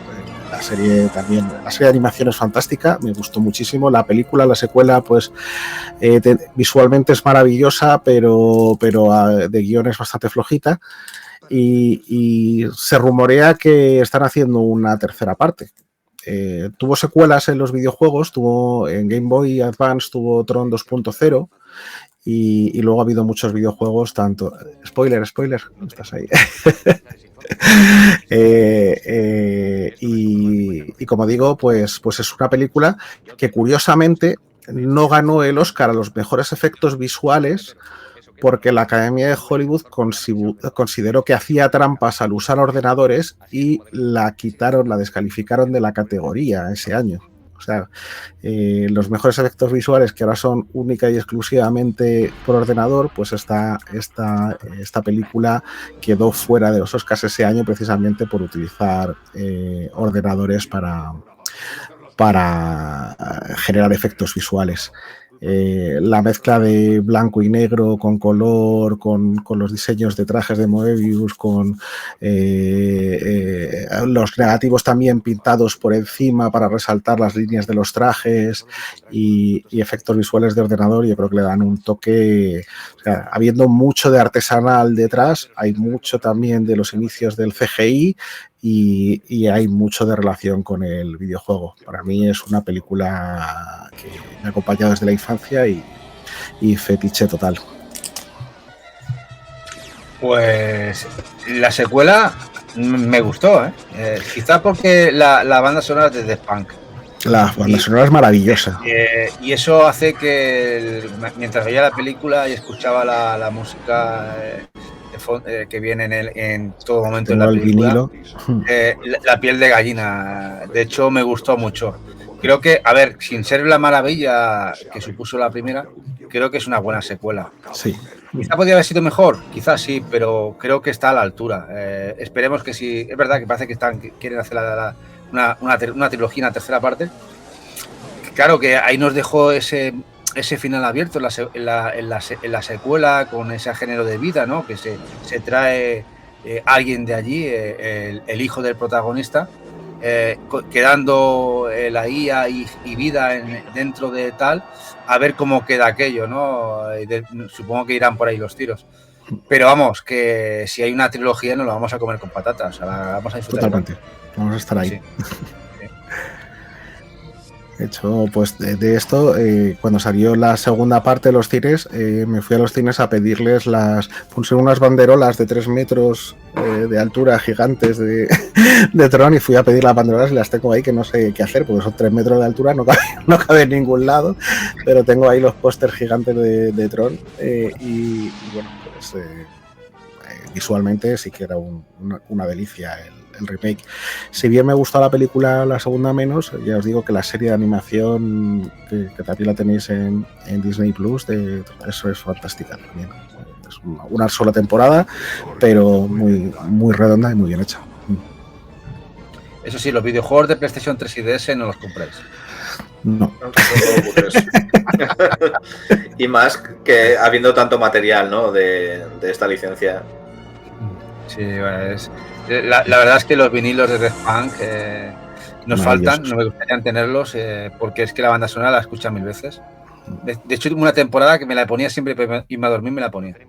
Me la escuchaba y es una pasada, es increíble. Una banda espectacular. Sí, sí. Y hablaba por aquí Maite Mítica, pelis basadas en libros de Stanislaw Lem. Bueno, Stanislaw Lem han sacado hace poco el videojuego este de Invincible, ¿no? Para PlayStation 5, que también lo tenéis para ahí y que visualmente a mí me ha gustado mucho, muy, muy, muy, muy bonito. Lo tengo pendiente, a ver si baja un poquito más y lo pillo. Bueno, ahora creo que me toca a mí, ¿no? Te toca. Te toca. Vale, pues ya vamos por el último que me toca a mí, la última. Así que, pero bueno, esta es otra que tela, que es que, no sé, hoy están saliendo mucha cosa y es Los Intocables de Los Ness. Se me puso la piel de gallina la peli en muchos momentos de la película. Es que hay aquí actores que son brutales. Kevin Costner, Sean Connery, este hombre, Andy García, por ejemplo. Andy García. Es que es increíble, tiene momentazos, no os deja ser en la película, bueno, y Robert De Niro, ¿no? Que hace de Al Pacino. Perdón, de Capone, ya se me ha ido. El Al. De hecho, bueno, la de la ley seca, que es un agente federal, Kevin Costner, que se toma muy en serio el machacar la ley seca y sobre todo su artífice, que no dejaba de ser Capone en aquella época, y que junta un grupo de agentes, entre ellos Kevin Costner y Andy García, y la lían parda, ¿no?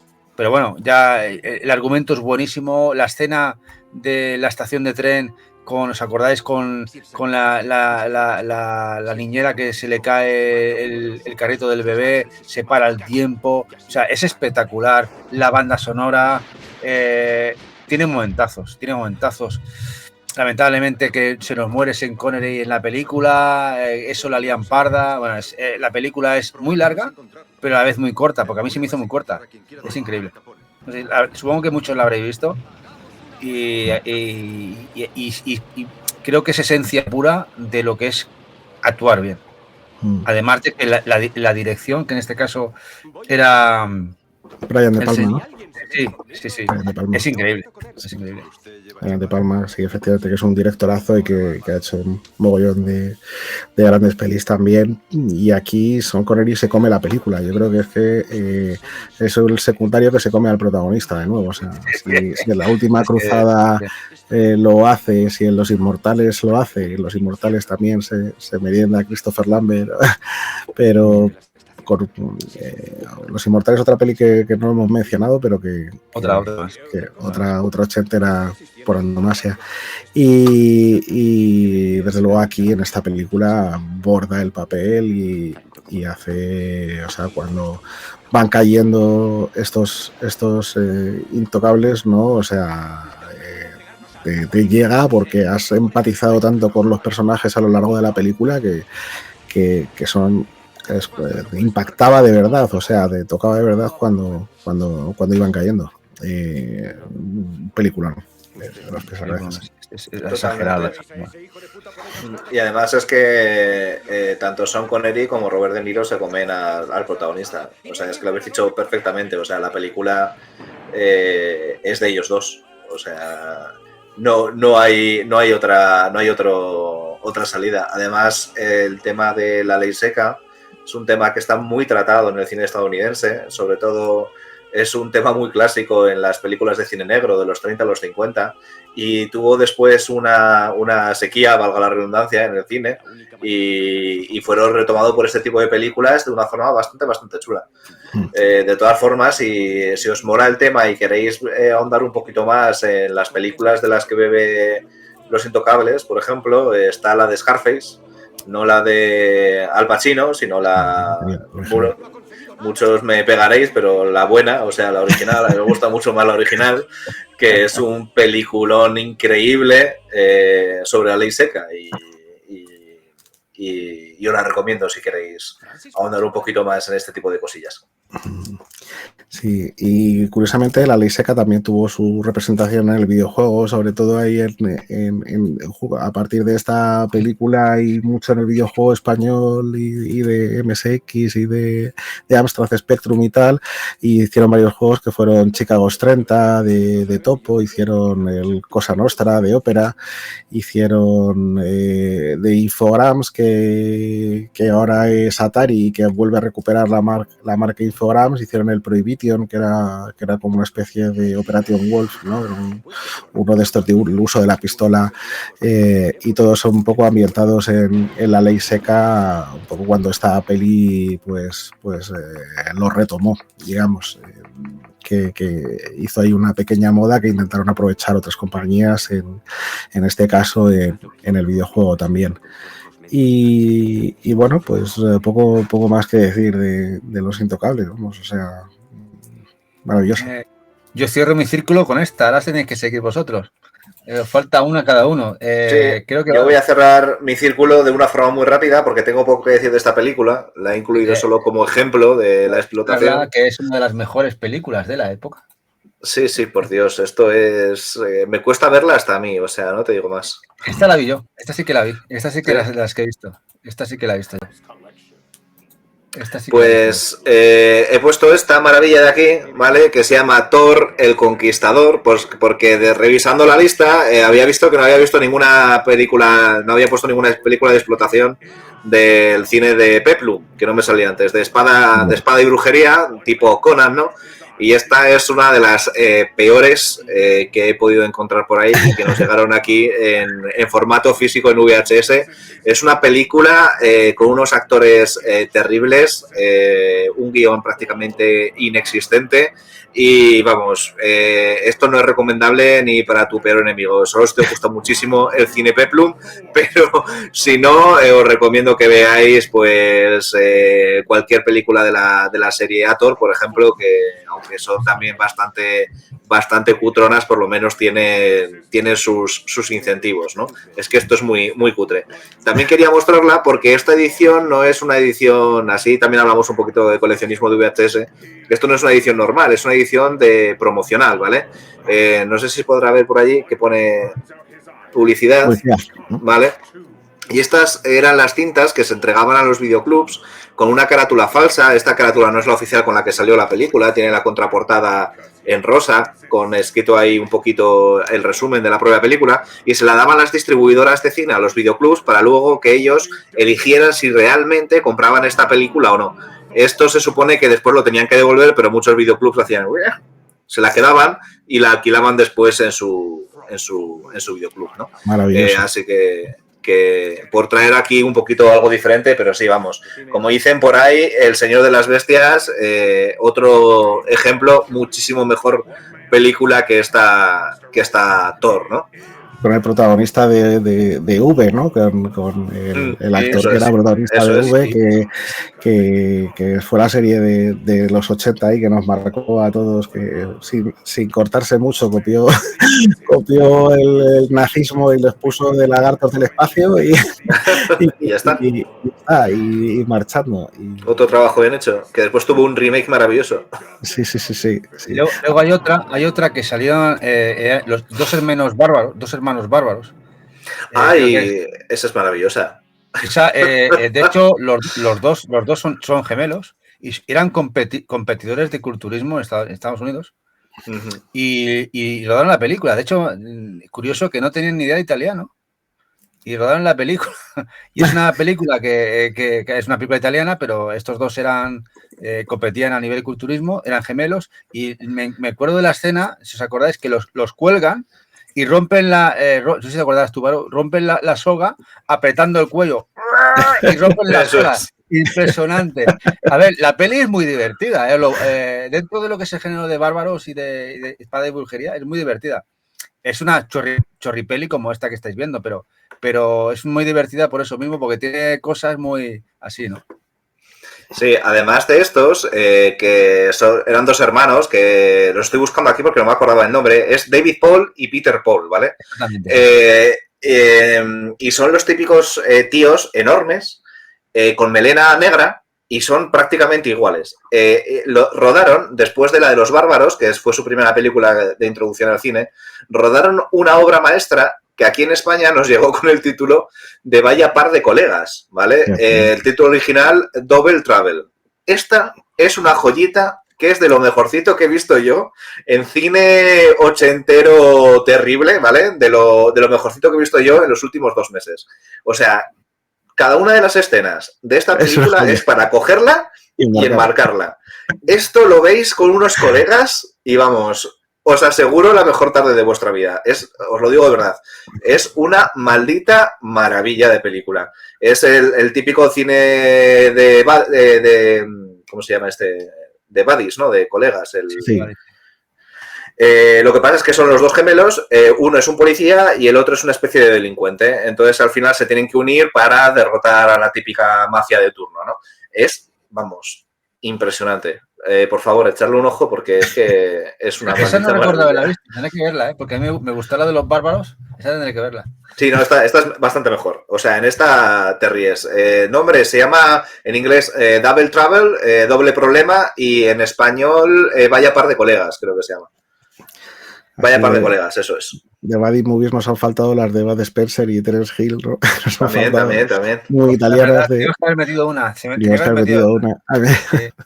Sí.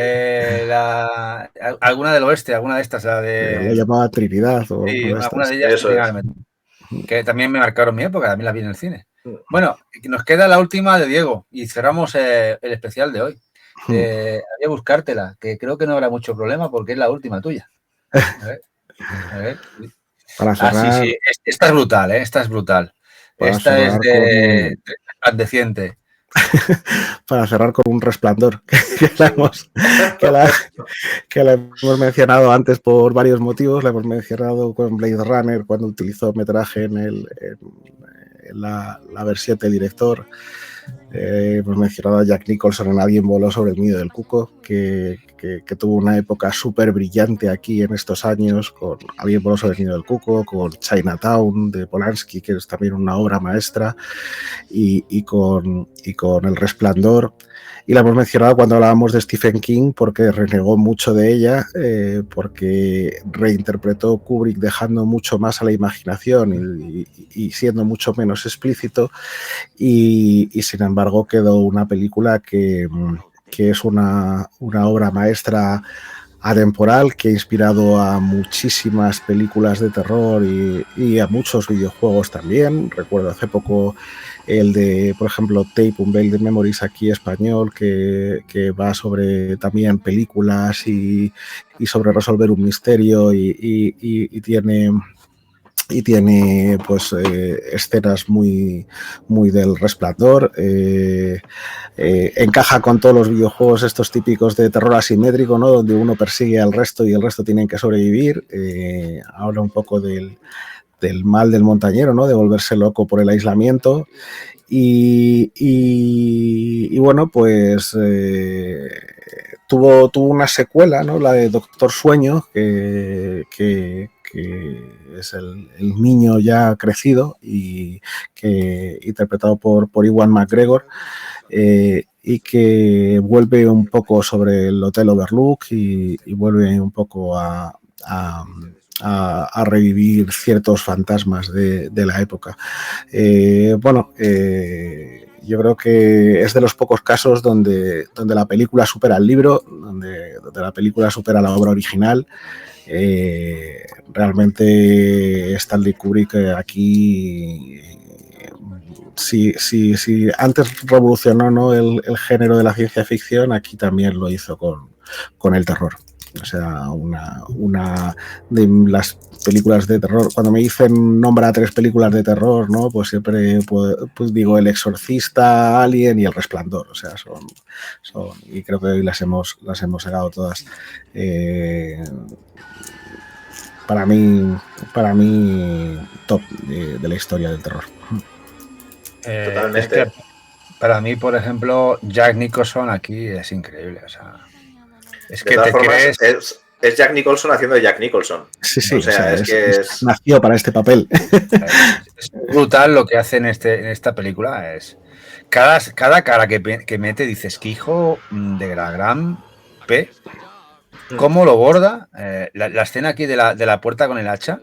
Cómo saca la cabeza por ahí. Dices, pero qué tío, pero cómo que fulano. ¿Te lo crees?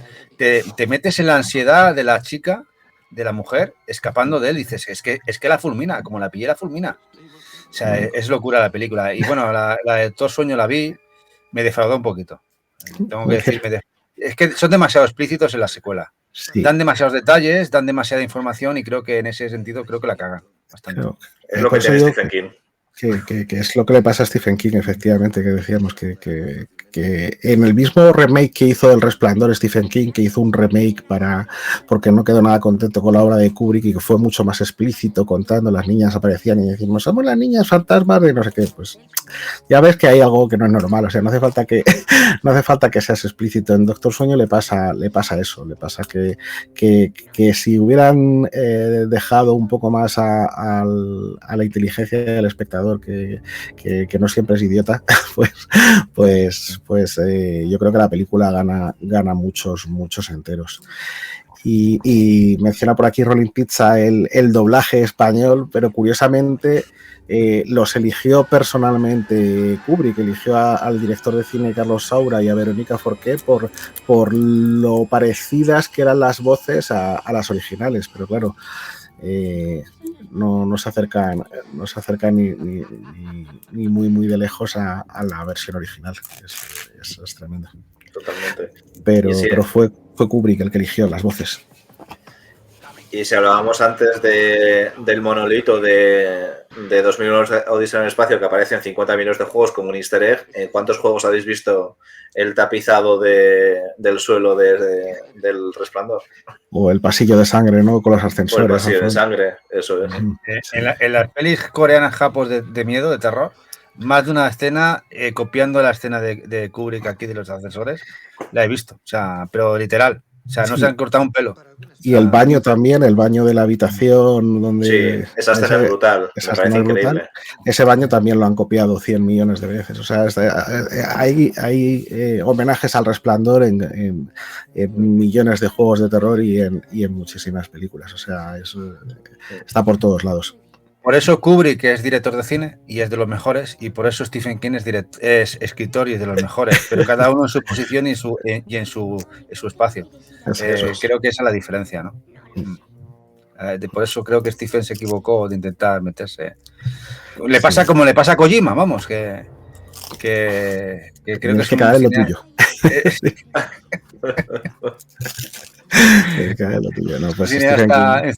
Un cineasta creo que fracasado, pero bueno, que se dedica a hacer videojuegos, que es lo que sabe hacer bien.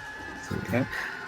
Pero eso, un grandísimo escritor. Ya decía que yo creo que es una pena que no se lleve un Nobel de literatura en vida, porque yo creo que es que no se lo van a dar, pero que lo merece por las obras tan inmensas que ha dejado y la huella que ha dejado a lo largo del tiempo.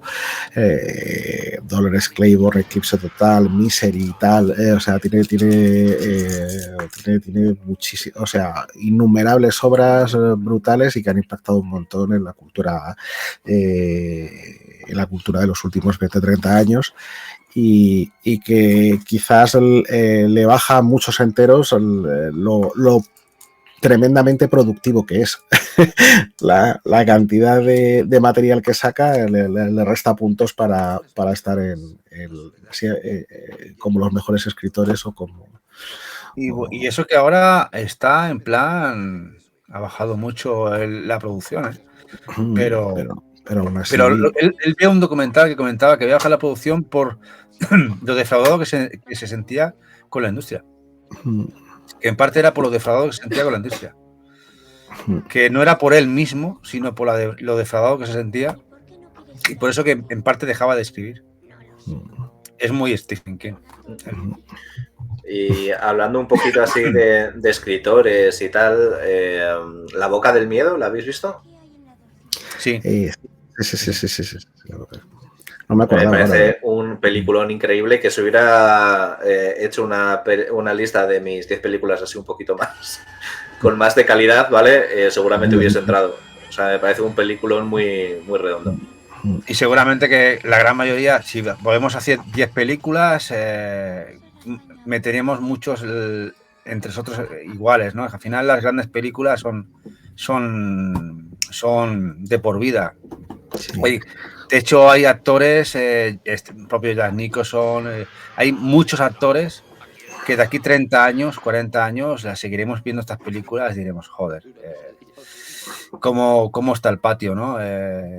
Que esta gente, en parte pienso que lo que es la carrera de actor se ha perdido un poquito. Veo demasiado ahora mismo en lo que es la industria del cine, demasiado merchant y no carrera. No sé si pensáis lo mismo o simplemente es una percepción que tengo errónea, pero veo demasiado merchant y poca carrera. Veo poco ilustre que veamos a futuro. Y es bueno, yo creo que es porque lo que decimos, porque hay una crisis de guiones, ¿no? O sea, es decir, en estos últimos Oscars, pues prácticamente ya se sabía que iba a ganar Oppenheimer. Es que tenía poca competencia, tenía poco. Realmente han sido unos Oscars un poco pobres respecto a otros años. Tú ves el año, por ejemplo, de Parásitos, o el año de Gravity, o el año de tal, y hubo películas muy potentes que todas se podían haber llevado el Oscar.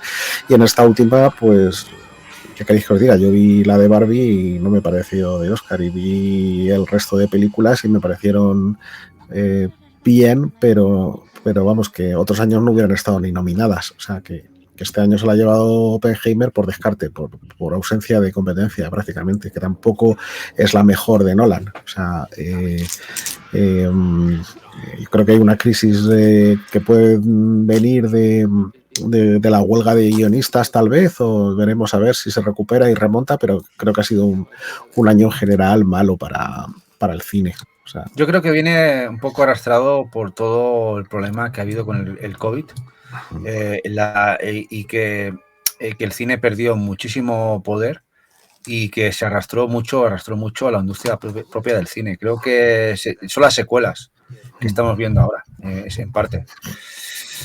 Veremos a ver qué pasa. También tiene mucha culpa, como decía algún otro director. ¿Os acordáis de los comentarios que dijo este hombre sobre, a ver, ahora no recuerdo, Coppola, sobre el cine de superhéroes, que era una auténtica mierda? Sí, Scorsese también.